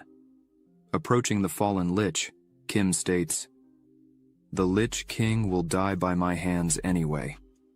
The Lich is left speechless, tries to articulate something, but before he can, Kim plunges his sword into the middle of the vital stone, causing the Lich's immediate disintegration. Upon ending the life of the Lich, Kim states that his words have come true. At that moment, Kim revives memories of his past life during the outbreak, when the Lich King invaded the reality of the world, and Kim, at that time, was responsible for his death. However, Kim carries with him a concern stemming from his previous experience. The déjà vu manifests. A Lich of similar quality now roams freely, awakening Kim's apprehension. The possibility that this event may unfold more rapidly than before does not go unnoticed. After a brief reflection, Kim realizes that, indeed, events are unfolding more quickly than in his past life. Nonetheless, he composes himself and decides to deal with the present events, leaving the future to its own time. There is still one Lich remaining. Kim's thoughts return to Captain Maxman, who had questioned him about his performance.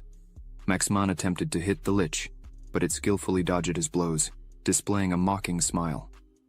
Maxman, aware of the difficulty posed by the Lich's mobility, recognizes that his limited aerial skills are not an impediment. His intention is not to defeat the Lich.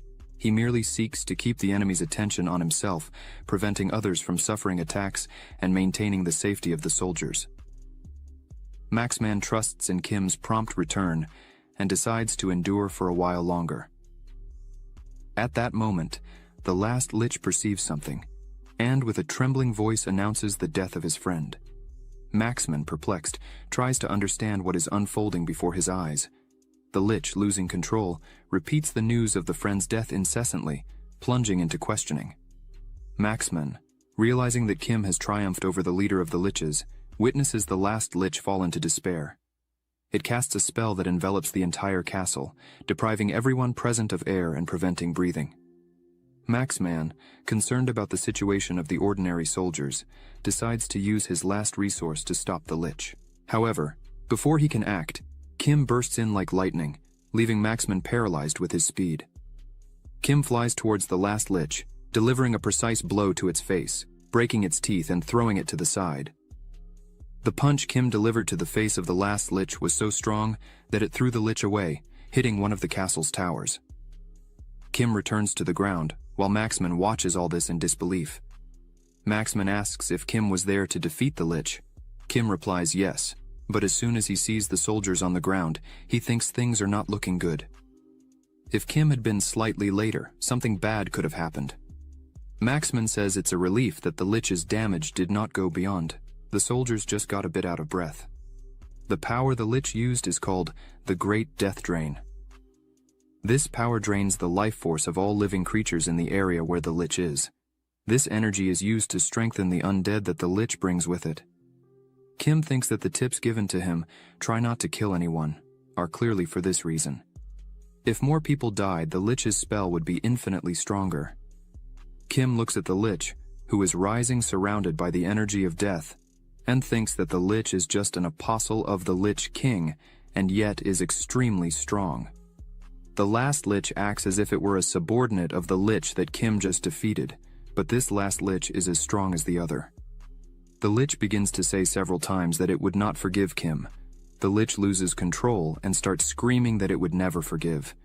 It opens its mouth, and from within it comes a staff and a lot of blood. Kim just watches closely, while Maxman is completely scared by all this. The lich grabs the staff in its hand, and a lot of energy begins to emanate from it, creating a gigantic protective barrier. Maxman becomes increasingly amazed at the lich's strength. Kim thinks that if it continues this way, the Great Drain will activate again. So, Kim jumps towards the lich to kill it before the worst happens.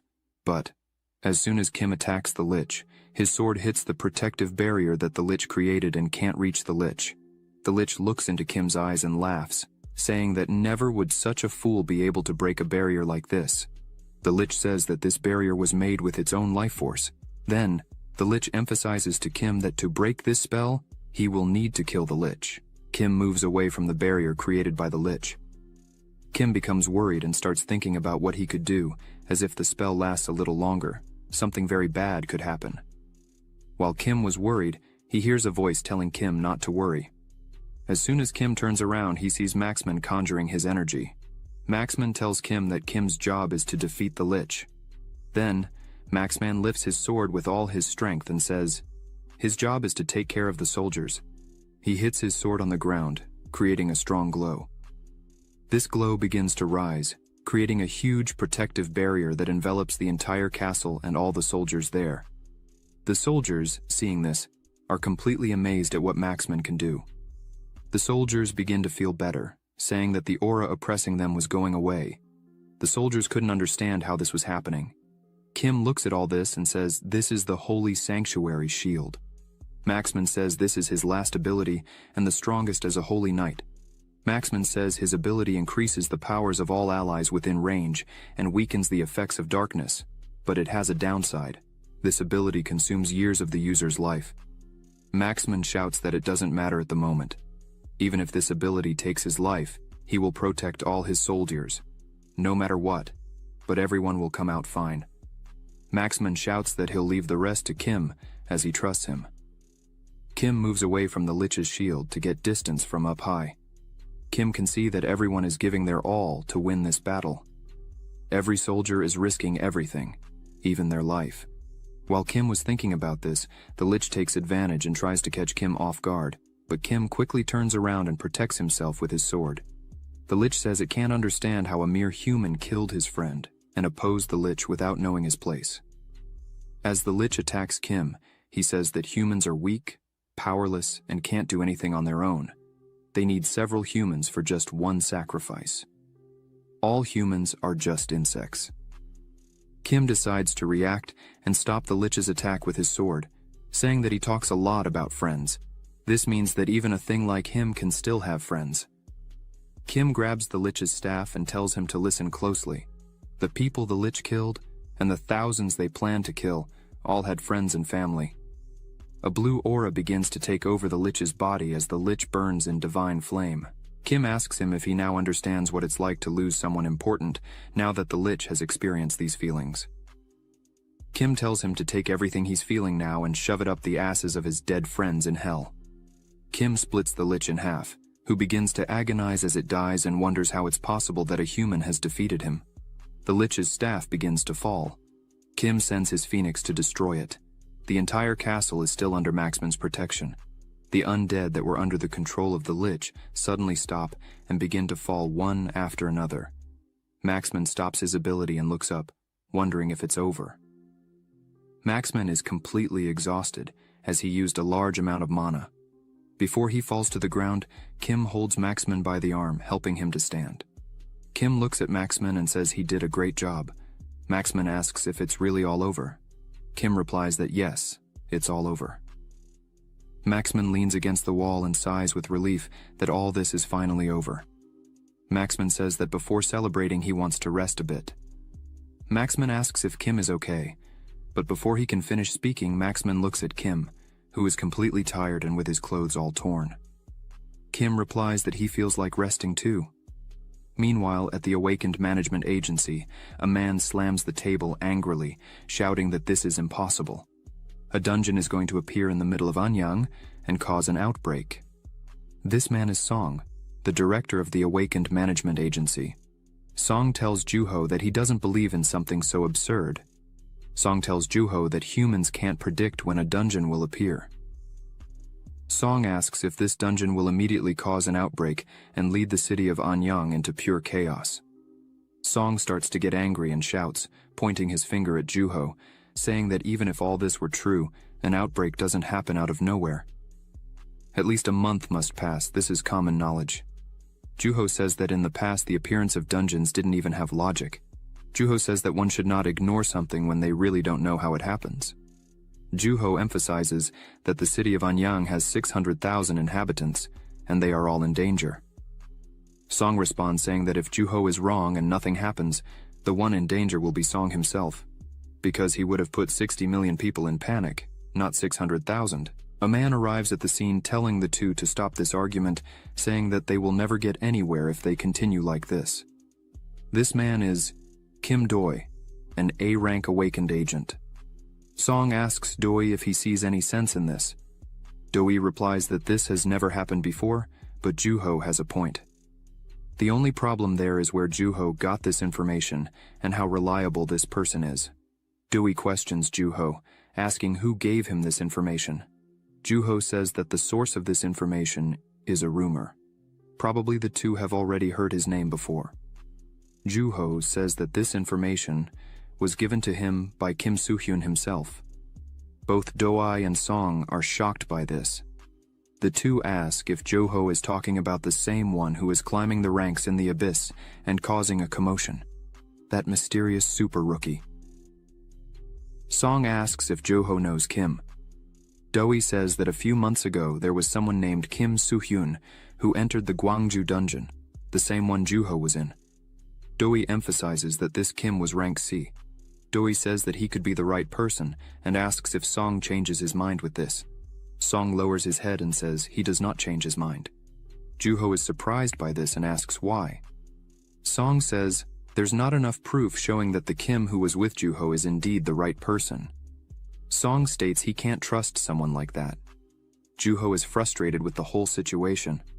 Song looks at Juho and says, if they send everyone out of the city and nothing happens, the responsibility for everything will be the director's, meaning Song himself. However, Song asks Juho to pay attention and emphasizes that dungeons are like natural disasters, so if some people die because of them, it wouldn't be his responsibility. Juho is annoyed and thinks that Song doesn't want to do anything just because he's afraid of taking responsibility. Song interrupts Juho, saying that he decides everything there and takes all the responsibility for it. Song says he will pretend that none of this happened today. Switching back to Kim, the system notifies him that he received approval from the 20th floor as a reward. Kim received 100,000 points. Kim's attributes increased: strength by 1, agility by 2, vitality by 2, mana, efficiency by 2. Kim sighs, apparently very tired from this. Kim sits at the edge of the castle and thinks that this was extremely difficult, as he wouldn't have imagined that there were 3 apostle-level liches there. Even though the floor was a multiple of 10, it was still just the 20th floor. Kim looks at the system screen and thinks that at least he got good results with his attributes. Kim's mana efficiency points went to 70, and his mana rank went to the 7th. This is high even for an S rank, which was his goal in his past life. Suddenly, the system shows a new window, saying it was calculating the level of rewards. This surprises Kim, as he thought he had already finished receiving all his rewards. Suddenly, numerous system screens inform Kim that he didn't receive help from various people. This shocks Kim, asking what that meant. After reading more carefully, Kim understands that he could have received help from many people. Then, Kim remembers what the gatekeeper told him. You might be able to gain allies during the ordeal of approval. Kim closes his eyes and sighs again, saying this might be because he always had to solve everything alone. Kim looks down and sees all the soldiers and marksmen cleaning up the castle. Kim, looking at Maxman helping the soldiers and leading them, cracks a small smile and thinks that maybe this time he didn't do everything alone. Maxman tells the soldiers that the biggest problem has been resolved, but there's still a war against the Udram kingdom. So, the soldiers should prioritize the castle walls and gates, and then the interior. Kim approaches Maxman and says, "He seems very busy now." Maxman turns to Kim and says he's been looking for him everywhere. Maxman thought Kim had left without taking care of his wounds first. Kim says he just went for a walk to unwind a bit. Maxman says he wanted to thank Kim in front of everyone. Kim says he went for a walk precisely because of that. Kim, a bit embarrassed, says it's a bit uncomfortable for him to be praised or to receive expectations from someone. Maxman just looks silently while Kim talks. Then, Maxman says he was the same as Kim in the past because he had been the war hero of the Old Kingdom. Maxman emphasizes that after all his efforts in the previous war, that's how everyone called him. Of course, Maxman wasn't sad about it, but the pressure on Maxman increased intensely over time.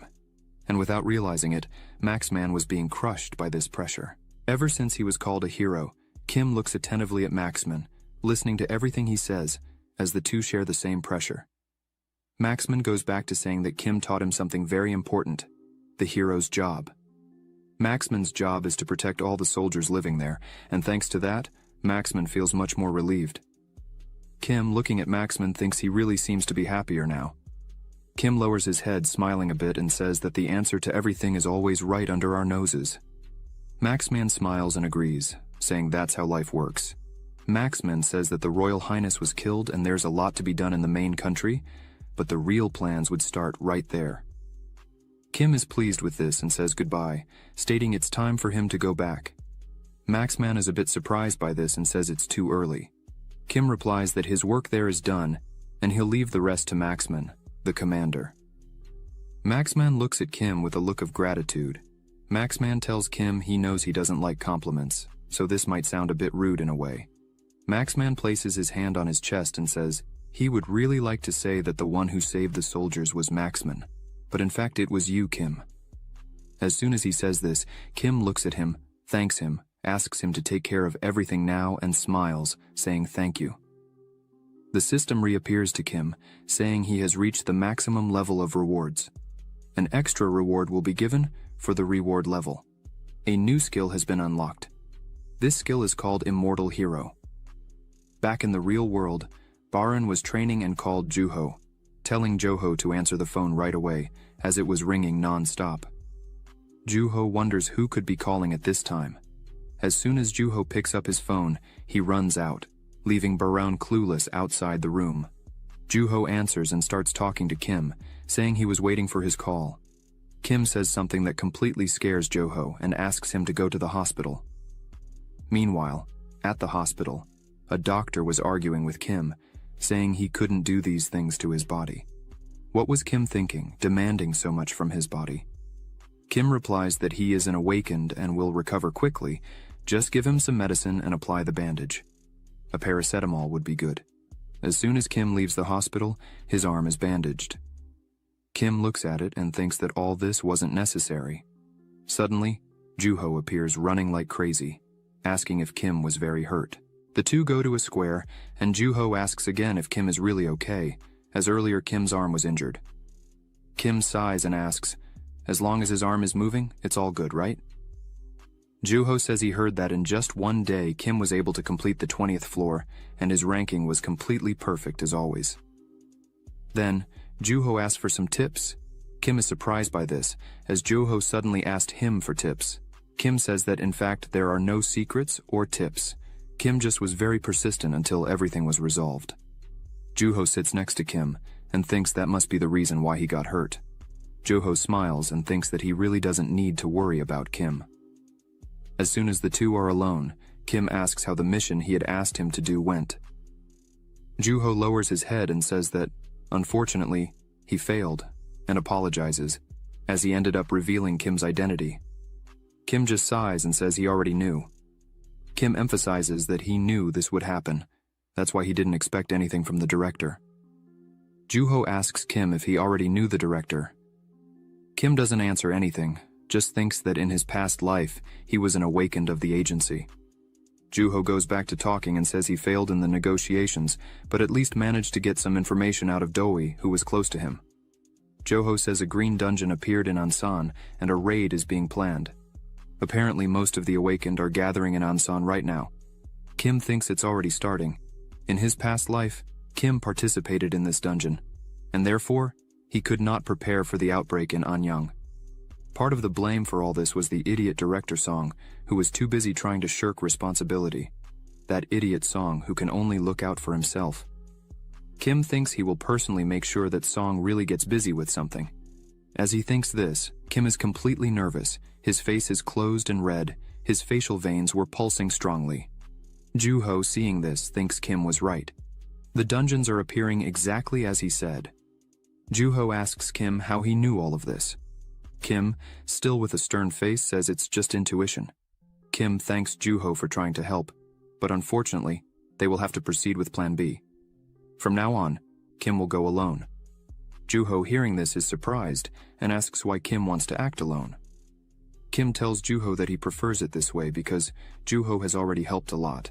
Juho becomes upset with this and yells, saying he hasn't helped enough. Kim is surprised by Juho's attitude. Joho says that clearly they can't expect help from the agency. Then, Joho looks at Kim and asks what Kim has in mind, as there must be something more Juho can do to help him. Kim is speechless at all this determination from Juho and cracks a small smile. Kim realizes he is finally not alone, and then decides to share the plan with Juho. 2 months pass. It's December 17th, a week before Christmas dinner. Some people in the city start talking about a post made on the Abyss online site. The post starts with, "Run away." On December 24th at 18 Or, the city of Anyang will be the victim of a terrorist attack. The responsible for the attack will be the Dump Guild. They are a wicked organization, full of the world's worst assassins. If you value your lives, run as far away from Anyang as you can. On that day, I hope there's no one who loses their life thinking, bah, it's just a meme. Despite the warning, people still don't believe it's true and think it's a joke. People don't even know what the Dump Guild is. A reporter went to the scene saying that there's a post on the Abyss online site that is causing a lot of confusion on social media. Could the terrorism warning from the Dump Guild be true? The reporter says they brought someone who claims to have seen the Dump Guild in person. The reporter asks Juho if the Dump Guild really exists. Juho replies yes, because he saw them with his own eyes. But inside, Juho was trembling, as this was a very risky task to do. Juho points out that a while ago, they almost had several deaths in a dungeon because of this Dump Guild. The reporter asks if this is really true. Barun, at his home, is watching the report and wonders what the hell Juho is doing. Song punches the table in anger and yells how Juho dared to use the media like this, as Song was already having a lot of problems thanks to the dungeon that appeared in Ansan. Doi thinks there's not much they can do. Not even an agency can control an awakened. Song looks at Doi and says, this is clearly Kim's doing. Song asks if Doi has already found out who he really is.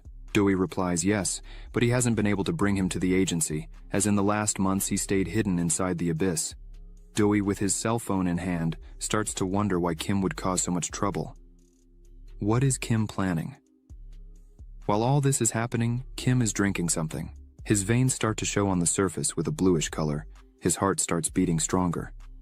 Kim is completely different, smiling and talking to himself. The owner of the inn where Kim was staying starts to shout and bang on the door, saying that Kim had rented the room for a month and hadn't left the room not even once. The gentleman asks what Kim was doing inside. The gentleman tried to open the door and saw it was unlocked. But a heavy aura was there. As soon as the gentleman opens, he sees that Kim was fine. But suddenly the gentleman feels an immense wave of monstrous aura coming from Kim. Kim just apologizes for the incident and says he would pay double for the trouble. The gentleman is astonished and happy, asking if Kim plans to stay longer there. Kim, with a smile on his face, replies, he is already leaving. Kim throws a bag full of gold coins so heavy that when it falls, it raises dust. And in the blink of an eye, Kim simply disappeared from the room he was in. Today is December 23rd. It has been a month since Kim left everything to Juho to take care of and went to the tower. Kim used all his points to buy a higher-level mana catalyst that cost 2 million points. The seller couldn't believe that someone from the 21st floor already had that many points to spare. With this catalyst, Kim locked himself in a room and, after taking the catalyst, trained madly to control the ambient mana around him. Kim says that the smell and taste were awful, but thanks to that, Kim managed to reach the perfect condition.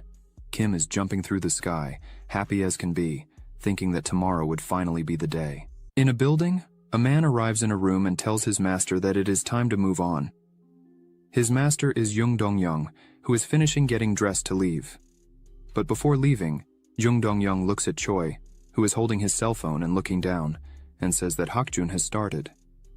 Choi looks up at Jung Dong-young with a very discouraged expression and says he understands. Choi and Jung Dong-young are walking. Choi asks if an attack by the Dump Guild could really happen, and adds that this Dump Guild is a criminal guild that lives in the underworld. Choi can't believe their existence has finally been revealed to the public. Jung Dong-young says it is indeed a bit strange and asks Choi what he really thinks about it. Choi thinks for a while and says that it is quite likely to happen, especially now that a green dungeon has appeared in Ansan. Choi points out that, even for a guild like Dump, he didn't think they would go that far. Jung Dong-young interrupts Choi's speech, saying that he didn't want to know about that, but who made the post? Choi is a bit confused by this. Then, Jung Dong-young starts explaining that he stopped to think for a bit, and it's very strange that a person who exposed a guild known only to a small group of awakened people. Jung Dong-young says he did some investigations on the matter, and found out that the name of the person who did this is Kim Soo-yoon. As soon as Choi hears this name, he is completely shocked. Jung Dong-young says his plan is to continue the investigations and find out why Kim is so obsessed with the Dump Guild. Thus, Jung Dong-young's car finally arrives, and, as he gets into the car, Choi just looks on with a dissatisfied expression before getting into the car. Choi takes another good look at Jung Dong-young and thinks something is really strange, as Jung Dong-young doesn't care about anyone else but himself, and now, out of nowhere, he is giving so much importance to this guild. Choi starts to get into the car and begins to question what the Dump Guild has to do with this situation. Choi, already inside the car looking at Jung Dong-young, starts to think that there might be some connections between the Aries Guild and the Dump Guild somehow. Choi, a bit confused, sighs and thinks about Kim.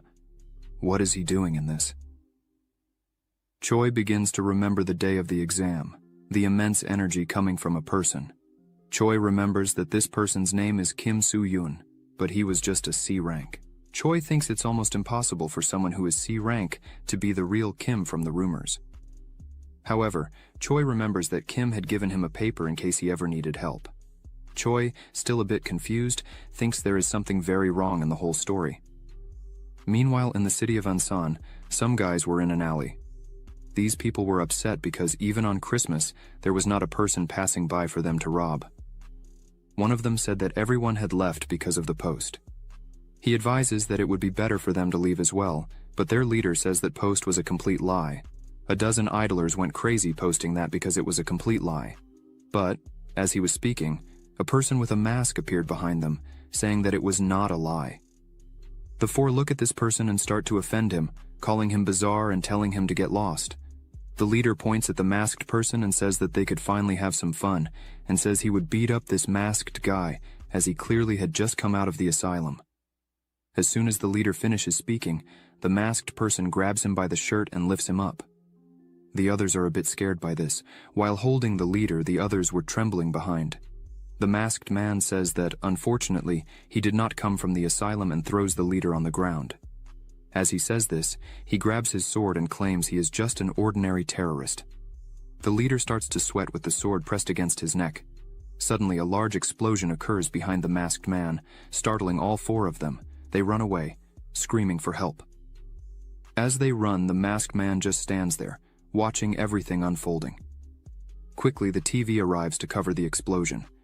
The reporter announces that there indeed was an explosion in the Pyeongchon district of Anyang City, and it might be the attack mentioned in the Abyss Online post, which was much debated. A man runs into Director Song's office, but the director says he has already seen what is happening. Director Song puts his hand on his head and says he thought Juho was just bluffing when he asked them to issue a warning to evacuate the city. The director's assistant says that, according to witnesses, the attack was carried out by just one person. This makes Director Song a bit stressed, as just one person was able to do such a thing. Director Song remembers that Juho had said the source of this news is Kim. The director tells his assistant, Doi, to take care of everything, and to gather as many awakened as possible to capture Kim, as everything indicates that Kim is the real terrorist. Meanwhile, the masked man is on top of one of the buildings, wondering if this is enough to get their attention. By now, the whole city had caught fire. Meanwhile, the masked man is still around, assessing the situation. The man concludes that it is enough, as it already looks very much like a scene of terrorism. The man thinks that, despite everything seeming to be burning, it is nothing but a lie, as he had enhanced his sacred flames and learned to control the flames in a way that only appears as though things are burning, without actually burning. Thanks to this ability, this whole scene can be created. There were a total of 0 deaths in this attack. At this point, the people must have already evacuated the city, but it is not over yet. Kim needs to head to the city center still. Kim thinks it must be about time for them to arrive. As soon as Kim thinks this, he hears a voice telling him not to move any further, and this startles Kim because the timing was perfect. These people are the awakened who came for Kim under Doi's command. Then, without delay, Doi starts saying that they all came on behalf of the awakened agency, so Kim should stop all his attacks now.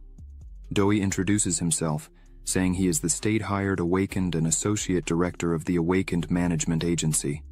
Doi emphasizes that Kim should surrender and come quietly. Kim just looks at this without saying a word. As soon as the people behind hear the name, they are a bit scared because it is Kim from the rumors. Doi tries to calm the situation, saying they had information that Kim and Joho were working together and were the cause of this incident, so if Kim surrendered, they could talk more properly. But before Doi could finish speaking, Kim interrupts him, saying he talks too much. Kim raises his sword, saying he doesn't want to waste much time, so they all could come at once. It would make no difference. The people hearing this are surprised by Kim's sheer arrogance. The awakened begin to rush at Kim, saying it doesn't matter who he is, this does not give Kim the right to act so arrogantly. The first one tries to hit Kim directly, but Kim easily blocks the attack with his sword.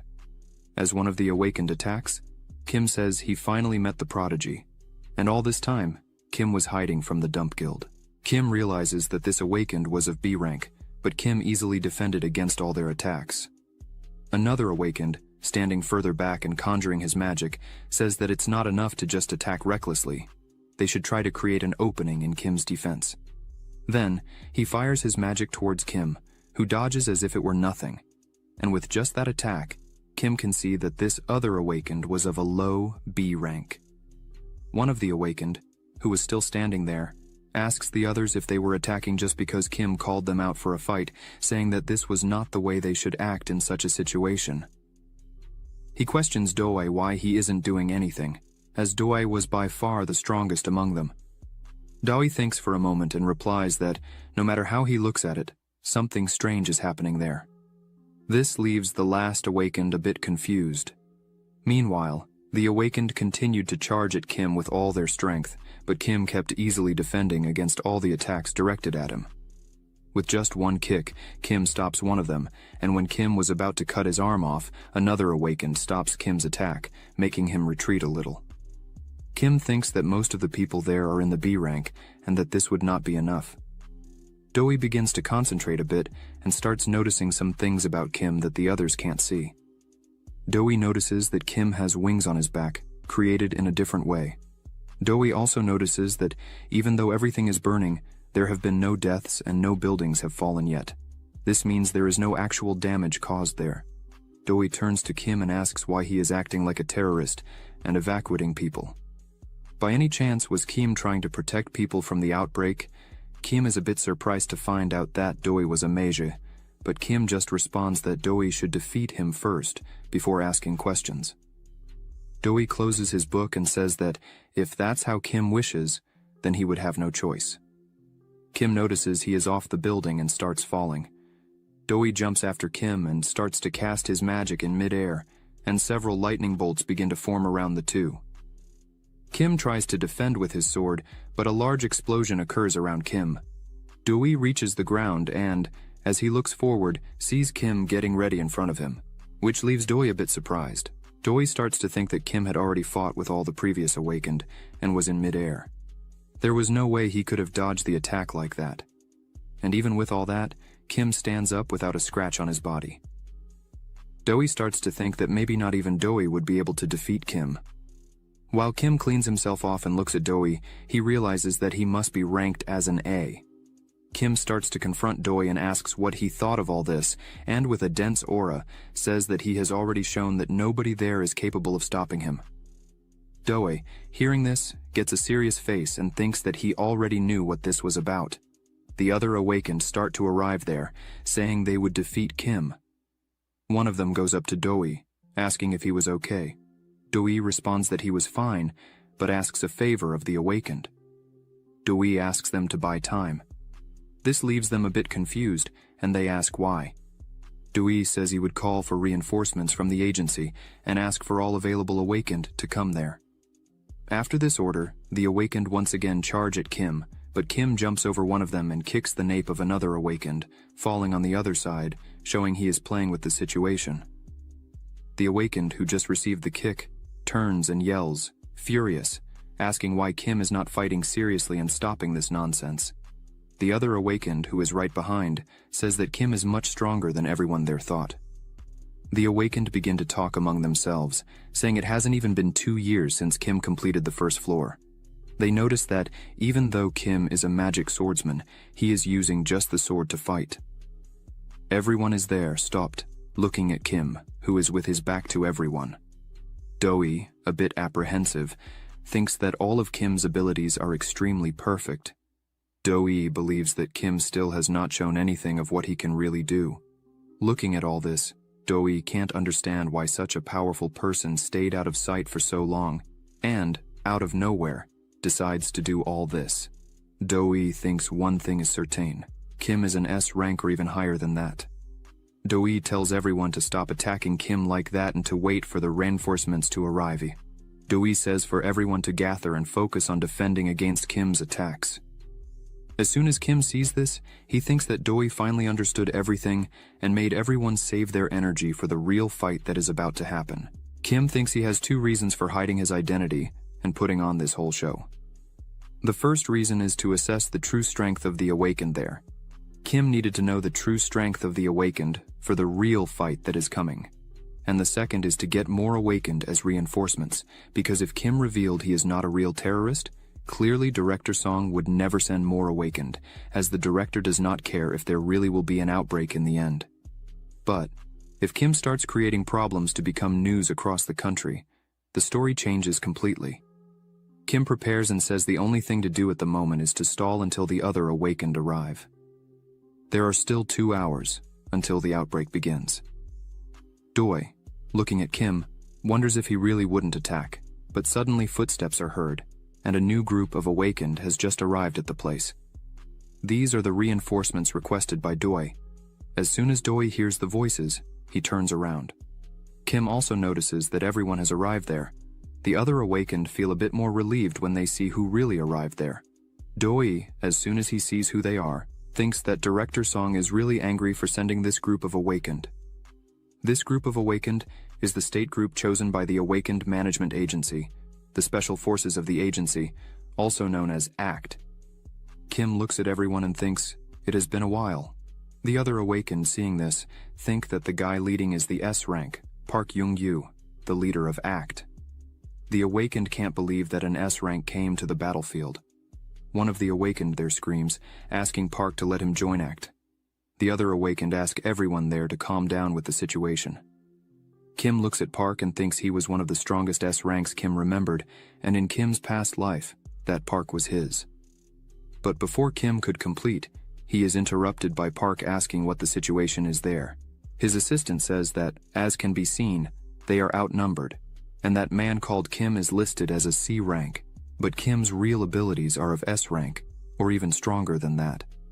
Doi says that Kim might even be stronger than Park himself. As soon as Park hears this, He asks what Doi was saying.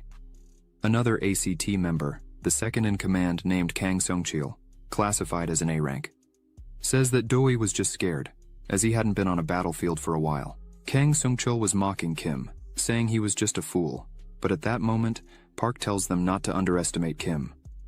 Park tells Doi that he has no idea of Kim's strength, but intends to do nothing for now. First, Park's entire team would fight, and only then would he join the battle.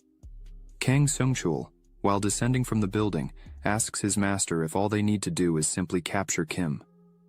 Meanwhile, Kim just looks at all this without saying anything.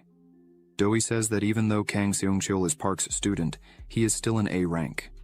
Doi points out that Kang Seung-chul will not be enough to defeat Kim, but Park descends from the building and says it's okay, because the ACT organization is different from other Awakened. Park and Kim face each other. Kim thinks that Park hasn't changed at all. He is the same as Kim remembered. He then remembers the teachings he had received from Park. Kim closes his eyes and says he wants to see if Park's teachings were still good. Kim prepares for the battle as the 5 members of the ACT surrounded him.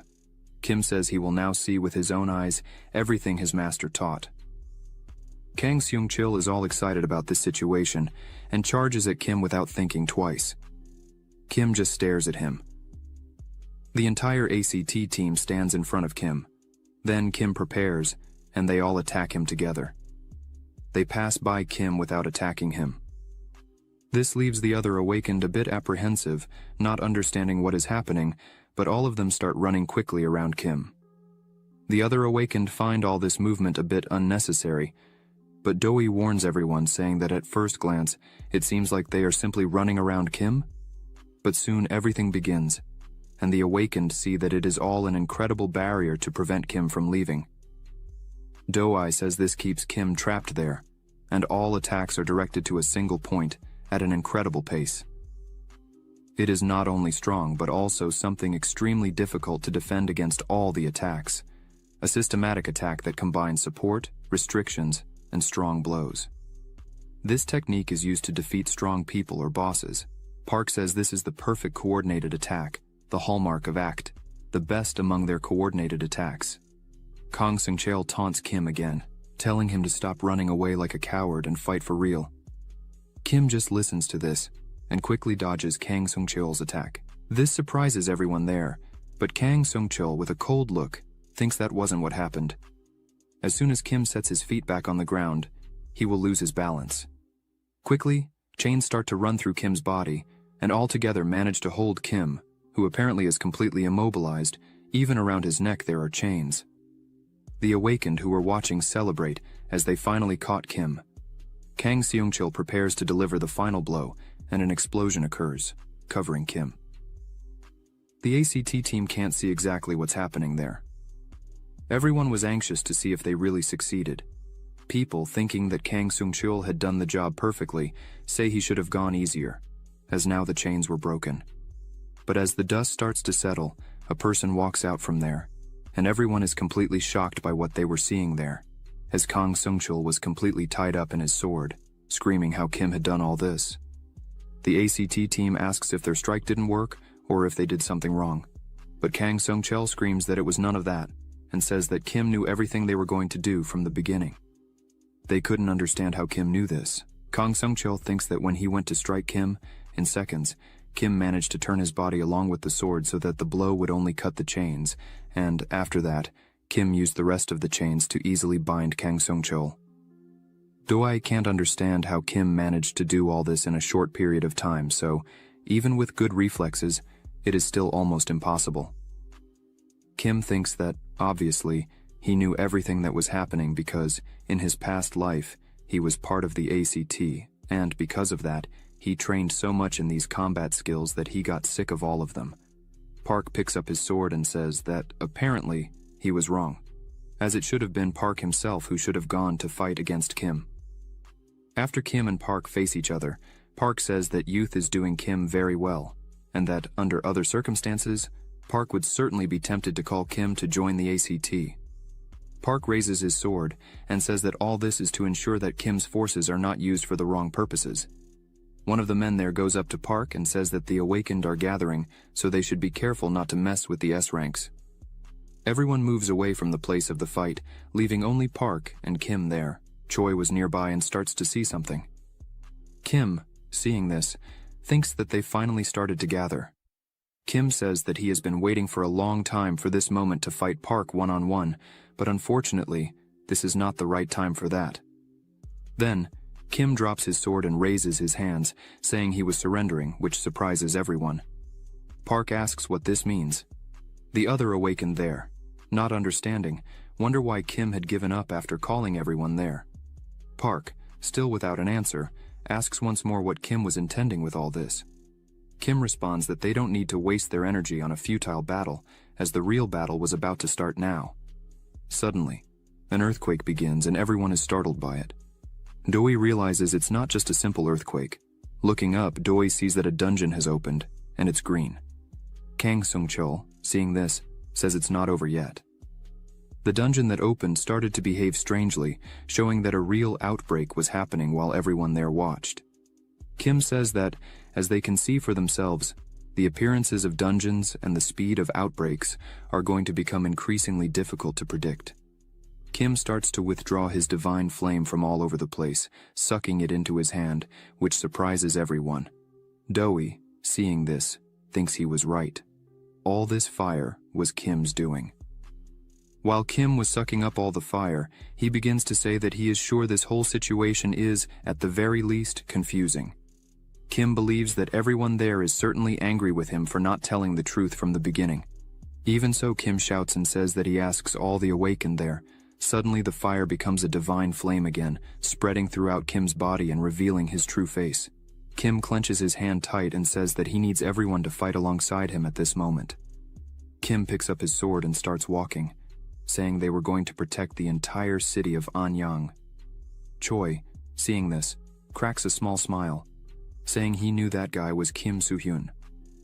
Kim stops in the midst of everything and is silent for a while, and, looking at the outbreak that is forming, thinks that this is the catalyst of the phenomenon that will threaten the entire world. Normally, an outbreak is a phenomenon that happens if a dungeon is not completed in time, but this current case was a special one, where the outbreak began as soon as the dungeon was created. Kim thinks these events will happen more frequently from now on. Kim looks at Doi and asks how many people they had there to fight. Doi answers that about 100 people were sent to that place. Kim smiles and thanks Doi for his hard work and for understanding Kim's true intentions. Doi replies that it was only because of Kim's fake attack that he managed to get all these people as reinforcements. The people around, not understanding much, start to wonder how they knew this outbreak was going to happen like this. One of the awakened, scared, yells for them to look behind. Claws were coming out of the dungeon. Suddenly, a monster sticks its head out of the dungeon. Then they start screaming for everyone to get ready for battle, as the outbreak was beginning. Doi was a bit apprehensive upon seeing the monster, as this was an outbreak from a green dungeon. After everyone got ready, several monsters began to emerge from the dungeon. The first of the monsters finally falls to the ground, a gigantic monster right in front of everyone there. One of the awakened starts to tremble all over, as some people had already been killed there. The awakened further back scream for them not to retreat, but fear was taking over them. The monster strikes the awakened, who was paralyzed with fear. The others close their eyes because everything was too scary. But as soon as they look, Park had stopped the monster's attack and saved the awakened, who was paralyzed with fear. Park was scared, as each of these monsters was of a strength equal or superior to bosses of orange or red dungeons. Park begins to fight the monster and tells everyone to pull themselves together if they don't want to die. Park asks for all of Akti to get into support formation and helps all the other awakened to prepare. Kang Seung-chul responds that it would be easier if they just took care of it themselves. But as Kang Seung-chul spoke, he stops, scared, because a huge energy was behind him. As soon as Kang Seung-chul looks back, he sees Kim approaching. Kim begins to say that all the awakened are confused because of this unknown situation. Just as Kang Seung-chul didn't look behind him, Kim emphasizes that the priority now is to calm everyone down. As Kim jumps close to Kang Seung-chul, he asks if this is something the ACT can handle. Kim looks again at Kang Seung-chul and tells him to do his best given the current situation. Then, Kim jumps into the dungeon, leaving Kang Seung-chul bewildered. Kang Sung-chul is annoyed because Kim keeps saying the same things as his master, Park. When Kim was close to the dungeon, he grips his sword tightly and uses his divine flame, attacking several monsters at once, defeating many with just one strike. Kim lands on a building and thinks that, with the help of Park and the entire ACT here, they would likely easily contain the advance of the monsters. Then, the evacuation of civilians would occur without problems. Kim stands up and looks around, thinking that, thank God, his plan worked, and he won't have to worry about each monster that comes out from there. Kim, still looking at the dungeon, says it's time for Egolas, the black dragon, to appear. Then finally, the black dragon appears in front of everyone. Doi, seeing this, is astonished, as they have not seen such a monster before. Doi asks another awakened who was handling the evacuation of civilians how it was going. The awakened responds to Doi that they were halfway through. Doi thinks that, fortunately, there have been no deaths so far, thanks to the evacuation started by Kim. However, the monsters are coming quickly. If they don't do something fast to contain this advance of monsters, the damage could be greater. The black dragon emits a fierce roar, and this shows that if they don't act soon, the whole country will be in complete danger. Monsters continue everywhere and spreading quickly. Some awakened were fighting and told everyone to work hard and not let any monsters out of the city of Anyang, while other awakened were calming the people living there. Doi fights fiercely against a huge monster in front of him, using his magics to try to contain the damage. While fighting, Doi looks at one of the buildings and sees Kim standing on top of one of the buildings. Kim seemed extremely focused on something. Doi thinks the wait is over and now it's up to Kim, but Doi is a bit anxious, as he doesn't know if Kim could handle so many monsters and the black dragon alone. But as Doi was thinking about what Kim would do, he lets his guard down, and a huge monster approaches him from behind without Doi noticing. As soon as Doi turns and sees the monster, he thinks it's all over. But suddenly, a person appears sitting on the head of the monster and thus the monster falls face down. Park appears sitting on top of the monster with his sword in the monster's head, telling Doi to focus more, as he was losing his concentration easily. This surprises Doi. Park, still sitting on the monster, says he will explain quickly because they don't have time to waste there. Park adjusts his glasses and says that the extermination of the monsters and the evacuation of the people, the ACT, will take care of. Doi should assist the awakened. While the two were talking, Kim appears near them. Park, noticing, just looks back and asks if he could leave the black dragon to Kim. As soon as Kim hears this, he responds promptly that, yes.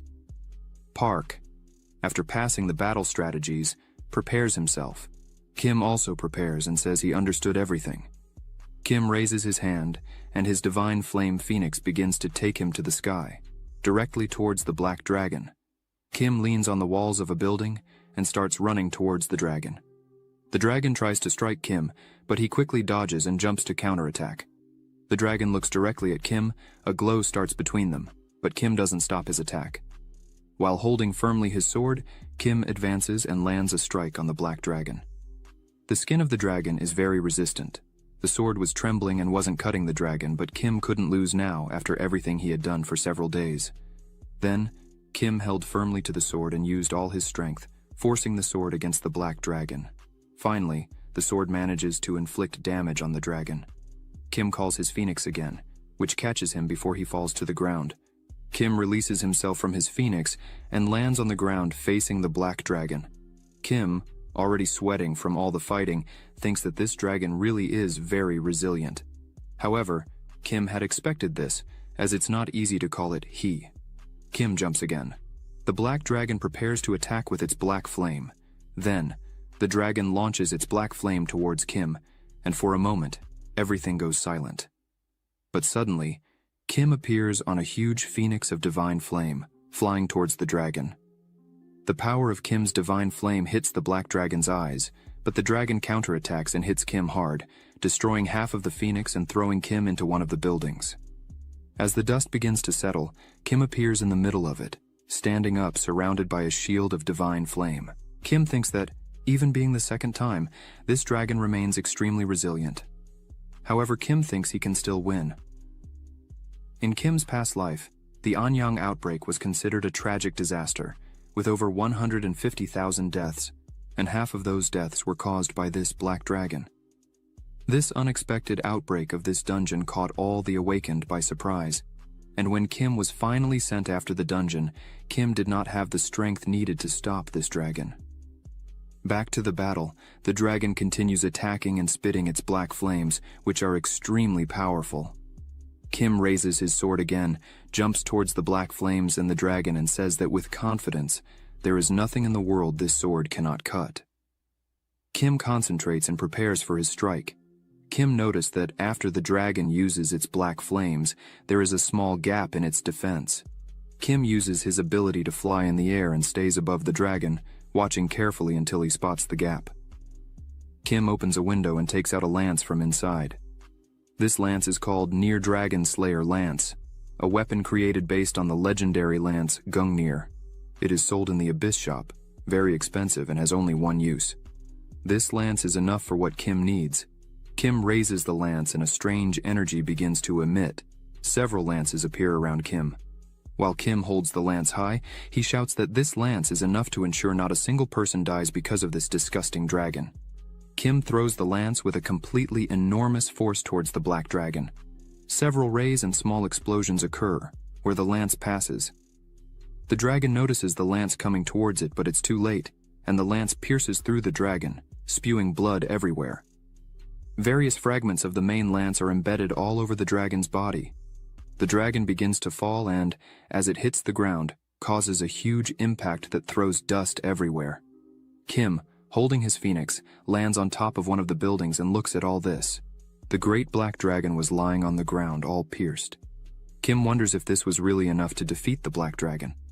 As Kim looked, the dragon's blood begins to flow a bit more, and with that, Kim smiles, as he saw that it really worked. But something begins to emerge from inside the black dragon. Kim, seeing this, begins to think that as soon as the half-dragon Aegolas suffers a fatal attack, he finally appears, the other half of Aegolas' soul. This monster looks at Kim and asks who he is that managed to stop him. Kim says that before the monster asks something like that, he should look at himself and ask himself the same question. The monster is a bit confused, wondering what it is, causing a shock to the monster, as he does not know who he really is.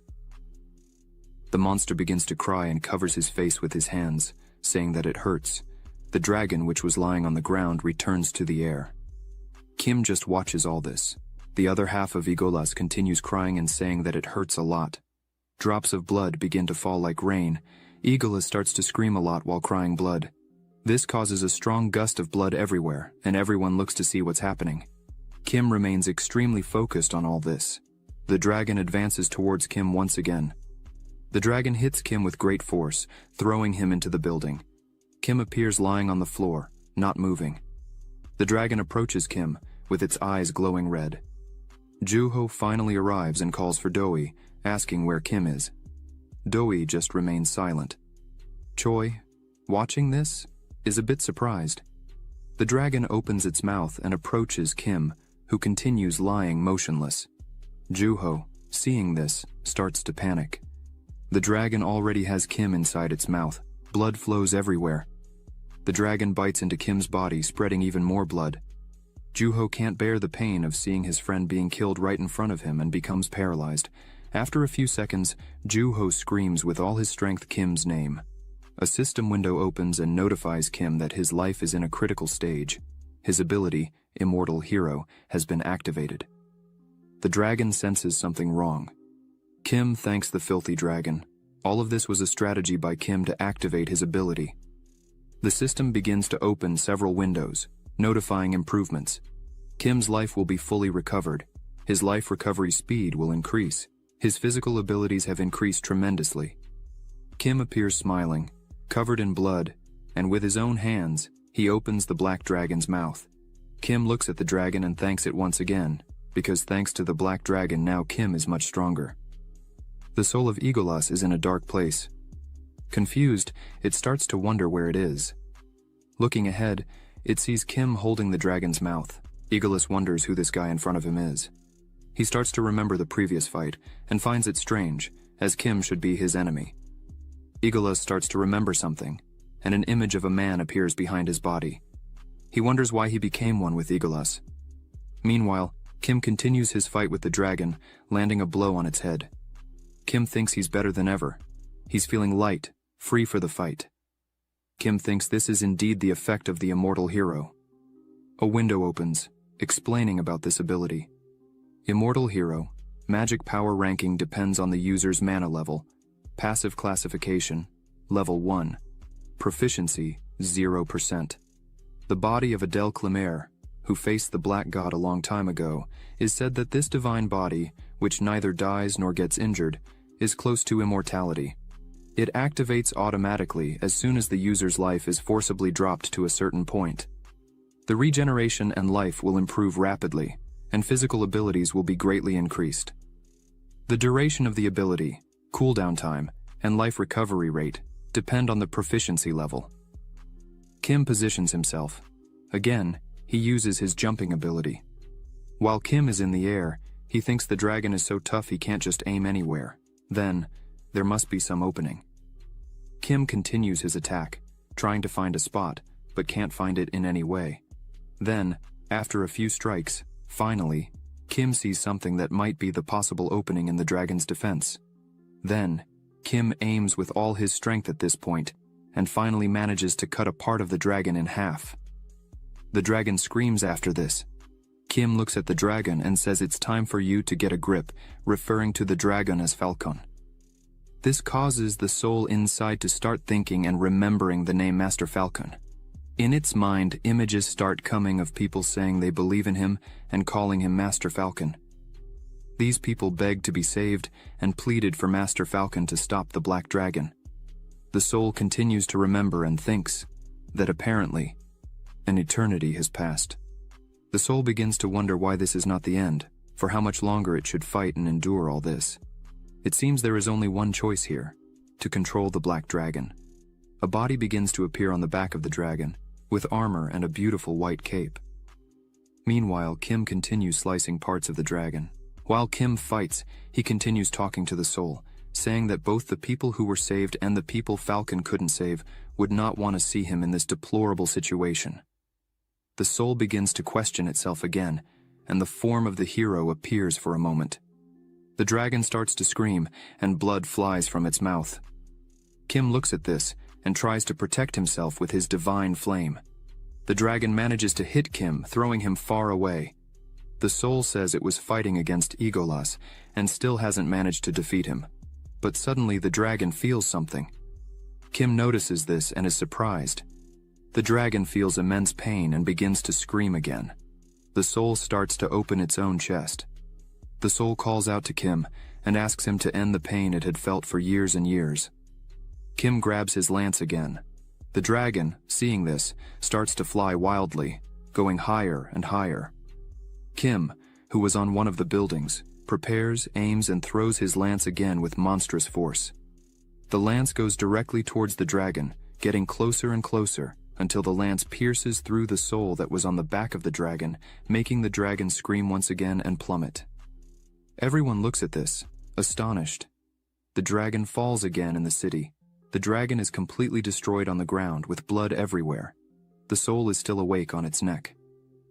Kim appears with his phoenix beside the soul. Kim approaches. A little later, he asks if its memories had returned. The soul says yes, all its past that it had forgotten finally came back. All the failures and mistakes. He was a knight of the Tessaram Falcon Empire for a long time. He tried to defeat the half-dragon Eagleus, but the prolonged war continued, causing damage to the nation. In the end, he used magic to bind himself to the dragon in another dimension, but because of the never-ending battle, both Eagleus and the warriors sunk deeper and deeper. Even after freeing themselves from the dimension, there were still constant fights to defeat each other in a single body, but every time this happened, in the end, innocent people always died. Falcon was in tears, recounting his memories. Kim turns and says, "It's been a long time to suffer over these things." Kim asks Falcon to think about the good things he protected with all his strength and honor, not about what he lost. Kim says that Falcon protected an entire nation. Because of him, innocent people can continue their lives. Falcon asks if Kim is trying to console him, but points out that Kim is very bad at it.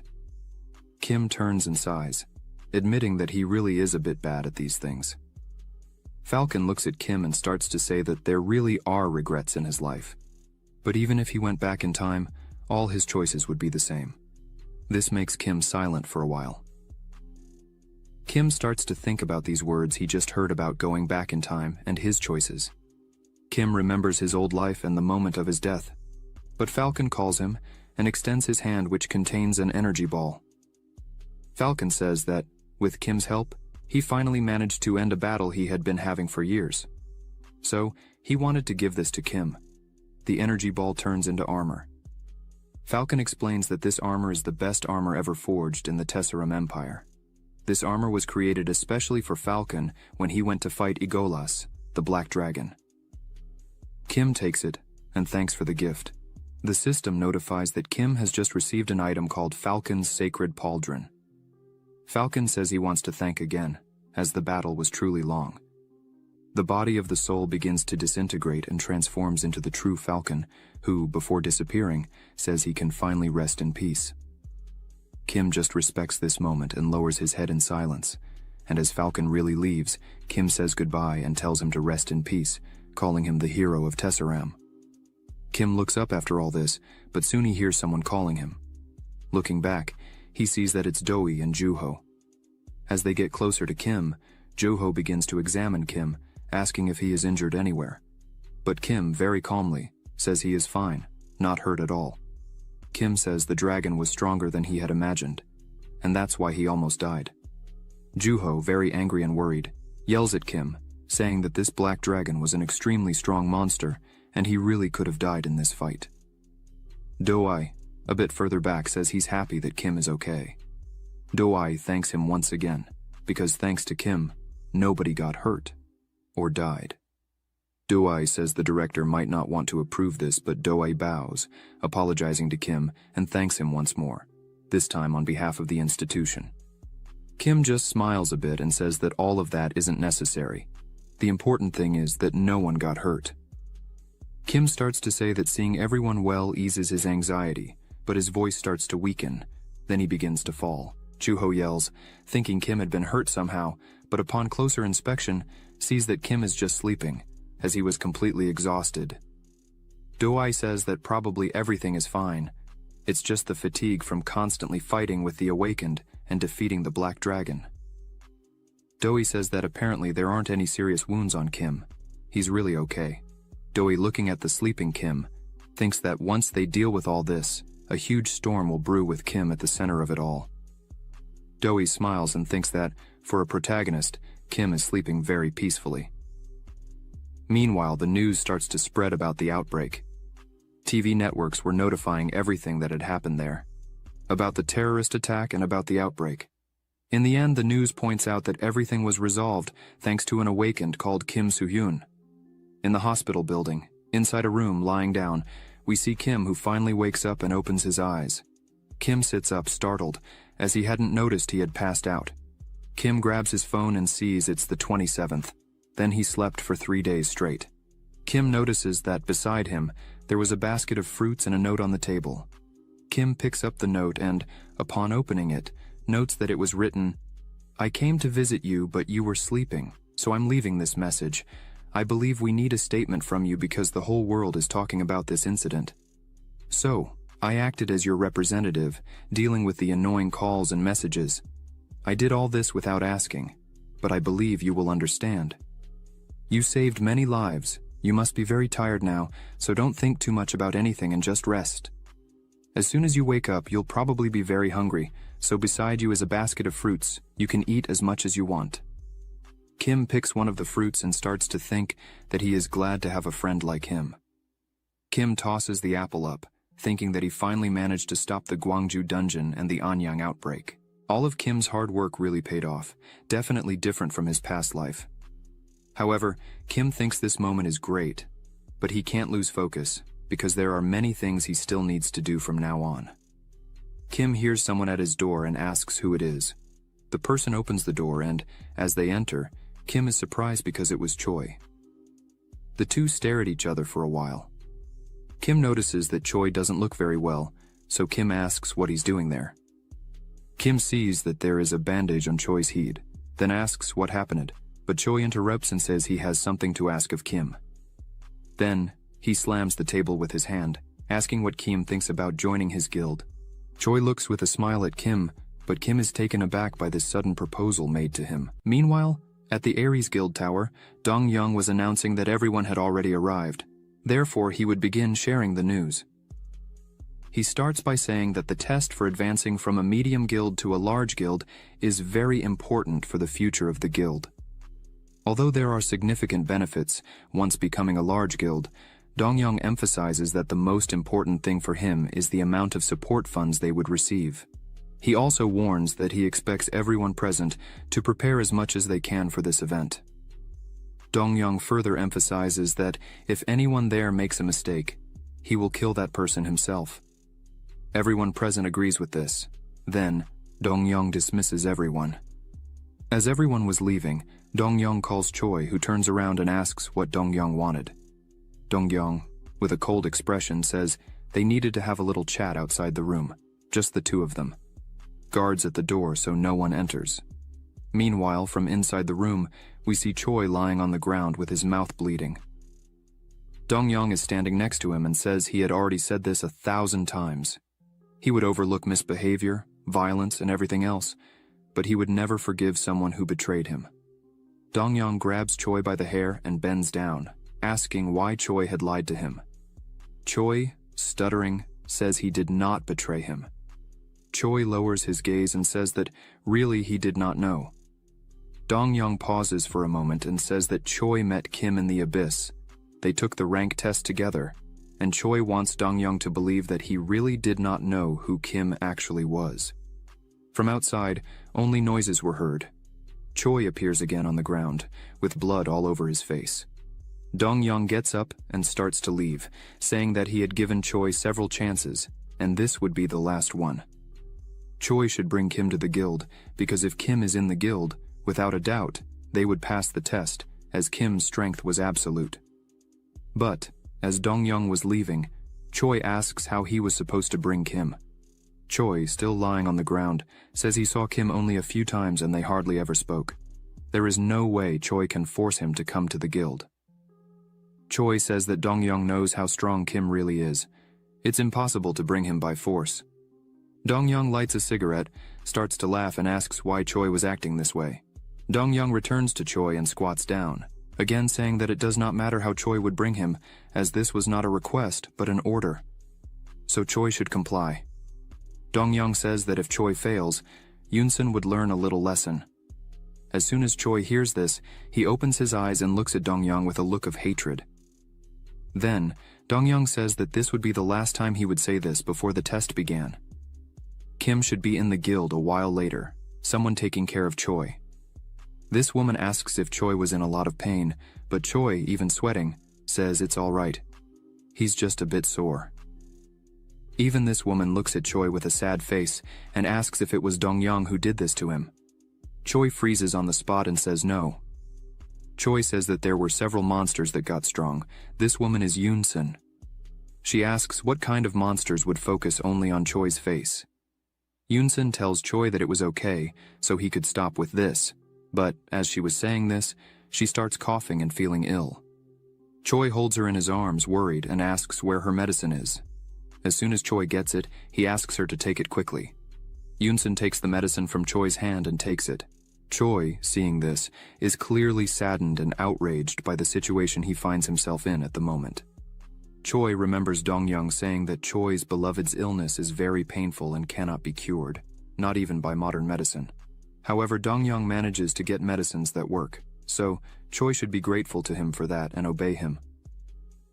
Dong Young pushes the medicine across the floor, leaving it near Choi, who was still on the ground. Dong Young says he hopes that Choi will fulfill his part of the agreement, as he would hate to see Yoonsun suffering. Choi is clearly full of hatred for all of this. Returning to the present, Choi holds Yoonsun by the shoulder, saying that she is not well. Then, the two embrace. Choi says that when Yoonsun is not well, he also can't be well. Then, Choi hugs her tightly and holds her for a while and crying, Choi says that until she recovers from this disease, he will never give up. No matter how much pain he has to endure, everything will be fine if it's for you, Yoonsun. Then, Choi would do anything in the world. Back at the hospital, Choi is talking to Kim, asking Kim to think about the proposal, as it wouldn't be a bad idea. Choi says that after this incident, Kim would obviously receive calls from all existing guilds and organizations, and if he joined the Aries Guild, they would make sure that nothing annoyed Kim.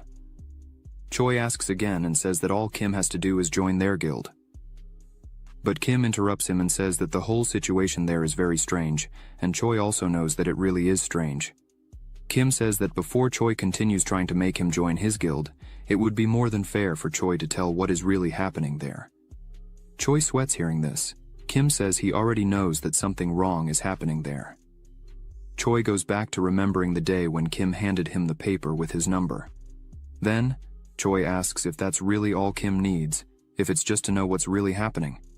Choi takes his sword and points it at Kim, who is surprised by this. Choi asks Kim to fight with him. If Kim wins the fight, Choi promises he will tell everything that is happening, but if Kim loses, he should join the guild. While Choi was saying this, he sweated out of fear of Kim because he had seen Kim's strength in the past fight against Egolas. Kim remembers his past life and remembers that Choi was the country's youngest ranking awakener. Kim also remembers the world-class Aries Guild, the famous Choi who was called a genius. The night before his test to become an S rank, Choi massacred the entire Aries Guild. Kim remembers having met him a few times in the past, in his previous life. Kim asked Choi to help save the world, but Choi told Kim not to be foolish. Why would he waste his life for horrible people like that?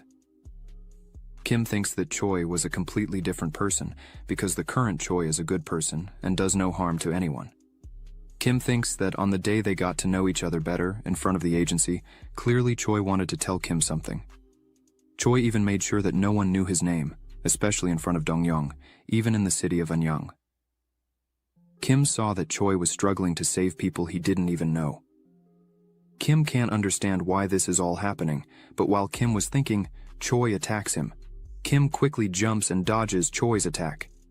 As soon as Kim dodges, Choi says that since there was no response, he would consider that Kim had accepted the proposal to fight him. Kim thinks something is wrong because Choi is forcing him to fight, even knowing that Kim was injured.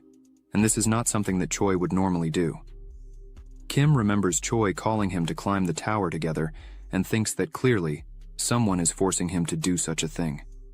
Kim says that no matter what happens there, he himself will find out what's going on. With the noise made by Choi's strike, people in the hospital begin to wonder where it was coming from. A woman thinks it could be an earthquake, but another woman comes running. A woman says they are in big trouble. The woman screams that there are awakeners fighting on the floor above. Choi attacks Kim again, who quickly dodges. Kim prepares and kicks Choi's arm, standing on his arm. Kim thinks that if he prolongs this fight, probably the hospital will be in pieces. So, Kim should end this situation quickly. Kim jumps on the bed and starts looking for his sword, until he sees it thrown in the corner of the room. But Choi takes advantage of Kim looking away and jumps again to attack him. Kim turns his gaze back to Choi and grabs the blanket that was on the bed, throwing it at Choi, who is confused. However, with that, Choi couldn't see where Kim was. Kim starts running to get his sword. Choi apologizes and, as he prepares to attack again, says that unfortunately, this fight needs to be underhanded. Choi says he would not allow Kim to grab his sword, as Choi knew that if Kim got his sword, Choi would have no chance of winning, since Choi knew he was much weaker than Kim. Choi uses his attack, and a wave of air comes out, hitting the wall. Kim, who was running, notices this and turns to see what was happening. The explosion caused by Choi breaks the hospital wall, making stones fly everywhere, and along with these stones, Kim had been thrown out of the building by the explosion. Kim thinks that, although he dodged the attack, it was still a tremendous pressure. Kim thinks that Choi is really strong. Kim notices that a knife was flying by his side, so Kim quickly grabs it. Kim thinks about the people in the street, so this fight could cause problems. Kim decides to draw Choi's attention to the rooftop, where the damage would be less. Kim starts to conjure his holy flame and summons his phoenix, so it can take him to the rooftop of the building. Choi goes to the wall he had just destroyed and looks up, seeing Kim rising quickly to the top of the building. Kim reaches the rooftop. Kim pauses and thinks that, even without any weapon, Choi would not be able to defeat him, but that is if Kim was at 100%. Unfortunately, Kim had not yet fully recovered. Quickly, Choi appears and charges at Kim again, who is only holding a knife in his hands. Seeing this, Choi asks Kim if he really thinks a simple kitchen knife could help him. Kim, looking directly at Choi, says, "Yes." The fight continues, and Kim manages to defend himself with just a kitchen knife. However, Kim thinks that this knife is not suitable for this type of fight, so he would not be able to hold this off for long, not to mention that the kitchen knife has no kind of magic infused in it.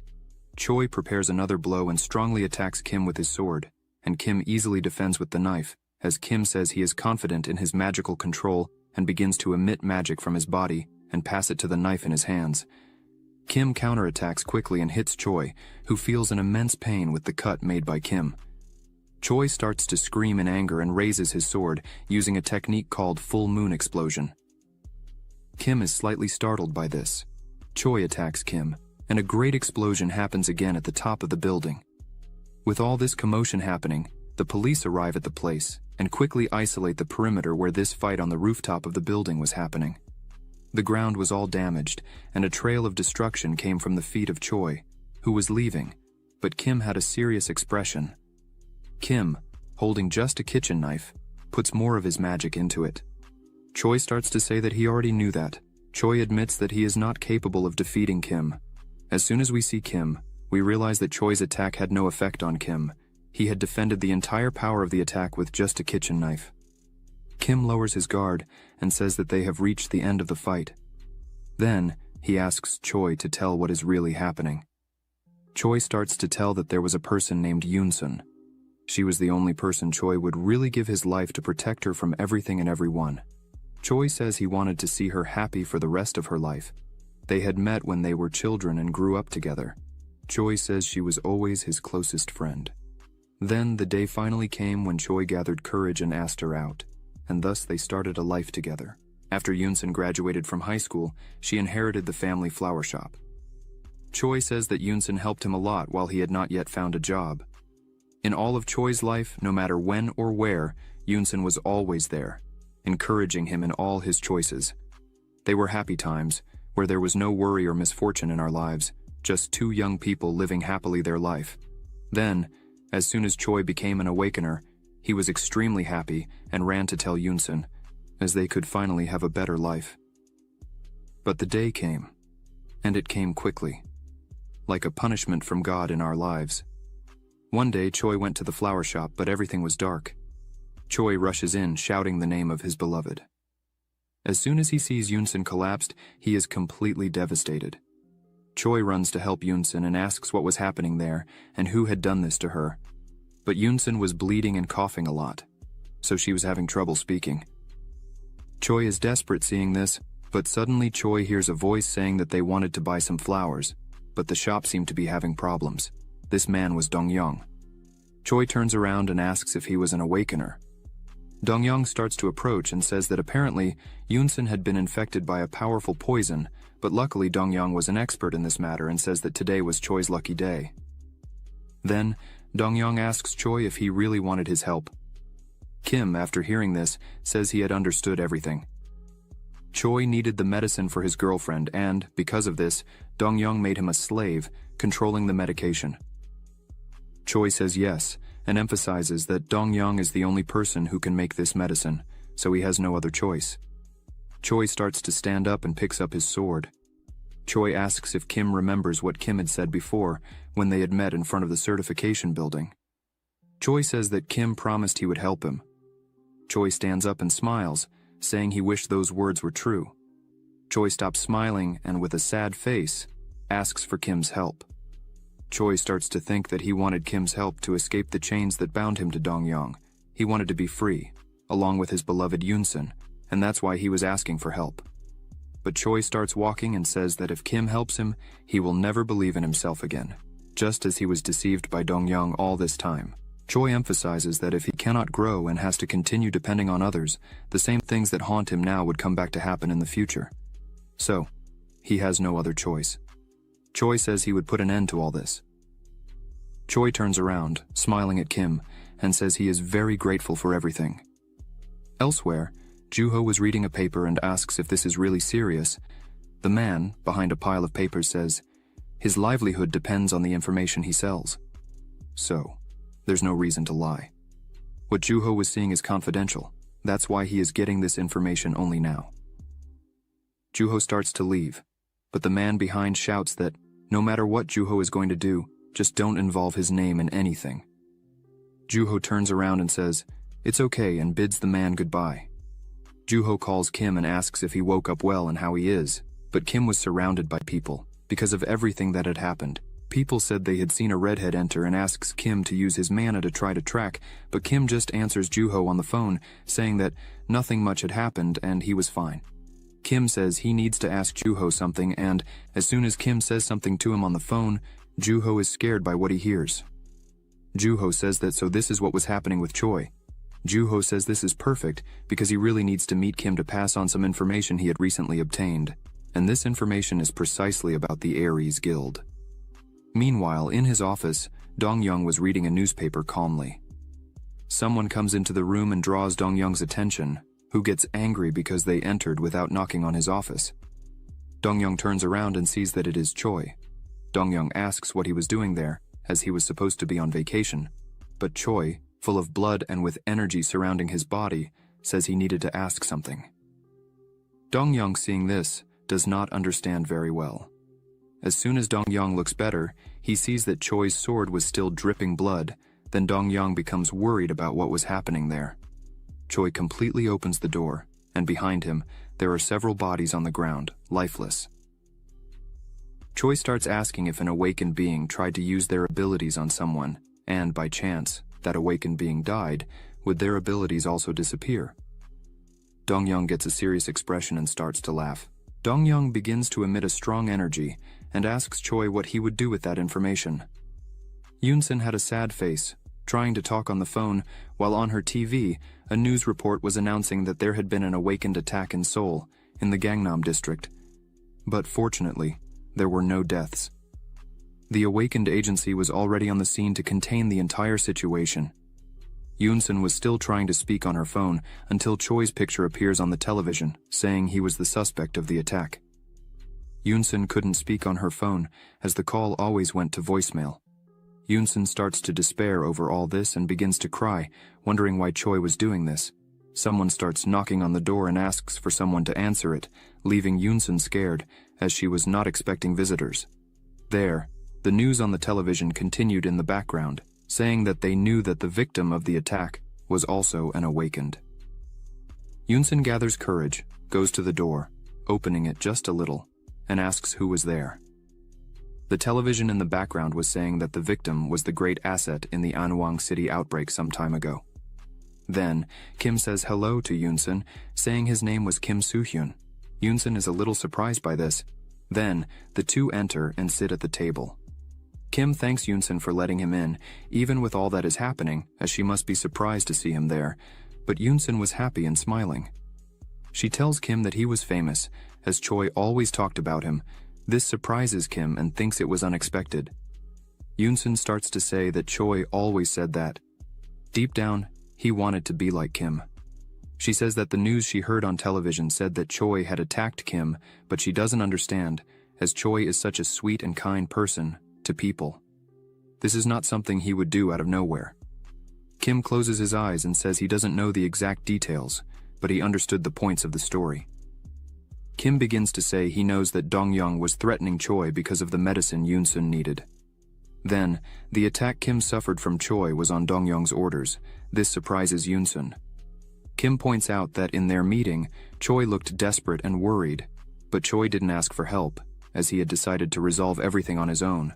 Kim says that unfortunately, he can't just go there and defeat everyone, as he hadn't completely understood the details of the story.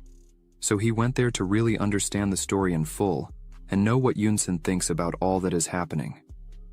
Yoon-sun lowers her head, almost crying, and starts to remember moments with Choi, saying that if she was okay, then everything would be okay. Choi held her hand and told her not to give up, as he would resolve everything that was happening. Yoonsun starts to cry and asks Kim for help, and with a trembling voice, she starts to say that she would never be able to fight alongside him. Then, she starts to cry and beg, asking please for Kim never to abandon Choi. After understanding this, Kim does not close his face and says that it's okay. That was all he wanted to hear. Meanwhile, in Dongyang's room, Choi was taking a beating. Choi was very hurt after the blow he had suffered, while Dongyang laughed at all of this. As Choi was on his knees on the ground covered in poison and bleeding, Dongyang was laughing at him, saying he was disappointed with all of this. Then, he sits down and says that of all the choices Choi had, this was the worst one he could choose. Dongyang asks Choi if he really thought he could win this fight just because he got a little stronger. Choi, while lying on the ground, thinks that his body was not responding. It felt like there were thorns all over his body, piercing him from the inside out. Dongyang continues to mock Choi, asking if it was clear the difference in strength between them. Dongyang emphasizes that, even if he just stood there doing nothing more, Choi was already destined to die. Choi gathers his strength and tells Dongyang to shut his damn mouth. Choi begins to say that Yoonsun's illness is because of that cursed poison. So, all of this is Dongyang's fault. Choi says he committed a crime just to get Choi to join this damn guild. Dongyang scratches his head and starts to laugh again, saying that maybe that was true. Since it wasn't something important to him, he doesn't quite remember.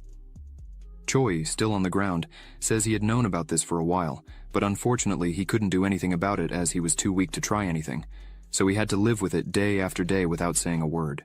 Choi hits the ground in anger and thinks he needs to do something. He has to take control of his body, because now it's different. He really is stronger. So now he can do something. Then, Choi gathers all the energy he still has in his body, and despite all the pain caused by the poison, grabs his sword and charges at Dongyang, saying the two of them would go to hell hand in hand. Dongyang, seeing this, just says that Choi is very confident and that could be a danger to himself. Then, Dongyang raises his hand and snaps his fingers, causing the poison to activate in Choi's body, who screams in pain as blood flies from his body. Choi begins to fall, almost fainting from pain. His sword falls to the ground beside him. Dongyang stands up and calls Choi an idiot, saying he thought Dongyang had just one type of poison. After saying this, Dongyang raises his hand full of poison. Then he explains that there are various types of poisons, like the poison used on his girlfriend, which causes damage little by little over time, and the poison used on you, Choi, which explode all at once. Dongyang says he had anticipated that one day Choi would cause problems, so he had been placing poison in Choi's body, without him noticing. Dongyang, standing in front of Choi, who was lying down, says he should have hidden his expressions better. Dongyang kicks Choi, who was lying down, making him fly and hit the wall behind him. After that, Choi starts to feel sick, saying his vision was getting blurry. As Choi begins to faint and his eyes to close, he thinks he was not able to kill Dongyang, nor to cure his beloved Yoonsun's disease. This makes Choi think he was trash. He couldn't protect who he loves, nor take revenge on the guilty one. The image of Yoonsun comes to his mind as he falls to the ground. Choi just thinks he would leave her alone, so he asks for forgiveness for failing once again. Choi thinks that, perhaps in his subconscious, he tried to escape all this with death. Dongyang turns around and starts to laugh again as he noticed that another person entered the room. As he turns around, he sees Kim right in front of him. Kim says something was strange because everyone in the guild started to run as soon as they saw Kim. Dongyang doesn't understand what Kim was doing there, so he just acts normally, saying they had seen each other before. Kim smiles and says he came to sign up for the Heiress Guild. Dongyang puts the registration form on the table. The two sit down, and Dongyang begins to say he is really surprised, as he was convinced that Kim was against joining any guild, and, out of nowhere, he appears there of his own will. Kim looks to the side and sees Choi, all beaten and bloody on the ground. Dongyang asks Kim why such a sudden change of mind. Dongyang emphasizes that, as Kim already knows, he is not a nice guy. Kim smiles and says that Dongyang is a little mistaken about him too, as he is not a good guy. Kim emphasizes that he is tired of being a hero for the world. Kim looks deep into Dongyang's eyes and says that if their interests are the same, then he would be willing to work with anyone. Dong-young says he is very happy to hear that, but changes the subject and says that after a newcomer's entry, they discuss the benefits and payments. However, Dong-young says he still doesn't trust Kim. But if Kim signs the contract, Dong-young gives his word he will do his utmost to fulfill any request from Kim. Then, Kim picks up the pen and says that sounds like a great idea. After Kim signs the document, he says that it was really very easy. Dong-young is pleased with this and says that it's finally time to start the business. Then he asks if there is anything that Kim wishes. Kim responds that, as an official member of the Aries Guild, his first request is for Dong-young to give the antidote to Choi. This leaves Dong-young a bit confused. Kim says that Dong-young just called the guild a business, and letting a member as strong as Choi in this state is not good for business. Kim stares at Dong-young with a serious face and says that, as reported in the news, there is a pending debt with Choi that Kim would like to settle. Dong-young crosses his arms and says, Kim wants to save Choi so that Choi owes him one and Kim can charge it in the future, using Choi as a puppet. But Dong-young emphasizes that even if Choi takes the antidote, it wouldn't do much good, as the poison would still remain in his body. Kim says he doesn't care about that, as Choi is worth more than 100 C-ranked awakened. Dong-young says that if that's the case, then all right. He stands up, goes to Choi, and grabs him by the throat very hard. Choi starts to scream, but suddenly the poison that was spread across Choi's face begins to recede and go back into Dong-young's hand as the last drop of poison is removed. Dong-young throws Choi back on the floor saying it's done. Kim goes to Choi and kneels near his body. Dong-young turns and starts walking, saying now they could discuss the dividends, payments, and other guild matters. Kim touches Choi's shoulder and whispers that he had met with Yunsun. Choi, nearly dead, opens his eyes and asks why. Kim just asks him to be quiet. Kim starts to stand up, while Dong-young says that Kim's payments would be 70% of the dungeons and the position of vice leader of the guild. Dong-young emphasizes that this deal is a beauty. Kim turns to Dong-young and says the deal seems good but starts walking towards Dong-young and says that, as he said before, Dong-young does not seem to be a good negotiator. This makes Dong-young a bit surprised. Kim approaches him and says that if this is really all about business, then Kim refuses to participate in a business where he comes out losing. Dong-young turns to Kim and asks what terms Kim was thinking. Kim smiles and says he wants 100% of the profits and the position of leader. Kim places his hand on the leader's chair of the guild and turns, saying he wants the entire guild. Dong-young starts to laugh and says he was really expecting something like that. Dong-young, with a cold look, says that must be a joke. Kim, without showing any expression, asks why Dong-young was laughing and what was so funny about it. Kim says this guild was created using people weaker than Dong-young, blackmailed and took advantage of. That's how this shitty guild grew. Kim, with a murderous face, says that if this is the way business works, then he would use the same strategy and take this guild for himself, as clearly he was stronger than Dong-young. But Dong-young says Kim is no saint and he didn't take advantage of anyone. He just used them for his own benefit. Dong-young says a predator never feels sorry for its prey. These people he used were nothing but weak worms that wouldn't make a difference in the world. These worms were destined to be devoured by the cycle of life. Dong-young says that, thanks to him, these people had a bit of usefulness to society. Dong-young emphasizes that weakness, compassion, and stupidity are a crime in this world, where the strongest always win. This is the world of the awakened. Kim smiles and says that, in one thing, Dong-young is right. The strongest always win. But Kim says Dong-young overlooked one thing. Even prey, in a moment of desperation, can attack the predator to defend itself. At that moment, Choi appears behind Dong-young with his sword in hand. Dong-young tries to turn, but Choi is already close enough. Kim, seeing this, says, "This is the desperation of the weak." Choi cuts Dong-young with his sword, making him scream in pain as his blood sprays everywhere. Dong-young begins to fall. Choi finally fulfilled what he promised to Yunsun. Kim just watches the whole situation without saying a word. Finally, Dong-young is down, while Kim and Choi look on.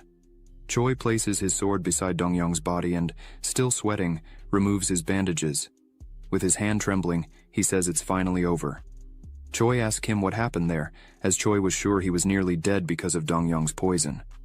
Choi says that even if he had been detoxified, his body was completely wrecked. It wasn't supposed to recover so quickly like this. Choi couldn't feel anything, and was almost blind. But as soon as Kim touched his body, it was as if he felt well again. Choi says that Kim clearly did something, but Choi doesn't understand why. Kim has been doing all this since they met. Kim has been helping Choi whenever he could. Choi asks again why Kim is helping him so much. Kim says it's a shame, but unfortunately, this conversation would have to wait for another time, as it wasn't really over yet. Dong-young begins to rise. As he stands up, poison leaves his body, and Dong-young starts to laugh loudly. As soon as he stands up, he says that a surprise attack like that was really good. That's what he expected from Choi. The system window opens and shows that Dong-young has an ability called Hemostasis, Magic Ranking 2, Level 9, Proficiency 55%. Heals external wounds depending on the user's proficiency. The healing speed will increase. Kim thinks he had guessed Dong-young had abilities dealing with medicines and poisons, but a healing ability like this is surprising. Choi says it's time for Dong-young to throw in the towel, as he wouldn't be able to fight against Choi and Kim at the same time. Choi emphasizes that if Dong-young gives up there, then he would spare his life and let him repent for his sins in jail. Dong-young turns to Choi and laughs again. Then, he begins to release a strange energy and yells at Choi to shut up and not joke with him. Dong-young asks if Choi really thinks he would give up there. Dong-young starts to use an ability called Deadly Poison Green Zone. Then the poison begins to spread, making Choi apprehensive. But Kim still remained completely relaxed, leaning on the table with his arms crossed. Choi jumps and yells for Kim to get out of there, but Kim was just thinking what all this mess on the floor of the room was. Then, Kim and Choi get on the table. Choi explains that this is the most powerful ability Dong-young has. The system notifies that this poison is Deadly Poison Green Zone, Magic Ranking, Level 5. Creates an area covered with lethal poison. The ability's range and the damage caused by the poison will increase, depending on the magic ranking. Choi warns Kim that Dong-young can cover the whole place with lethal poison. It's a deadly area ability. Dong-young calls out to Kim and says he had said that Dong-young stole from the weak to create the guild. To some extent, that's correct. Dong-young says that even extortion is a privilege that only the strong can have. Dong-young begins to attack with his poison, launching it towards Choi and Kim. The two jump and quickly dodge the poison. As soon as the poison hits the table, Kim analyzes and sees that Dong-young can control the poison that is beneath him. While Kim was analyzing this, Choi yells and jumps towards Dong-young, who just watches this and, as Choi is in the air, Dong-young prepares to kick him with poison in his feet. Choi uses his sword to protect himself from the poison, and again, Kim analyzes this and realizes that the poison only affects things that have life, as neither the table nor Choi's sword suffered any damage. After analyzing all this, Kim thinks it's time to start playing too, and show the true power of a real strong person. Kim begins to surf on the poison, using a piece of wood, while holding his sword. Dong-young looks back, and both Dong-young and Choi are surprised by what Kim is doing, but Dong-young asks Kim if he really thinks he has found a weakness. Dong-young starts to control another slime, this time of a rock color, and it is acid. This ability is called Violent Zone. Kim notices and immediately jumps off the door he was using, and as soon as the door hits the ground, a hole is made in it. Kim is a little surprised by this, but quickly understands what is happening there. While Dong-young attacks and defends himself from living beings with his Green Zone ability, he also uses the Violent Zone, Acid ability to protect himself from surprise attacks. Kim notes that the balance between these two abilities is really amazing. Dong-young says he may be considered one of the best. Power is a bit boring to be considered a hero. Dong-young asks Kim if he thinks he could take the guild for himself with the limited power he has. Kim admits he really made a mistake, as the answer to all this was right in front of him all the time. Kim starts to gather a blood orb in his hand, then several blood orbs begin to form everywhere. This leaves Choi not understanding what was happening there, but as soon as Choi looks better, he remembers that this is the ability that Eagleus had previously used in the city of Anyang. Kim says this ability is called Characteristic Transformation, Blood Needle Spears. Several blood needle spears form around Kim, which leaves Dong-young a bit scared with all this. Kim holds one of these needles in the palm of his hand and tells Dong-young that if he is as strong as he thinks he is, then he would have no problem getting rid of this. Then, Kim points all the needles at Dong-young and launches them against him. Dong-young manages to dodge the first attack and starts to wrap himself in his poison, but Choi cuts the poison with his sword. Choi yells for Kim to do something, but before Choi could finish speaking, Kim had already put his hand on his shoulder and was jumping over Choi with his needles again. Kim looks directly at Dong-young, who is on the ground, but Choi appears behind Dong-young. However, Dong-young realizes and tries to hit a kick with his poison. Choi uses his sword to defend himself from the attack, but quickly Dong-young uses his poison to create a barrier and protect himself from the attack of the blood needle spears. Kim gets a bit furious with this, as he managed to defend himself again. Dong-young, all sweaty, but still continues smiling. Dong-young stands up and says that Kim only had a nice speech, but in practice, he was just any trash, as his poison was perfect both for attack and for defense. Kim agrees, saying that indeed this ability is a bit annoying. A blue flame starts to rise, and Kim says that no matter how much poison there is there, he can simply burn everything he wants. Kim's body is surrounded by divine flames. Kim gathers his divine flame in his hand and throws it at Dong-young's body, who starts to scream in pain as his body is burned by the flames. Kim takes advantage and uses the blood needle spears again, this time throwing Dong-young into the wall, causing a small explosion. Dong-young is stuck to the wall with his body all injured. Dong-young is completely finished, coughing up blood. The poison that was on the ground starts to disappear. Choi thinks his ability had finally been deactivated as all the poison was returning to his body. Clearly, he cannot keep the ability active because he was too injured. Choi thinks this is his chance, but Dong-young screams Choi's name, saying he would give an antidote to Choi, because even if Dong-young died there, the poison inside Yoon-sun's body would not disappear. Dong-young asks if Choi really thinks that, as soon as he died there, the poison would simply disappear from Yoon-sun's body. Is it worth taking that risk? Are you willing to bet the life of your loved one or prefer to spare Dong-young's life and save her? You decide, Choi. This leaves Choi completely in shock, but Kim gets angry and says that's enough of that. Choi, still unsure what to do, looks at Kim. Then Kim approaches Choi and asks him not to let that worm get into his mind again. Kim simply starts walking towards the poison on the ground and begins to walk on top of it. This makes Dong-young happy, as he now had Kim in his grasp. Choi, on the other hand, was apprehensive watching this. The poison begins to climb up Kim's leg and quickly reaches his head, causing Kim a bit of pain. Dong-young starts laughing and asks if Kim is crazy to do that. Even if Kim was strong, the poison was still lethal. But a yellow energy begins to flow in the air, and Dong-young can't believe what he was seeing right in front of him. The energy surrounding Kim simply made all the poison disappear quickly. This leaves Choi impressed, as the poison in Kim's body was being healed, and Choi felt that Kim's mana was also being restored quickly. Choi remembers that this sensation he is having is the same as when Kim had healed him previously. Kim says that this poison does not work on him. Dong-young can't understand what Kim is doing, and even less what light is that surrounding Kim's body. It comes from a necklace that is the Charles clan's treasure, a reward obtained on the second floor's approval. If the awakened reaches stage 10, completing 100%, it's an item that heals all wounds and removes debuffs. However, this item can only be used 5 times. Kim says he used the necklace for the first time when he was on the 10th floor of the trial tower and used it for the second time on the 15th floor. The third was when he cured Choi of the poison, and the fourth was now to cure himself of the poison. That is, it was used only 4 times. Kim throws the necklace to Choi and says, "This will be the last use." Choi catches the necklace in his hand and looks at it for a while. Kim just smiles at Choi.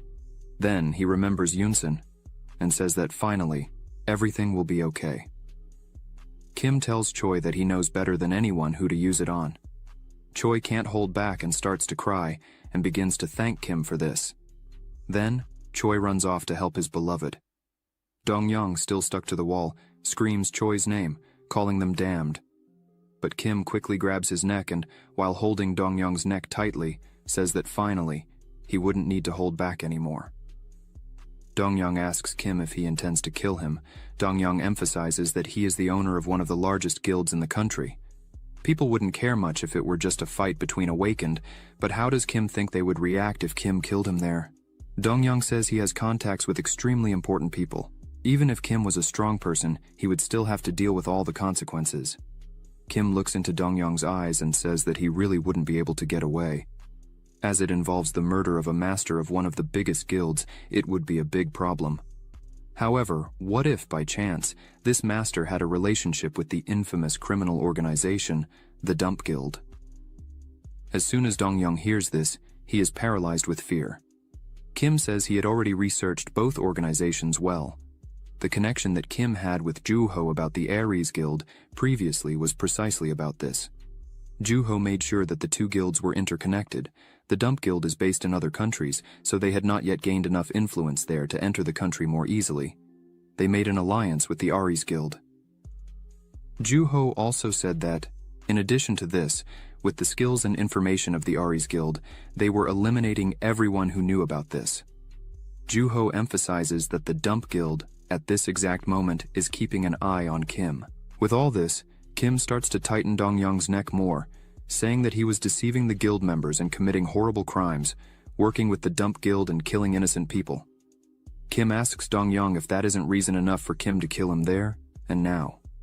Kim says he knows that Dump has been watching him, so this is the perfect opportunity for him to eliminate anyone who comes his way, until not a single member of that despicable guild remains. In other words, his death here will serve as bait for this to all happen. Dong-young tells Kim to stop making him laugh. Then he gathers all his strength and grabs Kim's arm, saying he will kill him right there. Then, he begins to release his poison into Kim's body.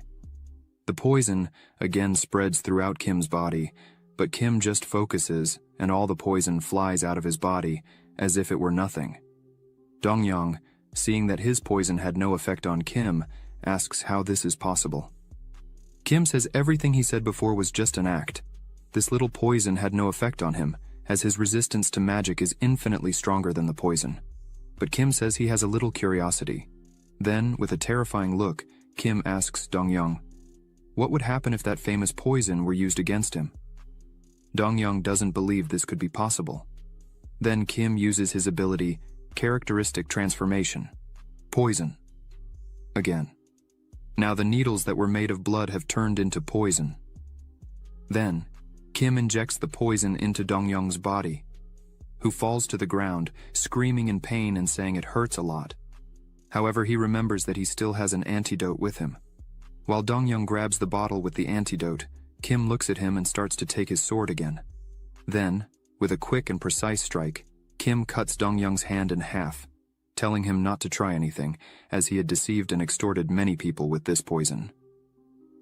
So, it is more than fair for him to feel the same pain they felt. Dong-young is on the ground, screaming in pain, begging Kim to kill him at once, as this pain was unbearable. Dong-young runs out and jumps off the building. Kim goes to the window and, looking down, thinks that Dong-young was such a disgusting guy that he decided to kill himself, as the pain was so great that he couldn't bear it, and yet, he used it on people without caring for anything. Kim starts to conjure his divine flames again, saying that now, it is over. Then, his phoenix appears again. Kim launches it into the air. Kim, watching the phoenix rise higher and higher, says that everything this man achieved through his rotten methods will disappear from this world. Then, the phoenix returns and falls directly onto the building, causing a huge explosion. At Choi's house, Yoon-sun already has the necklace around her neck, and energy is swirling around her body. Choi watches all this, apprehensive. The energy begins to subside. Then, Yoon-sun opens her eyes and starts to cry. Choi screams happy and runs to embrace her. Choi begins to pour his heart out and says he couldn't have done it without help. Not just Yoon-sun's help, but also the help of others. And that's why he will stop regretting his past. And just as he received help from others, now he will start helping others. Yoon-sun looks at Choi and tells him to remember one thing. Never try to do everything alone. Yoon-sun says she can't fight alongside Choi, but she will always be there to support him. Meanwhile, Ju-ho is again on his phone, saying he hadn't noticed anything strange so far. Juho reports that Choi arrived safely and Yoonsun was perfectly fine. Kim asks if Juho has anything else to report, but Juho just says that finally, the good life for Choi and Yoonsun will begin, as they were very happy. Meanwhile, at the Aries Guild building, there were several police officers and firefighters everywhere. The news spread very fast. The news said that last night, around 9 o'clock, they received reports that the buildings of the Aries Guild headquarters, located in Gangnam, Seoul, had collapsed. Although it has been confirmed that there were no casualties as a result of the incident, the body of the guild master, the awakened Dong-young, was found at the base of the building. The police are currently investigating. Investigators say he died from the impact of the fall, but there are strange signs of a battle. Director Song turns off the TV and asks Kim to explain exactly what happened. Kim, very calm, says he has already reported the entire story to Doi. However, Kim states he did what he thought was necessary. Director Song gets angry and asks if it was really just necessary, as Kim had invaded the guild's headquarters, killed the guildmaster, and then destroyed the entire building. The director emphasizes that Kim committed a crime that many would consider a terrorist attack. Kim turns around and says that Dong-young used his strength to blackmail and extort many people. Kim points out that he is sure the director was well aware of this, but did nothing, just silently watched it all happen. The director listened silently. Kim concludes, saying that what he did was a favor to the association, as they were a mess that needed cleaning up. Doi just looks on. The director gets irritated and says that he had noticed this in the Anyang incident. Song says that Kim is very good at making excuses, but this time he went too far. The director leans forward and says enough small talk. Then, he asks Kim if he has any concrete proof that his claims about the dump guild are true. Because even if the Aries Guild had committed so many illegal acts, what right did Kim have to judge them like that? This clearly irritated Kim. Director Song continued talking and told Kim that he was deluding himself, thinking he is the real hero of the people, just because they had supported him during the Anyang incident. Doi tries to interrupt the director, asking what he was doing, saying these things. Kim starts saying that being a hero was never the goal. Kim being a hero. But it seems that some things would never change. It seems to be cool but also repetitive. Doi, already trembling in fear of what could happen there, tries to calm Kim down. However, Kim continues speaking, saying there is one thing people do not know about him. In reality, Kim is as far from being considered a hero as possible. Risking his life to save the world and help people? Kim asks why they thought he did this just for philanthropy. The more Kim thought about it, the more he realized that was not the case. He did all this because no one else was capable of doing it. Everything Kim did until now was by instinct. Then, Kim begins to stand up. Kim goes to Director Song's desk, bangs on the table, and says that's exactly why Director Song and Doi should be very careful when speaking like that. Kim looks directly at the director and says he will do whatever he wants, even if it means killing both of them right there. The director froze in fear and began to stutter, but the director starts laughing and asks Kim to calm down. There's no need to get so angry, as it was just a joke that Director Song had made. The director says that the title of hero is something good. It's not as if it were an offense. The director says it will be hard to let this pass. However, he can use the association to help Kim, as long as Kim accepted one condition. Kim thinks for a moment and asks if the condition would be him being an awakened with a contract signed with the association. The director asks how he knew that. Kim says it was obvious. Kim turns around and says the director's intention is to use this incident to his advantage and use Kim for whatever he wants. Then, Kim turns around and says he refuses. The director stands up and asks Kim to wait. The director shouts, saying this is not something simple to resolve. This would not change the fact that Kim committed a serious crime there. While the director was saying that no matter how strong Kim was, without the help of the association or another awakened, Kim plays an audio on his phone and interrupts the director. In the audio, it was saying, "So, what you're saying is regarding the safety of civilians. The city of Anyang has 600,000 citizens, and they are in danger. Dungeons are like natural disasters, right? Even if some citizens die because of it, it wouldn't be my responsibility." As he listened to this, the director was completely speechless, as this was the conversation he had had with Juho earlier. Kim asks if the director still remembers this terrible attitude he had during the Anyang incident. The director gets angry and asks what Kim wants. Kim asks the director who he thinks the public would hate more, an awakened who killed the guild master of a major criminal syndicate, or a director of the association who couldn't care less about public safety. Kim says there isn't much he needs from the association's director, who can't even do his own job. The director gets angry at this, but Kim quickly puts him in his place, saying that the director tried to blackmail Kim at that moment, so Kim had the right to do the same to him. Then, Kim smiles and says it was just a joke, no need to get so angry. The director slams the table in anger. The director says it would be good for Kim to keep this a secret. Kim leaves the building a bit irritated, wondering if he really went too far this time. But Kim thinks it wasn't that far, as he just wanted to teach the director a lesson. After all, he had tried to blackmail Kim. In the end, Kim thinks this will resolve everything for now. So he decides to head to the tower to train until everything calms down. But suddenly, a notification saying Title of Hero appears. Kim thinks that until today this title had haunted him. So, he had done everything to try to escape from it. But Kim starts to remember his mother telling him to become a hero, the little girl who gave him a present for saving her village calling him a hero, even Juho thanking him for saving everyone that time. Maxman saying that, in the end, Kim was his real hero. Choi crying and thanking Kim for saving him and his beloved Yoonsun, his new mother, happy that Kim saved her from the wolves. Then, the doors of the abyss open, and Kim thinks that if what he wants is to follow the path of the hero, then a hero is what he shall be. Meanwhile, in the underworld, inside a cave, some people were sitting around a table discussing the death of Dong-young. A woman says it's perfect, as she could no longer tolerate what he was doing. Another man asks if the woman is all right, as they just lost their main entrance to Korea. Another person says this is not so relevant, as even without him they would not change their plans. Then, a person picks up a photo of Kim and says he is becoming a big problem for them. The people at the table ask if he really was in the tower.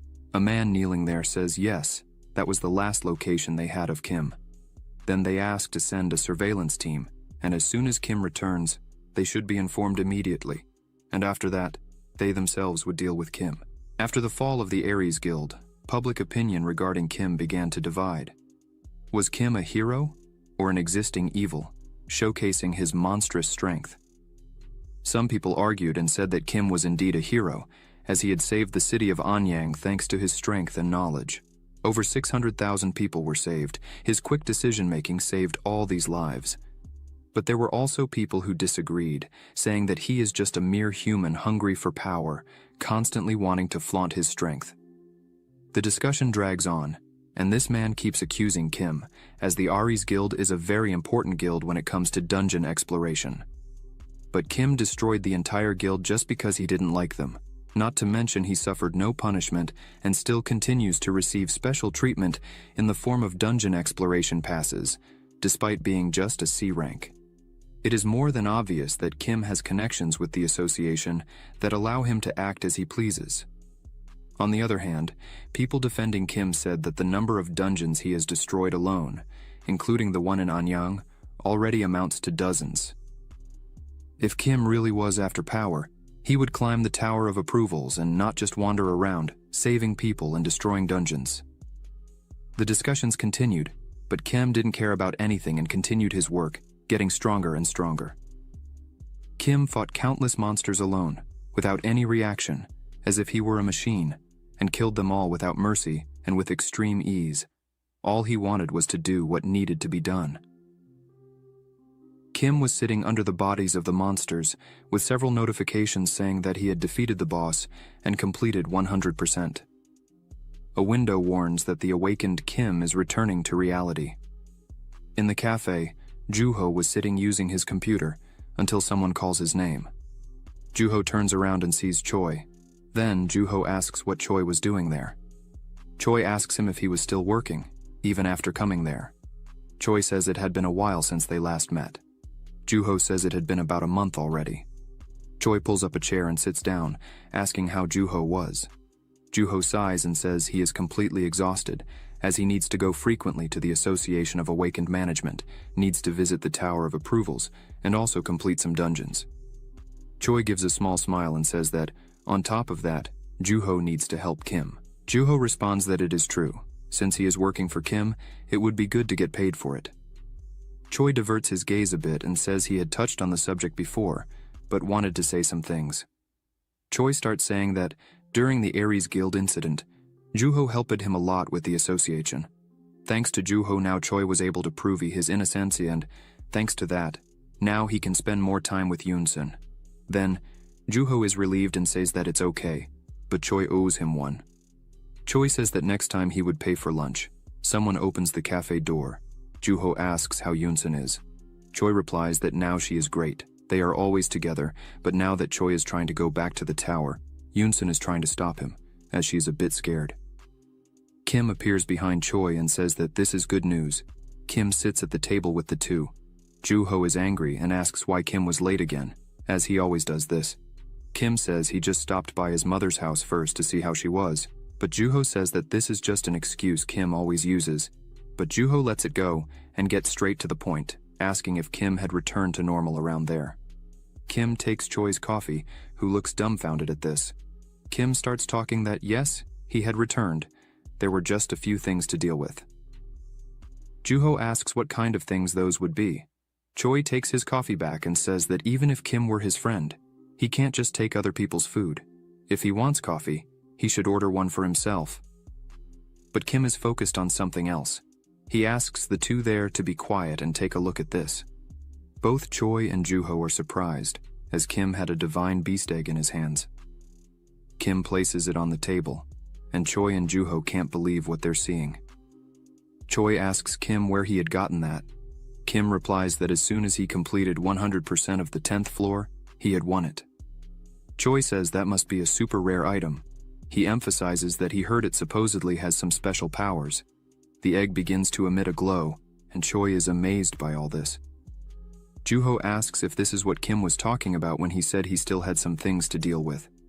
Kim says the egg had never changed or reacted to anything, but as soon as he was finishing cleaning the 20th floor, when the egg began to react. The system shows that the egg is being warmed. After that, nothing had happened yet. Kim says that since it is a living item, then he thinks it's better to ask an expert on the subject. There is a person named Song Hyun-ki. He is an S rank awakened. They say there is no one in the world who knows more about divine beasts than him. Juho says that is indeed true, but he asks Kim if Hyun-ki would really help him, as Hyun-ki is known not to accept offers from anyone, since he is in a top 3 generation conglomerate. Choi highlights that Hyun-ki is an S rank and is not affiliated with any guild or association, so it is extremely difficult to meet with him to ask for help. Choi asks if Kim has any plan in mind. Kim begins to stand up and asks the two to stay calm, as Hyun-ki is a great enthusiast of divine beasts. Kim had entered a site and sent a message to Hyun-ki, saying he had a divine beast egg and asked Hyun-ki to contact him. Kim says that to receive his help, they just need to be patient, as Hyun-ki will come to them on his own terms. Elsewhere, a person holds a tablet. This person is Hyun-ki, who has just read Kim's message. Beside him, there is a divine beast. Someone knocks on the door, saying they had a report. The dragon gets a bit annoyed by the noise, but Hyun-ki touches the dragon and says, "It's okay, he could calm down." Hyun-ki says the person could come in. The man goes to the room and says he had investigated the individual named Kim.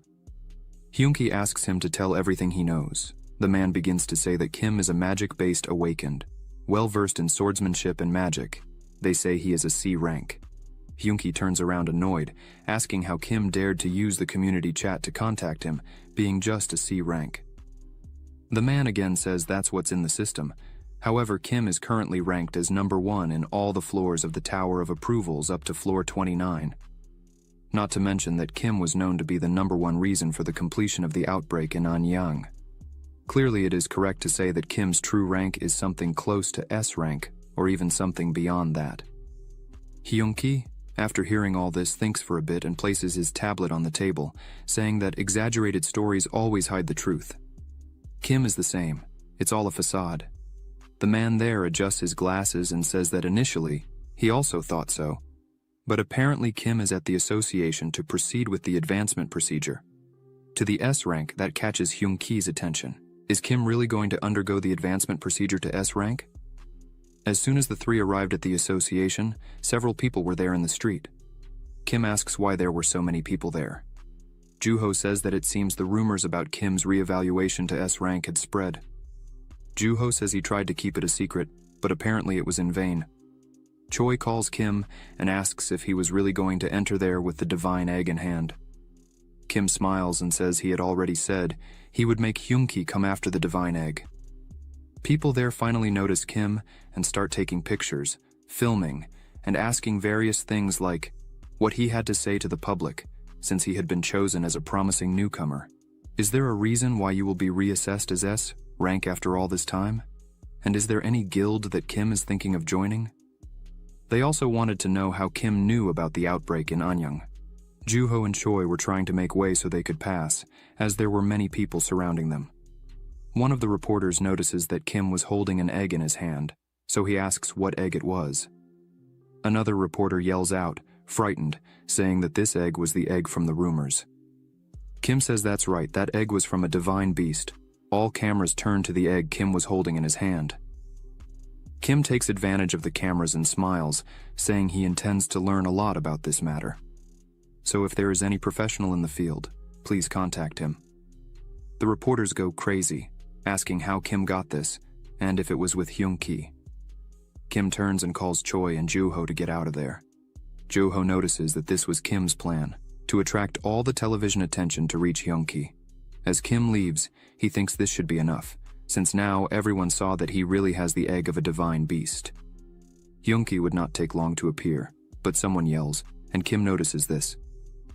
The same reporter before yells and asks for Kim to answer this simple question. It's about the terrorist incident in the Aries Guild. This makes Kim stop walking. The reporter says there are sources saying that Kim is the terrorist who finished off the guild. What does Kim have to say about this? And this makes Kim angry. Then, Kim starts to turn around and says that apparently people are getting a bit more courageous. This leaves the reporters silent. Kim turns with a terrifying expression and asks, if he really were a terrorist, what could they do? Everyone there froze in fear and didn't say another word. Then, everyone moves away from Kim. Choi said that was quite tense. Joo-ho says Kim needs to relax a bit, as his image is really bad, but Kim doesn't care about that, and says that if he starts worrying about things like this, he wouldn't be able to do anything. Joo-ho says it's impressive and asks if Kim got what he wanted. Kim replies that yes, now that he's thrown the bait, he just needs to wait. Kim hopes to catch a big fish with this. Then, Kim begins to climb the stairs. There are 3 people waiting for him. One of them greets Kim. He says that, before entering the assessment room, Kim should allow an audience to conduct the S ranking evaluation. Then, he asks what Kim would like to do. Kim responds that only Choi and Joo-ho could enter. Kim asks for everyone else to step back. Then, the man yells and asks for everyone there to leave. The reporters start to comment among themselves, thinking what they would say to their bosses and how they would proceed with the articles. But right behind them, there was a man leaning against the car, speaking on his phone. He was saying that Kim had asked everyone to leave except his 2 friends. Someone asks him something on the phone, and he smiles and says he would continue to watch. This man is the deputy leader of the Reaper Guild, and his name is Seokjin. Inside the building, the examiner begins to explain the terms and conditions that Kim must accept if he passes the S ranking evaluation. Firstly, Awakened of S ranking will receive a salary on the first day of every month. In return for this, all S-ranked Awakened will enter specific dungeons regularly, rotating with other S ranks as a designated duty. Now, the examiner says he will explain a bit about the test itself, but before they could start speaking, a man begins to come down the stairs and says they could leave the rest to him, as from now on, he himself would explain everything. Kim looks at him without understanding. The examiner lowers his head, showing respect. Kim asks what Doi was doing there. Doi explains that he is an Awakened affiliated with the association, so he can enter and watch all the tests that are happening. Kim just looks and says nothing. Doi emphasizes that, above all, he was very curious to know what Kim was really capable of. Kim sighs and thinks he should have expected something like this. Doi approaches and says that now he will explain the rest. Then he asks Kim to follow him to the next room. As Kim walks, Doi begins to explain that the S-rank evaluation is different from others. Kim will go through a test similar to the Tower of Approvals. Kim thinks that throughout the entire test, the ranking, the ability of his physical and magical skills, along with his control of magical abilities, will be tested. Not just general attributes, but all the factors that can influence in battle will be tested. The system of this test and the stage itself is all about an Awaken's ability, regardless of time or place, to create a field where a variety of S-rank Awakened can show their capacity. This is the ability of America's top Awakened, known for his hallucination skills, Johnny Brad. Kim enters the machine and a blue glow begins to flow. Dewey says that Kim cannot resist the magic he will feel from the device, just accept it. Kim looks at it and starts to concentrate, then closes his eyes. Dewey says that they would now begin the test. Kim appears lying on the ground after opening his eyes. Kim is beneath a black sky. Kim says that even after so much time, he still can't get used to this incredible hallucination. Something is approaching. Kim notices it. Then a monster prepares to punch Kim, but he quickly dodges. The punch of the monster was able to destroy the entire ground where Kim was lying. Kim asks the monster if it would not give even a little time for Kim to take a better look at the surroundings. The giant monster yells and several smaller monsters appear. Kim grabs his sword and says that, since they want it this way, so be it. Kim thinks he will play around a bit to warm up his muscles. Kim jumps in the middle of them all and starts fighting. Normally in the S-rank evaluation, the abilities to clear a dungeon are tested. Not just performance in battle, but even survival skills in terrible situations. Your physical ability to survive, strength used during attacks, and even mental strength are tested in this process. Energy and decisions, composure, vision, predictability, and boldness. However, be careful. Do not let power go to your head, or fall into the illusions made for this evaluation. As Kim walks among all the dead monsters, he thinks that the number of heroes who died because of their pride and weaknesses already exceeds hundreds. Another monster appears, and Kim quickly notices its presence. Kim stops in front of the monster, and while looking at it, thinks that as soon as he realizes what he is capable of in the present, then he must break through the unpredictable future and survive. Kim holds his sword differently and says that, on the path taken to reach this point, you need to prove yourself to be a true hero. Everyone outside follows Kim in his battle. As soon as Kim finishes, the result appears on the screen, showing that the first test was completed and Kim's time was 15 minutes and 48 seconds. Choi thinks that Kim really is an impressive person. Dewey puts his hand on his head and smiles.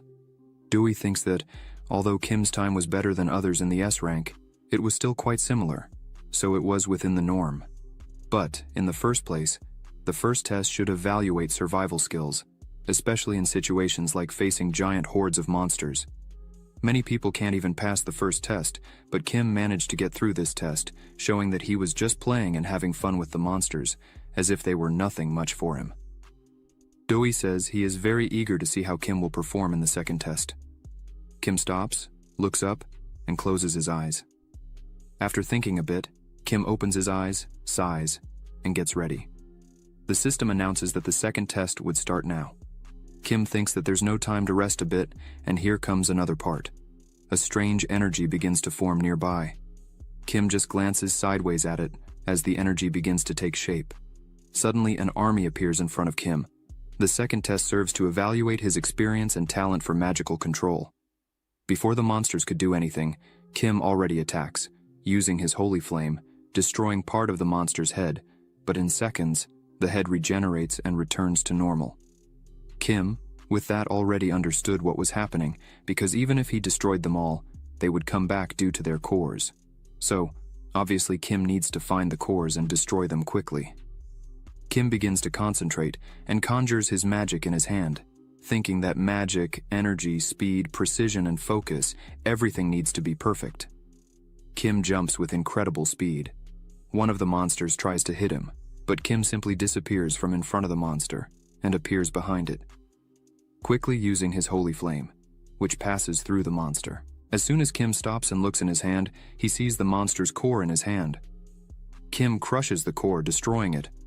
Kim stops in front of the army of monsters and says he was getting bored and out of time, so he would end this quickly. A few minutes later, on the outside, the computer screen shows that the second part of the test had ended, and Kim took 17 minutes and 3 seconds to complete. Juho crosses his arms, laughs, and asks Choi if he really wanted to fight against Kim. Choi scratches his head, sweating cold with fear, and says that at the time he had no choice but to commit that madness. Choi said he knew Kim was incredibly strong, but he didn't imagine his strength was so much as he just saw. Juho says Choi was right. Apparently, Kim was demonstrating greater strength than he had before. Juho thinks the examiners were also surprised. He looks at Doi and thinks that he didn't come just to see how strong Kim could get. Juho thinks that probably Doi was sent there by the director to try to find some weakness in Kim. The examiner, surprised, says that for the first test, although it takes a while to evaluate the general skills, 15 minutes is more than enough to finish it. But the examiner can't believe that Kim finished the second test. After a minute, the monsters appeared. The examiner emphasizes that Kim destroyed the previous record, which was Park Ji-yeon's, of 40 minutes. He can't believe what he's seeing with his own eyes. Doi says nothing but thinks this is all unbelievable. Doi thinks Kim could be the greatest in Korea, but upon further analysis, Doi thinks Kim could be the greatest hero in the whole world.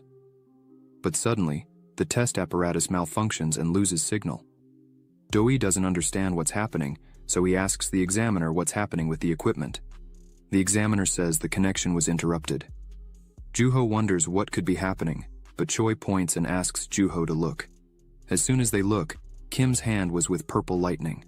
Juho becomes anxious, as he had never felt such a terrifying energy in his entire life. The energy begins to spread throughout Kim's body. As soon as Kim looks properly, he asks if it really is what he is thinking. A giant purple hand holds a tree, as if it were nothing. Kim asks why he was doing this, then Kim remembers the exact scene he had before dying in his first life, and the monster that was in front of him now is exactly the same as the one that had killed him before. Kim thinks this is going too far for a joke. The monster lets out a very strong scream, demonstrating all its strength. The scream is so strong that it causes a wind, which pushes Kim back. Kim thinks something wrong is happening there. Doi yells to call everyone there urgently, and the technology department as well. Doi asks the examiner if they could get Johnny Brad on the phone line to try to resolve this situation. The examiner says he is trying to contact the awakened institution in the United States now, but it was taking a long time. Doi thinks there really is something wrong there, as this is not something common to happen. Doi looks at Kim, who is immobile inside the device with strong energy surrounding him, and thinks that no matter which ability was activated, Johnny Brad's ability is still there. Even though it's hard to endure such an ability, Kim's consciousness should have returned by now. Doi says it's as if something is preventing Kim from coming back.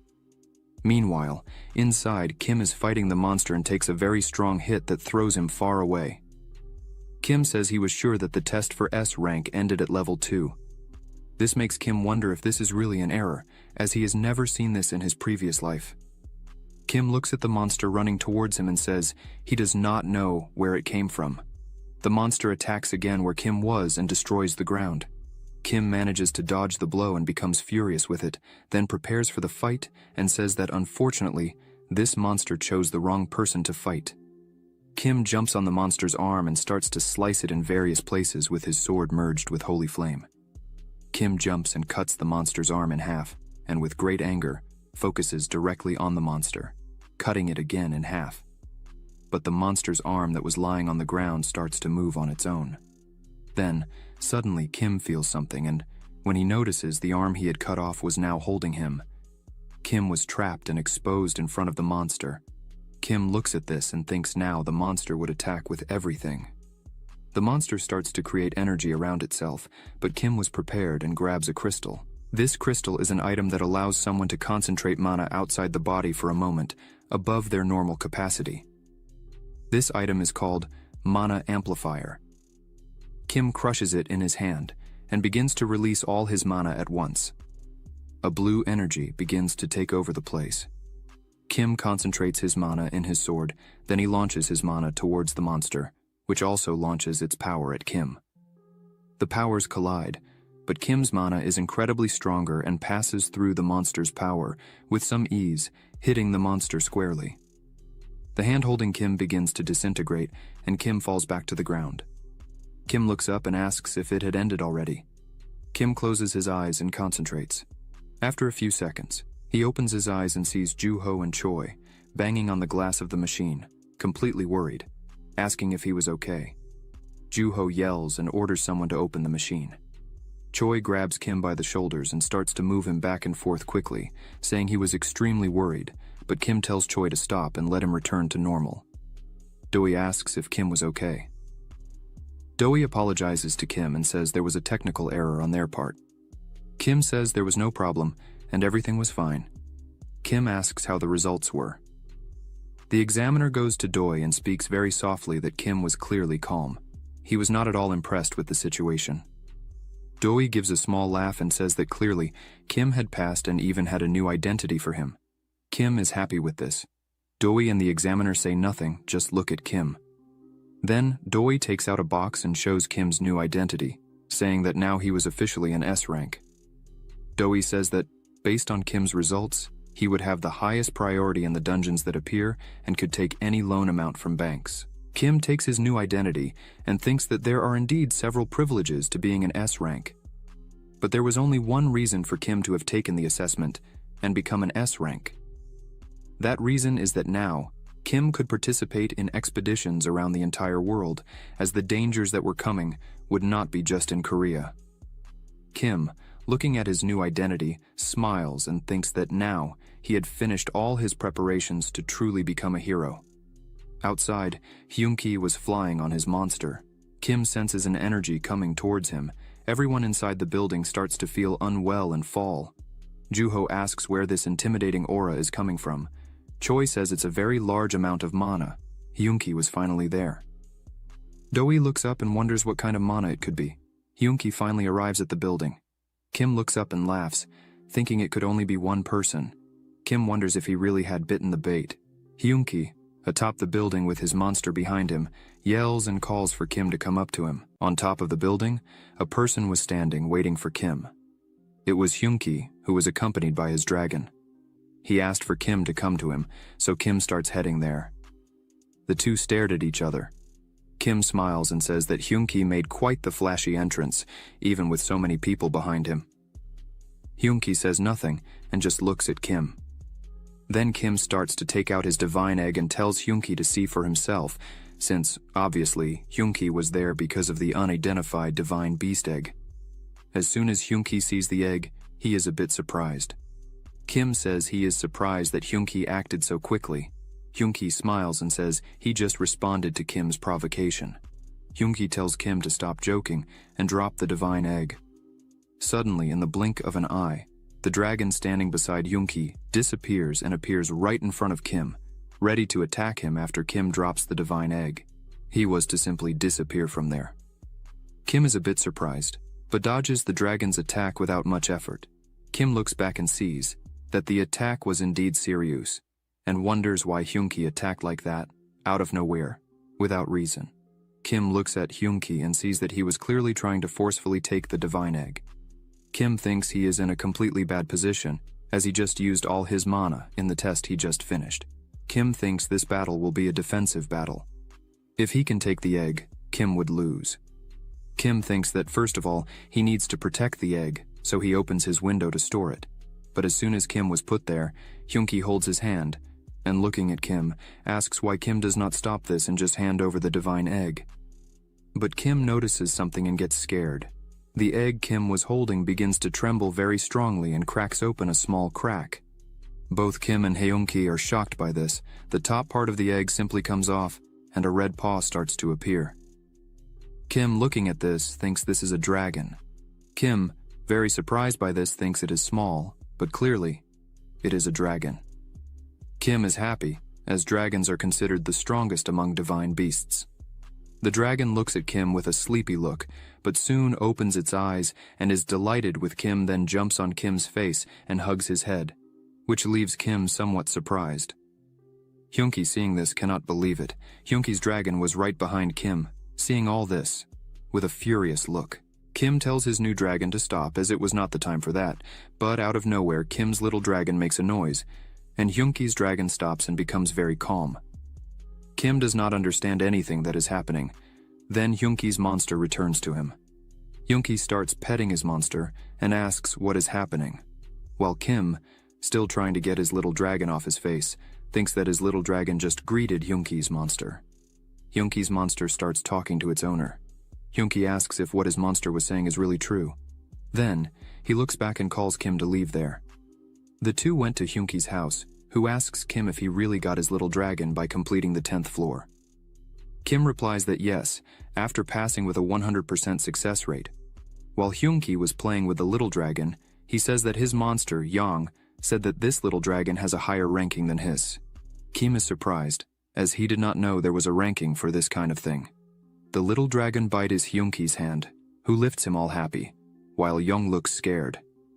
Kim asks Hyunki if he would still try to take him. Hyunki says he would no longer try to do that, as he had changed his mind, so Kim could be at ease. Kim asks why Hyunki changed his mind like that. Hyunki, holding the little dragon, asks if Kim knew how long dragons live. Kim says he's not sure, but he heard that if they drink dewdrops, they become fully grown adults in 3 years and live for more than 1,000 years. Divine beasts are different from humans as they are completely pure and give their loyalty unconditionally, trust, dedication, and love, and decide their masters even before being born. Their characteristics change depending on the nature and behavior of the master. So, if the master is evil, divine beasts can only become demonic beasts. Hyunki points out that even if they don't turn into demonic beasts, there are still people who use them as tools, and that's the reason why Hyunki was collecting the eggs of unidentified divine beasts, to prevent these divine beasts from choosing the wrong path, and most importantly, to ensure the safety and happiness of all divine beasts. Kim is completely surprised by all this information. Then, Kim sighs with relief and gives a small smile. Kim asks about this blue jerk who had attacked him earlier. Hyunki says he is not a jerk and has a name. It's Yang. Kim asks how old Yang is. Hyunki says he is 5 years old even if he doesn't look like it, but Yang is still a child. Hyunki says in a low voice that at most he could still live another 100 years. Then Yang would have 900 years to live alone. It would be good if he could forget Hyunki in that time. Kim just looks at their relationship saying nothing. Kim thinks he thought Hyunki was just a spoiled boy, collecting divine beasts as a hobby, but Hyunki is quite attentive to the beasts. The little dragon starts walking again, and goes up to Kim with a stick in its mouth, happily wagging its tail. Suddenly the little dragon jumps onto Kim's lap, which startles him. Hyunki says the little dragon chose Kim as its master. He emphasizes that a divine beast will not be born unless it favors the chosen person or the person's mana. Hyunki says that for now, he would trust Kim, but if Kim raises it wrongly or mistreats it, then Hyunki would take it back right away. Hyunki looks furiously at Kim and says, it's better to take very good care of the little dragon, as Kim is very lucky. Kim gets scared and says that's okay, he would do his best to be the best master for the little dragon. Hyunki asks if Kim has thought of a name to give it. Then Kim stops for a moment and thinks, and says its name would be Mir. Now in the city, Kim was walking down the street with Mir hidden in his jacket, thinking Hyunki was a kinder person than Kim had imagined. Kim remembers that in his past life, Hyunki was a very unpredictable person, which is why he was worried about this meeting. Kim is also quite surprised when Hyunki said he wanted to be well received at Kim's house when he came to visit Mir. Sometimes Kim looks at Mir, who was sleeping on his chest, and thinks he sleeps a lot. Kim sighs seeing him and wonders what Mir would really be in the future. But while Kim walked down the street carefree, a man was hiding on top of a building, spying on Kim. This man informs his team that, at that moment, Kim was alone, returning to his house with the divine beast, and asks if he should continue the pursuit. Someone on the other end says that he should report every move Kim makes. Since they were still far from the conclusion of the scenario, the man responds that he understood and hangs up. But suddenly Kim stops walking and, in the middle of the street, starts to wonder what they were going to do now. Kim looks back, saying that the presents had completely disappeared. Could they have gone away? Kim reaches his house and thinks he just hopes they don't try to break into his house. Then, he opens the door and starts to enter. As soon as Kim tries to turn on the light, it doesn't work. So, he closes his eyes and sighs, stares straight ahead, and continues to take off his shoes. But he stops and turns his foot on the ground, and suddenly, a person attacks Kim fearlessly. Kim quickly dodges the attack, thinking he didn't want to fight inside the house to avoid damaging anything. Kim uses his hand to control his body and tries to hit the person, who jumps again, dodging his attack. The two begin to exchange punches. Kim is surprised because this person was keeping up with his rhythm in the fight. This person apparently is quite strong. This person prepares for another blow, then lands a strong knee, but the person is surprised because Kim had caught their attack with his hands.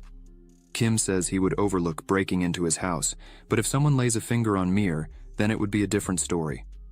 The person doesn't stop attacking and tries again to land a kick on Kim, who dodges again. Then, the person quickly retreats. Kim thinks it's okay to be able to fight, but he can't put Mir in danger, let alone leave him alone, because he doesn't know what this person wants or how many there are. The person raises their hand, prepares for the fight, and calls Kim to the brawl. As soon as Kim sees this gesture, he understands everything. The reason they are fighting hand to hand, and this person hasn't used a weapon or tried to shoot. It's because this person just wants to test their strength against Kim's. He smiles, and the person comes at him again, and they start to exchange punches again. After a few blows, this person finally hits Kim's ribs, which causes him an uncomfortable pain, but he retaliates and lands an elbow on the person's shoulder, who also feels a strong pain. The two prepare again and face each other and charge at each other again, landing a punch against each other, causing a small explosion in the air. The dust settles, and the person calls Kim and begins to remove their mask and cap. As soon as this person removes the cap, their long hair appears. Kim looks at her face and says nothing. Kim, all sweaty, sighs. The woman, also sweaty, asks him to join the Reapers Guild. This woman is named Ji-yeon and is the master of the Reapers Guild. As Kim still hasn't said anything, she reinforces the question, asking what he thinks of the idea. Kim thinks a little and asks if the Reapers Guild always tries to convince their future members by beating them up. Ji-yeon responds that this doesn't need to be relevant, as he is still alive. She asks why Kim has this attitude. He frowns and says she started all this. Kim emphasizes that they apparently don't have a big age difference, so what's the problem? Ji-yeon agrees with Kim, saying he was right. While they were talking there, Kim thought that Ji-yeon hadn't come there just to know how strong Kim is. He begins to remember his old life. Ji-yeon was a well-known person among the S-rank awakened for her skills and good looks. She was always in the spotlight for being one of the few people capable of leading humanity. But, unfortunately, during a battle with the Dump Guild, Ji-yeon died before reaching her true potential. With all this in mind, clearly Ji-yeon and the Reapers Guild consider the Dump Guild enemies. She looks intently at Kim, while he continues to think that, even for a short time, he had used the name of the Dump Guild. Kim asks the real reason she is there. He thinks there must be some other reason for her to do all this. Kim thinks it's a pity to send her away like this, out of nowhere. Maybe a test with her would be a good idea. So, he begins to speak for her not to lie, as it was clear that she came there to find out more about the Dump Guild. She is left without an answer to this. Kim thinks he might have hit the mark. Then, she responds that he really is impressive. As soon as she responds, Kim realizes that at that moment, she is thirsty for blood, with a frightening face. She says it seems like the two are on the same page. She sits on the couch, and Kim grabs a stool and sits in front of her. Ji-yeon begins to speak and asks if the real reason Kim used the name Dump was to draw their entire attention to him. Kim responds that was exactly it. He explains that this was the only way to get to them since they act in the shadows. It's almost impossible to find them. Above all, they are made up of individual teams, so if they simply cut ties with any of these teams, it becomes impossible to track them again. Ji-yeon says that, from Kim's words, he knows the Dump Guild very well. She asks if that was the reason he decimated the entire Ares Guild. Kim responds that was just one of the reasons. Then he remembers Choi and says there was a person he needed to help, and that was the main reason. Jiyeon smiles and says that really went beyond what she expected. She says that's right, she will kill them all. Her goal is the annihilation of the Dump Guild, to kill everything and everyone related to them. Kim realizes that the bloodthirst from before returned as soon as Jiyeon began to talk more about Dump. When it comes to this topic, Jiyeon gets out of control. Kim notices something different and wonders if she can suppress those out-of-control feelings and convert them into magic, as her attitude and magic are impressive, but her talent is on another level. Jiyeon goes back to saying and emphasizes that, as Kim already imagines, she has been all this time searching for each of them all over Korea. Jiyeon says that each one she managed to find was just the tail, so she couldn't get much information about the body or head of the organization. If by chance she tries to fight them alone, she won't have information about their numbers and identities, and therefore she says she has no choice but to wait for the heads of the organization to really start to act. Kim says that was when he appeared. Jiyeon agrees and says that, thanks to Kim's actions, the guild will start to act, and she cannot miss this opportunity. Kim smiles and asks if her plan is to use him as bait. For this, she asks him not to take it personally. She begins to remember a scene where she was crying, embraced with a man who was completely injured and nearly dead, who asked her to just run away and survive.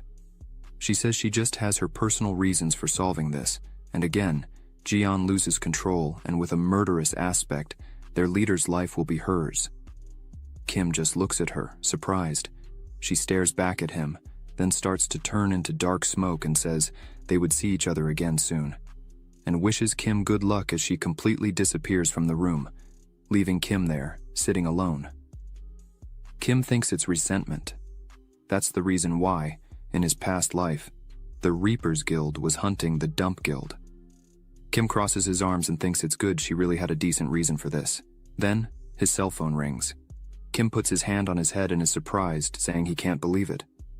On the cell phone, there was a message from Jiyeon, saying this was her number. The next day, in Kim's apartment, Yoonsun and Choi were enchanted with Kim's house. Choi says he finally got to see what Kim's house was like, while Yoonsun looked out the window, impressed with the view. Kim says he has been quite busy recently, climbing the tower and reassessing his ranking. Kim asks if something happened for them to come there suddenly, but Choi says nothing. Much happened, just Yoonsun wanted to thank him personally. Then, Yoonsun lifts a huge basket of flowers, smiling, and says that even though Kim had helped them recently, they still hadn't had the chance to properly thank him. Yoonsun lowers her gaze, a bit embarrassed, says Kim is the hero who managed to save Choi and her. Then, she offers the flowers and says that, unfortunately, it's not much, but she would like him to accept this gift. Yoonsun smiles and says that Choi never talks much about this, but he is extremely grateful to Kim. Choi puts his hand on his head and tells Yoonsun to stop making him embarrassed, but Choi says it's true. He always mentioned to Yoonsun how much Kim helped.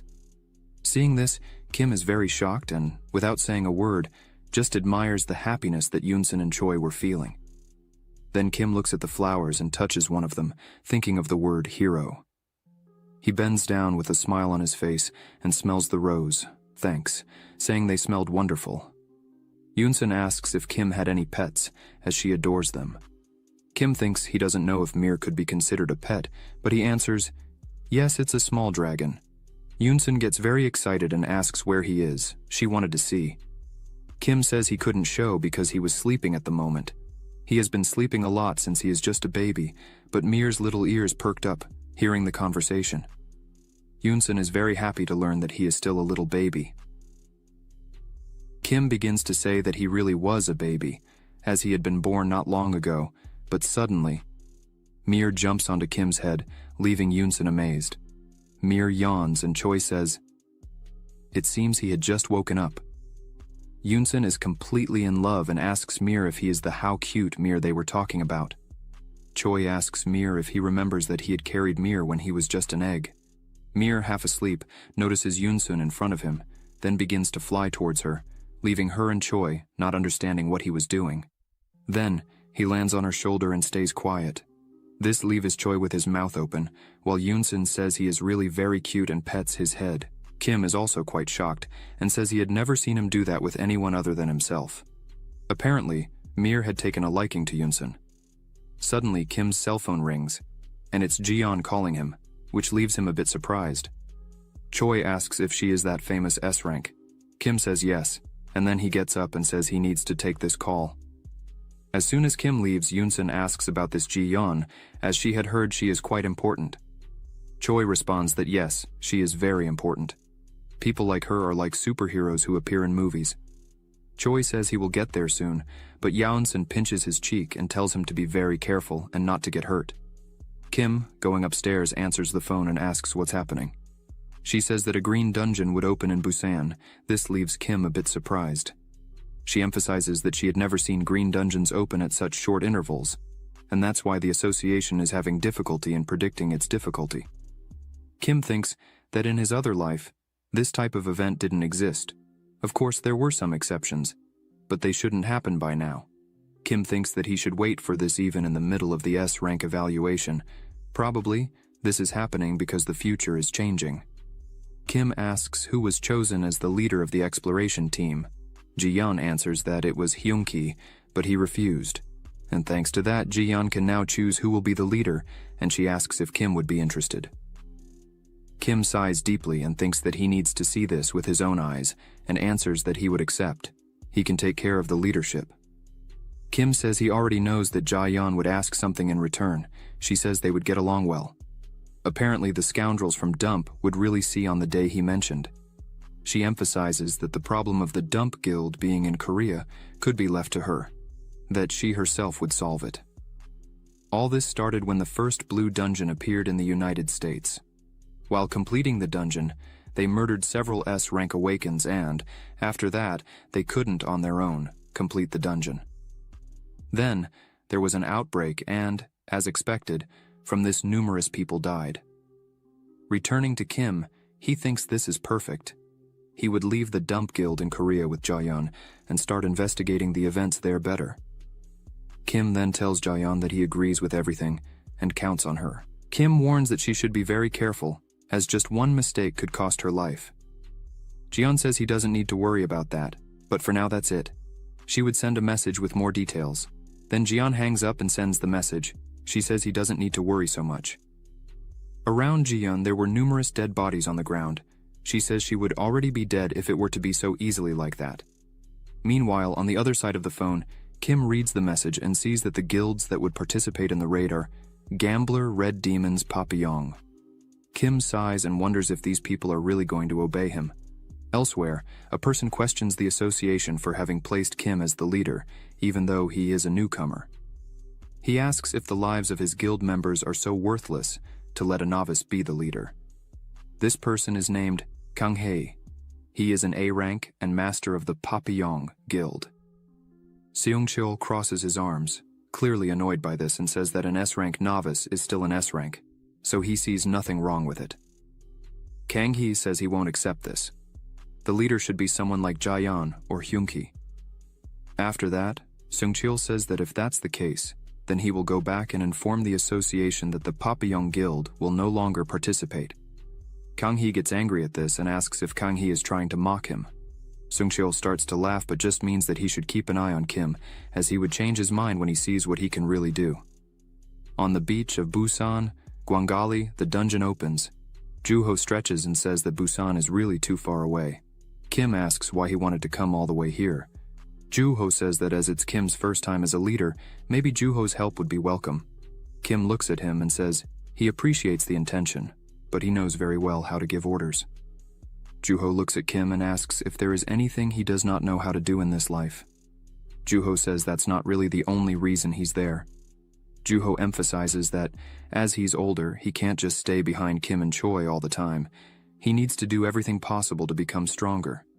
Kim just watches this and gives a smile, happy to see everyone is excited about it. Mir wakes up from his infinite sleep. Kim wishes good luck to Juho, who turns around and asks Kim if he was joking, but Kim says he was really serious. As the two get a bit closer, Juho says there must be at least 50 to 60 people there, and that's quite impressive for a first expedition. The awakened ones were chatting among themselves, and as soon as they notice Kim, They turn around and all have a look of disdain.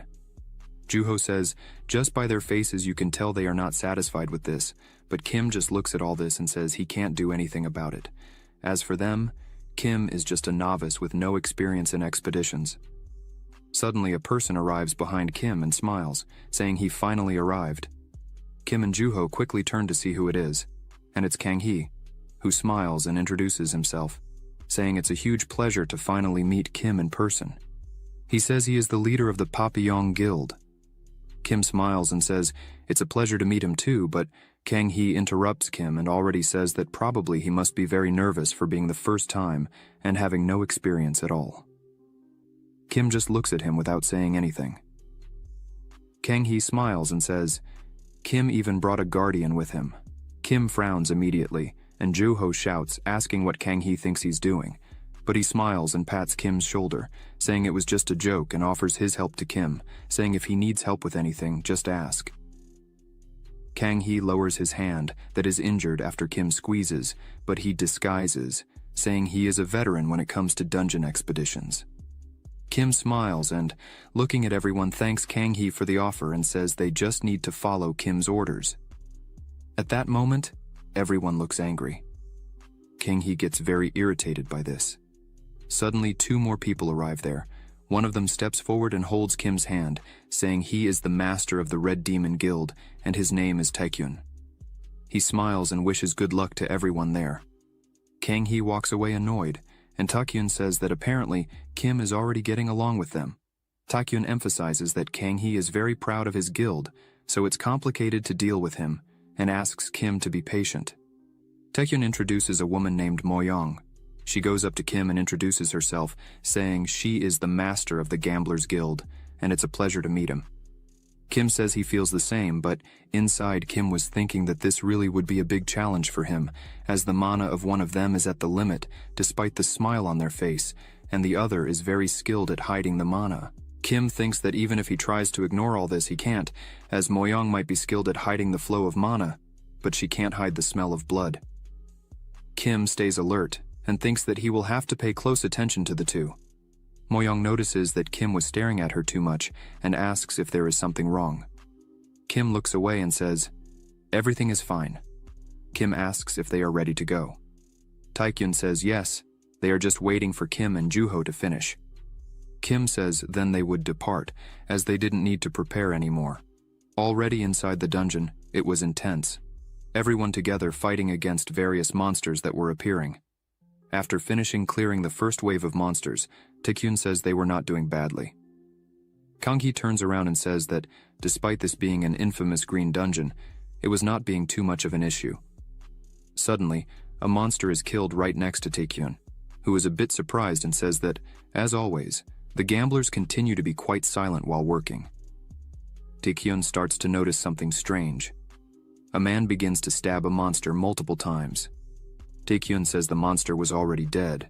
He could stop attacking.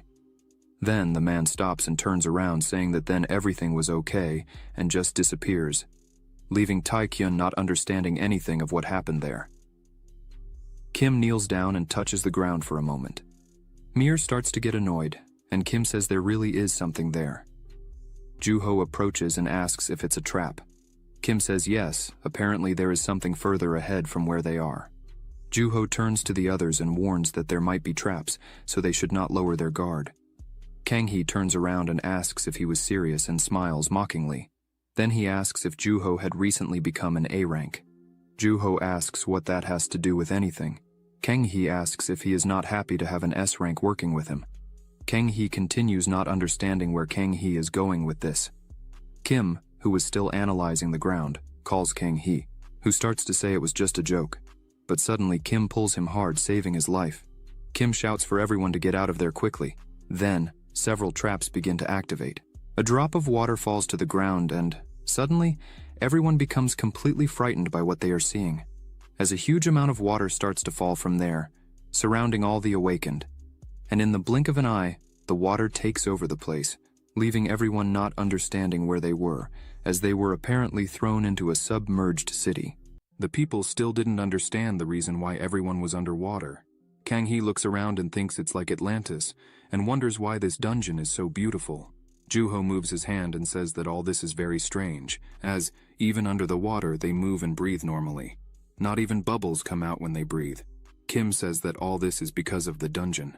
Taekyun stops for a moment and looks around, thinking that everything is very still, unlike the Atlantis of the legends he had heard about. He thinks that this place gives him a certain fear, because it looks like a ghost town. Suddenly Moyang is startled by something, and asks everyone to look. As soon as they look, they see something really in the water, and upon closer inspection, realize it is a boat that was right in front of them. A completely destroyed and seemingly abandoned ship. A true ghost ship. Mir feels something strange on the boat and starts to behave with a certain anger. A girl goes up to her master Taekyun and says she was shaking with fear of something. Taekyun says he was also feeling something strange. He looks ahead again and thinks that really something is wrong. Then, he calls Kim, and before he can speak, an overwhelming presence leaves Taekyun and Kang-hee completely scared with such force. The force was so great that even Kim is a bit shocked by it. Kang-hee turns to the awakened ones there, and shouts for everyone to get ready for battle, as they were coming. The boat starts to move quickly towards them. Several monsters with red eyes start to appear on the boat, looking at the awakened. One of them starts to move and begins to laugh a lot and shouts for everyone to wake up, as it was time to hunt. The boat was already practically on top of the awakened, who still didn't quite understand what was happening. The ship's captain shouts that it's time to start the party and orders his subordinates to attack. Kim starts to use a purple energy around him with a very serious face. With just one blow, 3 of the skeletons are destroyed without any problem. Kim looks at this and realizes that the monsters are weak at the beginning, as they were undead. He thought he would need to use his holy flame to defeat them, but based on the last attack, just common magic was enough. Kang-hee, seeing this, thinks that magic really works. Then he shouts to his members that they don't need to be afraid, as magic is effective against them. Kang-hee emphasizes that they only had numbers. They don't need to get nervous, and whoever runs away, he himself would kill. Kim looks at all this and sighs, thinking that at least they work well even in this situation. Although Kim could not expect organized tactics like from Axe-T. At that moment, everyone was fighting, and Kim just looked at them, thinking that for the moment, he would analyze and trust the guild masters to lead their members. Kim looks at Juho and thinks that he could leave things there with them. Then, he calls Juho and says that he would leave everything for him to resolve. Kim summons his phoenix and flies away with it. Juho says that he knew he would do something like that. Kim goes straight to the ghost ship. Kim notices something strange and looks down. A weapon is pointed at him and starts shooting, but Kim quickly releases from the phoenix and falls on the ship. Kim gets up and looks ahead, and right in front of him is a captain with a gun in hand, pointing directly at him. He thinks that clearly this man is the boss. The captain starts shooting, but Kim runs to the side and dodges the shots quickly. Kim begins his attack. Mir can hardly hold on to Kim. With just a single blow, Kim cuts off the captain's head using his sword and his holy flame, but the head turns into a soul and suddenly he opens his mouth and starts eating one of the skeletons that was there. Kim, seeing this, wonders if the captain absorbed their souls. With that, a laugh starts to come from the captain's body, along with an energy. Suddenly a great energy begins to emanate from his body, and his head is now enveloped with an energy and souls. The captain screams that he needs more souls. Kim, looking at the captain, now realizes that he has the ability to absorb souls to heal and strengthen himself, and at that moment there are at least 100 souls fighting there. This could easily become a larger war of attrition. But out of nowhere, Kim notices something. He hears several voices screaming for help and asking to get out of there. The souls that the captain was absorbing were asking for help, screaming to get out of this painful hell. At that moment, Kim started to remember the dreams he had in his past life, which tormented him every time he tried to sleep. Numerous souls begging for help, because they couldn't take it anymore. They were tired and wanted to rest in peace. Kim lowers his head and calls out to the captain. Then he opens his eyes again, which shine. His face clearly shows that he is furious. Kim tells the captain that he is really angry now. The two stare at each other for a moment. The captain grabs his sword and tries to hit Kim, but Kim manages to dodge all the attacks and becomes increasingly agitated. Kim grabs his sword and cuts off one of the captain's arms, but unexpectedly he recovers quickly and lands a punch on Kim, throwing him away, making him hit the ship's mast. But as soon as the captain looks, Kim's sword was stuck in the ship's sails, and Kim on top of it, tearing the entire sail while descending. Kim stops for a moment and thinks about what he should do, as the captain is not strong, but his absurd regeneration is making things a bit complicated. Just cutting him wouldn't work. Kim thinks that prolonging this fight will be a waste of time, and a focused attack would also not work very well. If this continues, big problems may arise. The captain also assesses the situation and sees that things are bad for him, as Kim continues using his holy flame without hesitating once, not to mention that the captain's attacks have no effect on Kim. However, the captain is sure that Kim would run out of mana first. Then, he laughs and thinks that this would be the last time Kim could laugh. The captain raises his hand, and all the skeletons that were fighting with the awakened begin to transform into souls and come directly to the captain, who starts to laugh a lot. Now, several souls surround his head with great energy. The captain asks if Kim was getting scared and tells him to give up soon and let the captain absorb him too. Kim, seeing all this, is really surprised, as a great energy was surrounding the entire ship. The captain's body had changed completely. Now there were eyes all over his body, a mouth on his belly, several souls on his head emitting a great amount of energy everywhere. The captain spreads his arms and laughs loudly, saying he feels his body overflowing with souls. Kim, without hesitating, conjures his holy flame in his hand and attacks the captain again, but this time it has no effect.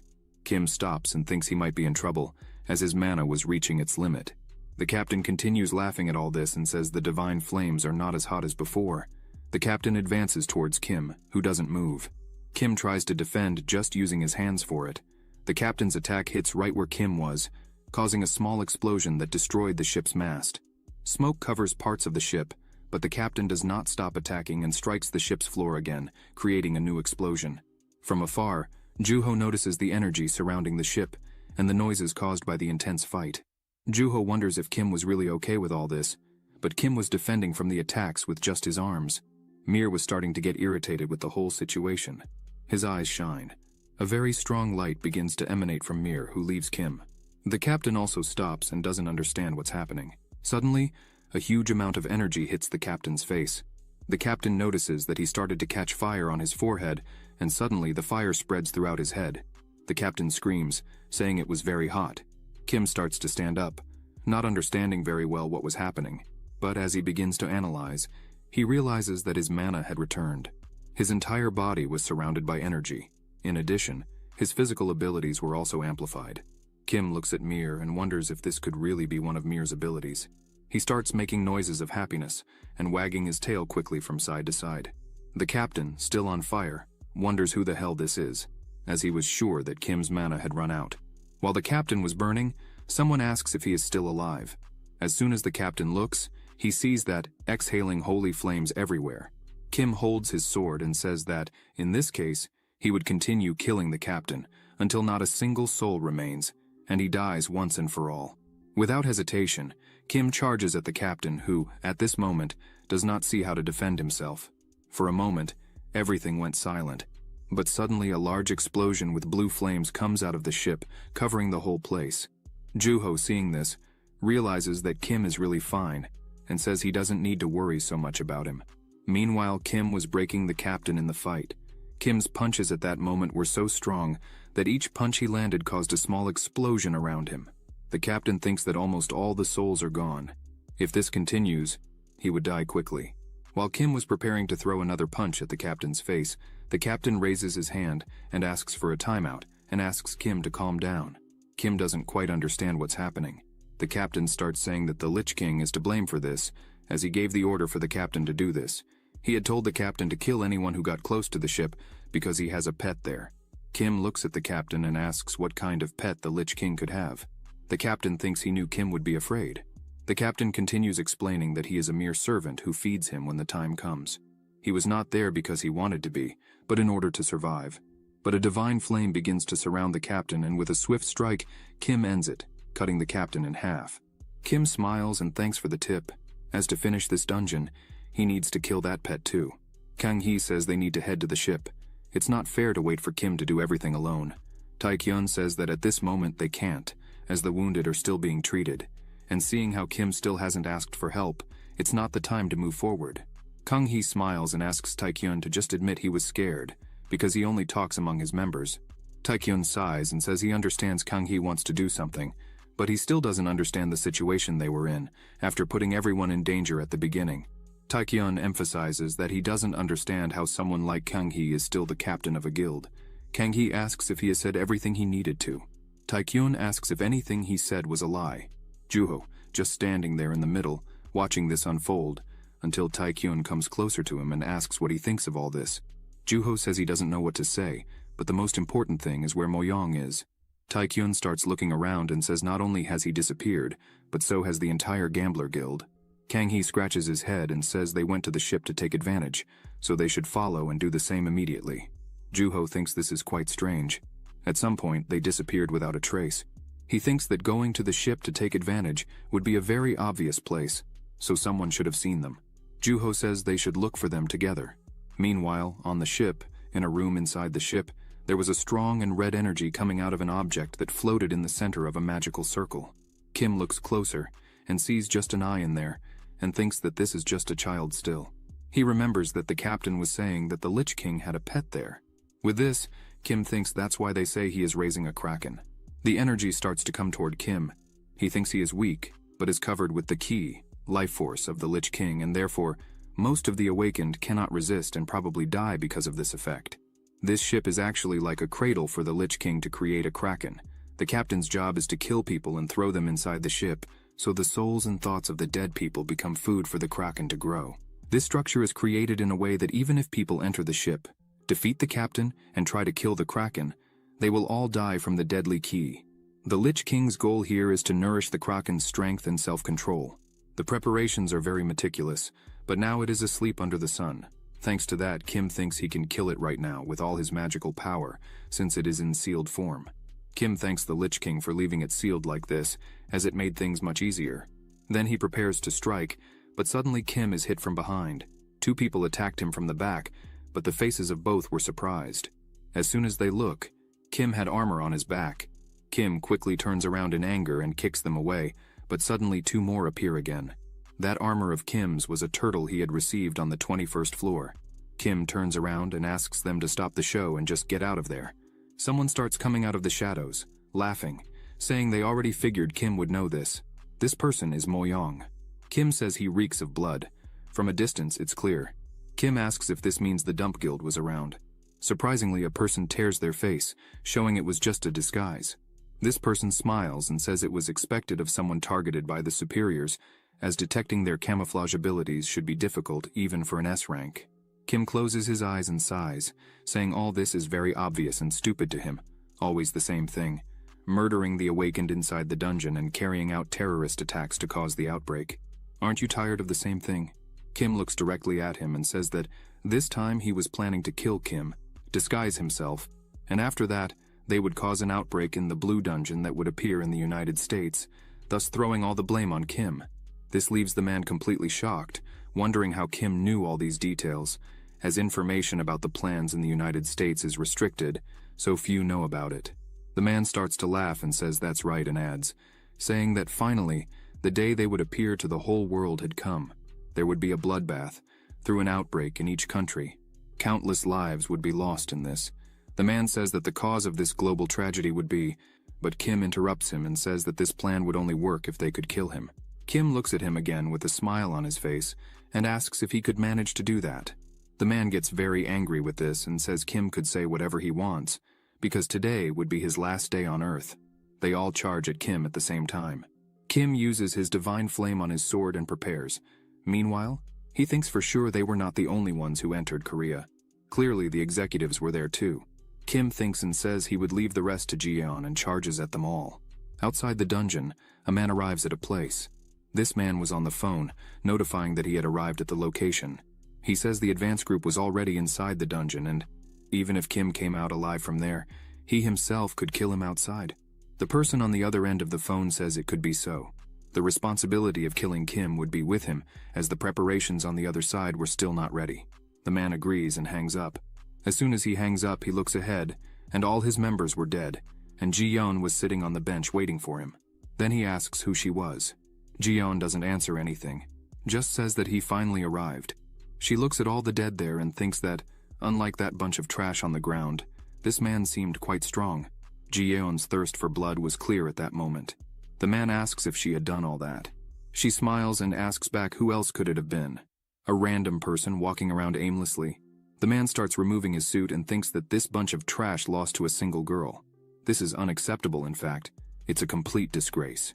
Ji-yeon begins to stand up while saying that one by one, each of these men on the ground said the same thing, without knowing what was really waiting for them. The man takes off his glasses and says that it seems there are more annoying bugs in Korea besides Kim. The man shows immense confidence and says that unfortunately, he would have to kill this damn girl first. Ji-yeon leaps without hesitation to attack. The man braces himself to take the hit. Kim was still fighting with the help of Mir, who was increasingly strengthening Kim's abilities. Kim hits one of the men directly in the chest, causing blood to spray. Another two try to hit him from behind, but again Kim's shield protects him without difficulty. Kim turns and cuts another one of them. Their leader, seeing this, yells at them to avoid attacking Kim from behind, as it would be pointless. They need to attack and hide quickly. Everyone starts using their abilities and hiding. Kim is left alone in the room and thinks that because of the assassin's characteristics, a surprise attack is more dangerous than a hand-to-hand battle. It was really a great choice they made. Kim looks at Mir and thinks he was quite confident in detecting a certain level of danger, so he had used an ability that would be good against an ambush. But because of the Lich King's murderous ki, it is impossible to detect even the smallest of traces, as the chi was covering all the smells. Kim thinks his only chance is to fully trust Mir.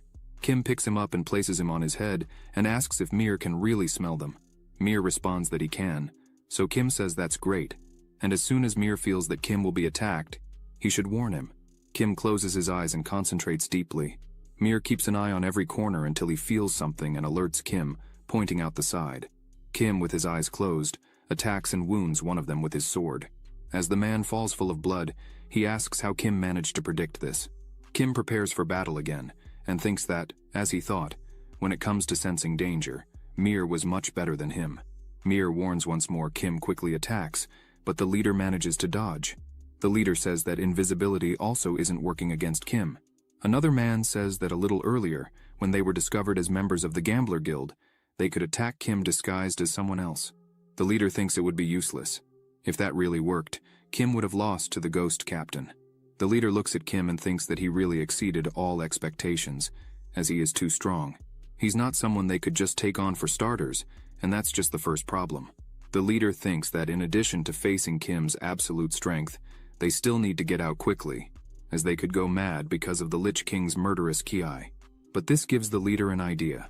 The leader smiles and looks at the Kraken and says, "That's it." Kim is confused, as they all appeared in front of him. He asks if they gave up on the surprise attacks. They start to charge. Kim gets ready and tells them they should know they won't be able to win in a direct battle. Kim starts to fight again and cuts another one of the men. Another tries to attack quickly, but it was just a distraction. They all pass by and go towards the Kraken. Kim looks back, wondering why they did that. As soon as Kim realizes that their target in this attack wasn't him, he realizes they were heading straight for the Kraken. Kim starts moving at an absurd speed. Kim starts to think that no, this can't happen. The Kraken would awaken. The leader jumps and breaks the seal, cracking the object that was holding the Kraken. A strong energy starts to shake the ship, and suddenly a great explosion is caused. The leader is thrown flying from there, laughing to death, saying that victory was finally his. In front of him, the Kraken appears, quickly grabs him, leaving him frightened and crushes him with the greatest ease in the world. Kim gently lands on one of the pieces of the ship, scattered all around.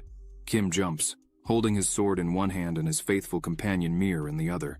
Kim reaches the head and says, "It's been a long time, hasn't it, Kraken?" Kim releases Mir and asks him to give all the strength he can to Kim. He jumps and goes towards the Kraken's eye with his sword, and slashes the Kraken's eye with a stroke. Kim thinks that with this stroke, the Kraken will lose its senses for a short time. He needs to be quick and get rid of it. But suddenly Kim looks at his sword and realizes that the buff Mir had given was fading. Kim looks at Mir, sees that he is exhausted and thinks it makes sense, as Mir's abilities would bloom any day. But for now, it's normal for them to be unstable. There was no way Kim could use a stolen ability like this without any limit. Kim takes Mir in his arms and thinks this is a big problem, as he had to use almost all his magic to protect himself when the Kraken's seal broke. Kim starts to fall, thinking he had no more strength left. The only choice Kim had was to use his hero ability, Immortality, to try to fight. Just as the Kraken was about to hit him, Juho comes running, saying that Kim only brings trouble. He jumps and says that he keeps worrying about Kim. He catches Kim and dodges the Kraken's attack. Kim looks surprised. Juho asks if Kim still hasn't understood how precious his life is. Kim is confused. Juho yells at him, telling him to stop trying to solve everything alone. Kim asks Juho how he had arrived there. Juho says that the Gamblers Guild simply disappeared, so he had no other choice but to follow to the ship, since there was nothing more down there. But as soon as the ship exploded suddenly, they ran to a safer place and he went there, worried about Kim. As they fled, Kim thanks him and says that he should be doing this as the leader of the expedition. Even so, Juho took that place. Juho says there's no need to talk, just to pay for lunch later, and everything would be fine. He asks if the Kraken would chase them. Kim says it lost its vision and is trying to recover, so no. Juho says that thing is huge, and asks if there was any way they could fight it. Kang-hee, looking at this, thinks that the leader of the expedition, the Gamblers Guild, and even Juho disappeared suddenly, and this was making him very worried. Taekyun asks him where he thinks such a strong monster came from. Suddenly, someone says they would explain everything. As the two turn around, they see Kim in front of them. Kim begins to explain that the Gamblers Guild was actually the Dump Guild, and after they took a beating and saw no more ways to defeat Kim, they tried to win by releasing the Kraken. That's what happened. Juho puts his hand on his neck and complains, saying it's no surprise that the Dump Guild was among them, as there was always something wrong with that Gamblers Guild. Kang-hee asks why Kim tried to do all this alone, and things got worse out of nowhere. Taekyun says things are really ugly and asks if Kim has any plan to deal with this. Kim replies that yes, and starts to say that the Kraken's weak point is obvious, so if they work very well together, it's possible to defeat it without anyone getting hurt. Kim scolds everyone there, saying that if they continue to be disjointed, clearly they wouldn't need his help or his plan. Everyone stayed quiet, without complaining. With that, Kim says he would understand that everyone will follow the plan. Kim begins to explain while the Kraken recovers. After applying the plans, everyone unites and calls the awakened, asking the front line to get ready. Then, several mages begin to conjure their magics and fire all together towards the Kraken. The attacks hit the Kraken. Juho thinks it was exactly as Kim had predicted. Juho yells for the second line to get ready. Kim's plan is that they use long-range magic, as the Kraken's weakness is its speed. It needs to get close to be able to use its enormous strength. If they attacked with magic from a distance, the Kraken would not be able to reach them, and would be under pressure. Juho thinks that indeed the Kraken can't reach them, but it's very big and strong. It's impossible to kill it with magic alone, but that doesn't matter, as the plan is to keep it at bay until Kim recovers. Meanwhile, Kim was sitting, receiving healing and energy from some members. The battle between them continued with the firing of magic. Juho tried to encourage everyone, saying that it was working and they should continue until the expedition leader recovers. Some awakened point out and say that some people are approaching the Kraken. Juho is surprised and thinks that Kim recovered very quickly this time, but as soon as he looks, he becomes concerned because the idiot Kang-hee was advancing with his team alone and not following the plan. Important notice. Hello, this is Ant Studio. After the upload of episode 70 on August 16th, the webtoon Hero Returns was put on hiatus, with the aim of reorganizing the work and due to the author's personal life reasons. The hiatus period has not yet been determined, and we will notify you as soon as the schedule is finalized. We sincerely apologize to all the readers who follow my work every week. As much as I apologize, I will try to compensate you with a better manuscript after the reorganization period. Thank you all. Thank you for following The Hero Returns. Editor and owner of the channel, Mr. Manhwa. I loved bringing this wonderful work to you. I sincerely hope that the author is well, and that the work returns as soon as possible. If you also love this work, leave your like on the video and a positive comment so that everything can be organized and the work can return. I love all of you. Thank you. Folks, this part will be shorter because, at the time I'm making this video, there are only a few chapters that have been published. I hope you like it, and as more come out, I promise to always bring them to you. Now enjoy the video, you beauties. As Kang-hee was running, one of his members called him and asked if what they were doing really wouldn't be a problem, because Kim had clearly told them not to approach the Kraken. Kang-hee then grabbed him by the clothes and asked his subordinate if, in case Kim ordered him to die, he would go and die. The man told his leader, Kang-hee, that Kim had said that the Kraken's powerful regenerative ability would make it even harder for them to win. Kang-hee called his subordinate an idiot and said that Kim was clearly lying about that. He asked if his subordinate couldn't see the Kraken dying right now as soon as he pointed to the Kraken, which was being hit by several spells and therefore was slow and standing still.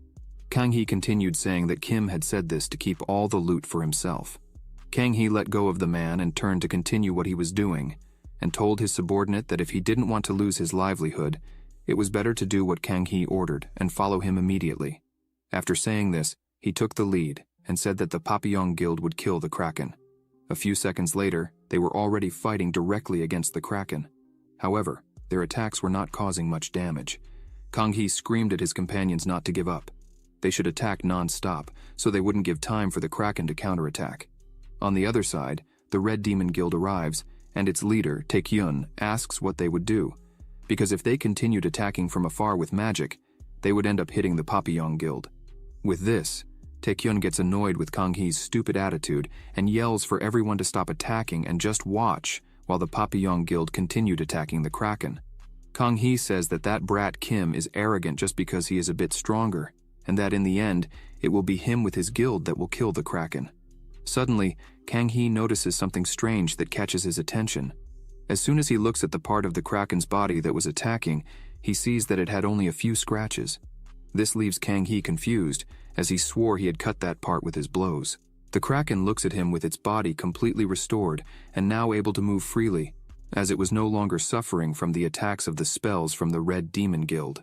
The Kraken opens its mouth, releasing a very strong roar, scaring everyone in front of it. The entire Papillon Guild begins to feel strange. They ask what kind of roar this is, while some begin to say they were feeling nauseous. Kang Hee also wasn't feeling well. He starts to sweat and feels a strange pain in his head.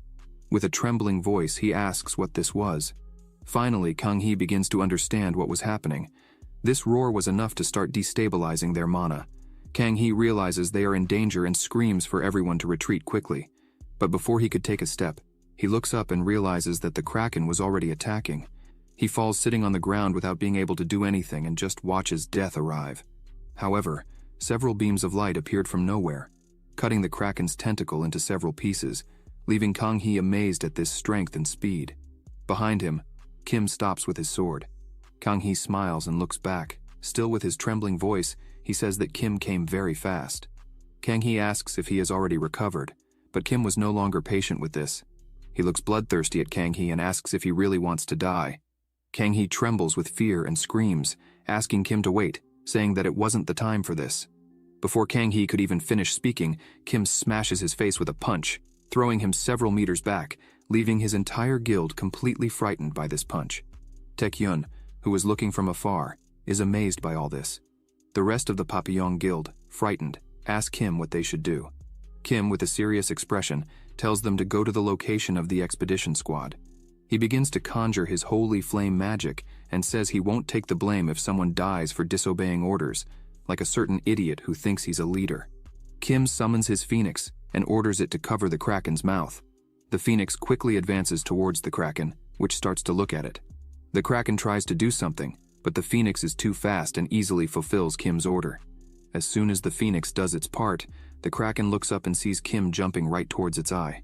Without hesitation, Kim raises his sword and attacks, but he misses. Kim thinks he really had aimed at the Kraken's eye, but didn't hit his target. He wonders if the Kraken instinctively dodged his attack. The Kraken gets angry with this attack and tries to hit Kim with its tentacle. Kim jumps and dodges. While he's in the air, he thinks that his previous attack clearly annoyed the Kraken. The Kraken continues trying to hit Kim, but he easily dodges everything, and even keeps up with the Kraken's movements, though he thinks that with all this commotion from the Kraken, it will be nearly impossible to make a surprise attack. The Kraken raises its tentacle again in front of Kim, who stops for a moment and looks at it. Kim carefully assesses the situation and thinks that he really has no other choice.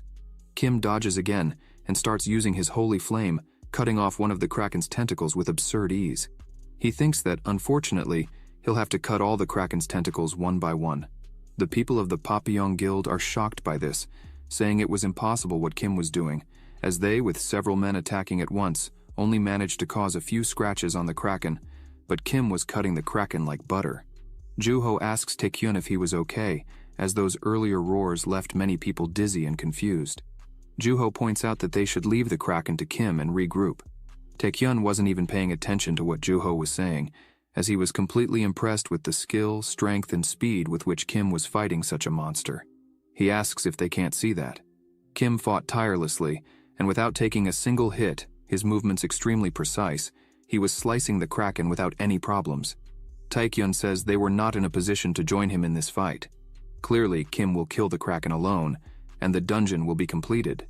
Taekyun says that, to be honest, before he met Kim, he was quite confident in his own strength. In his head, he thought that in a year for sure he would become an S rank. However, after seeing Kim fight this way with the Kraken, Taekyun admits he feels pathetic. He turns to Juho and says it would be good if he thought about that too. Juho looks a bit lost and asks Taekyun what he meant by that. They return to watching Kim's fight. Taekyun starts saying that it's possible Juho doesn't feel it now, but Kim is someone capable of becoming the greatest awakener in the whole world. And if Juho continued to follow him, at some point on this journey, Juho could get hurt. Juho hears this and has a somewhat serious expression, saying nothing. Taekyun continues saying that, unfortunately, a light that is too bright can end up burning those around it. Taekyun, still with his head down, tells Juho that if he wanted, he could join their guild after all.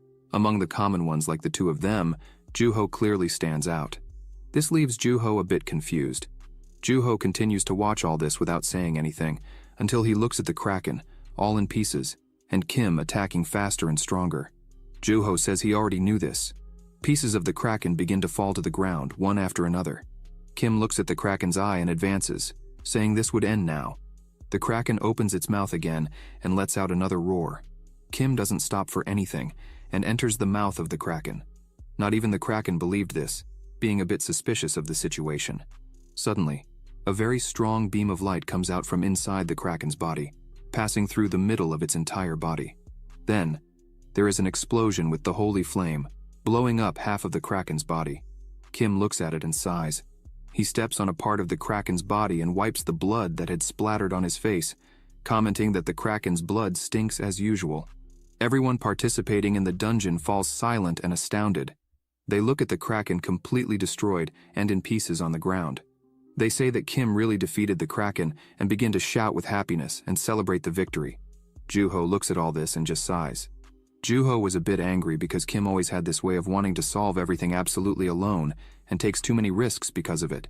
Suddenly Kim comes up to him and asks what is so absurd. Juho almost dies of fright. He turns around yelling at Kim not to scare him like that, and that he should always announce his approach. Kim looks at him with a mocking expression and asks why he was acting as if this was the first time this had happened. Kim smells his t-shirt, which was stained with blood, and repeats his question to Juho about what was so absurd. Juho says nothing, just looking at Kim, and suddenly, Juho smiles and starts to rub Kim's head, saying that the absurd is something he doesn't know. While the two were there talking and joking with each other, Kim looks ahead and sees that Taekyun was completely disappointed with something.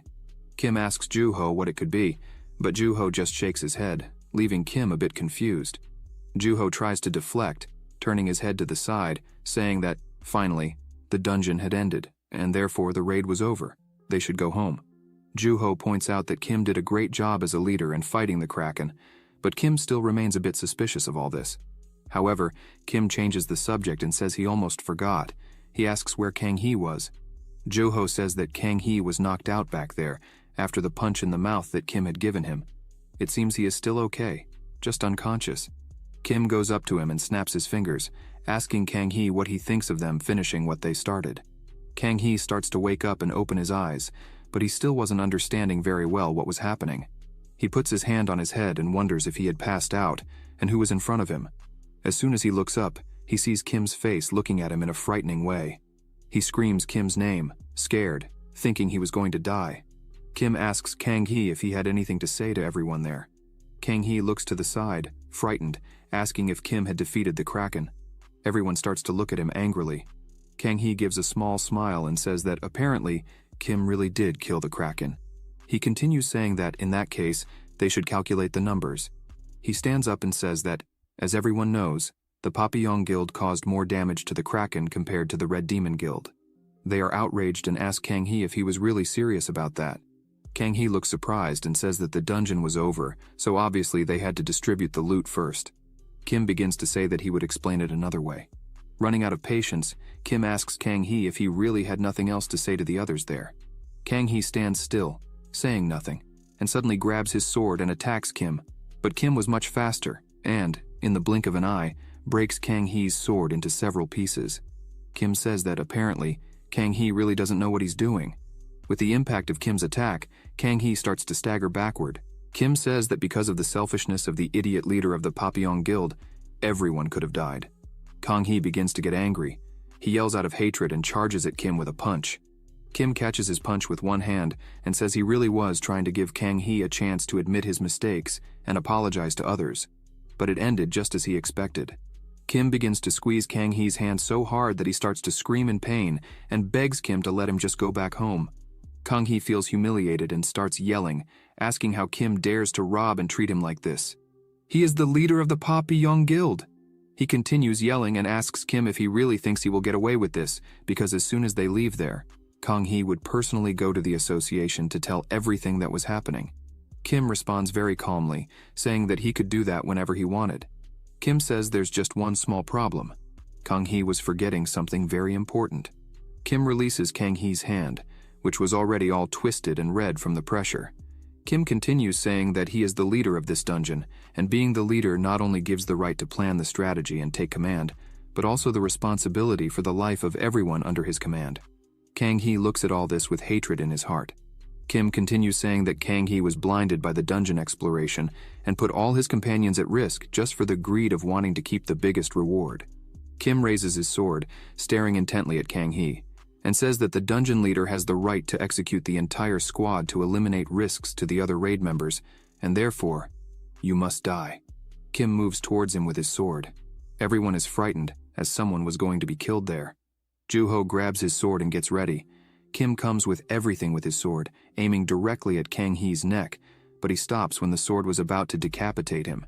Kang Hee, terrified, faints. Juho asks if Kim always needs to do this kind of thing.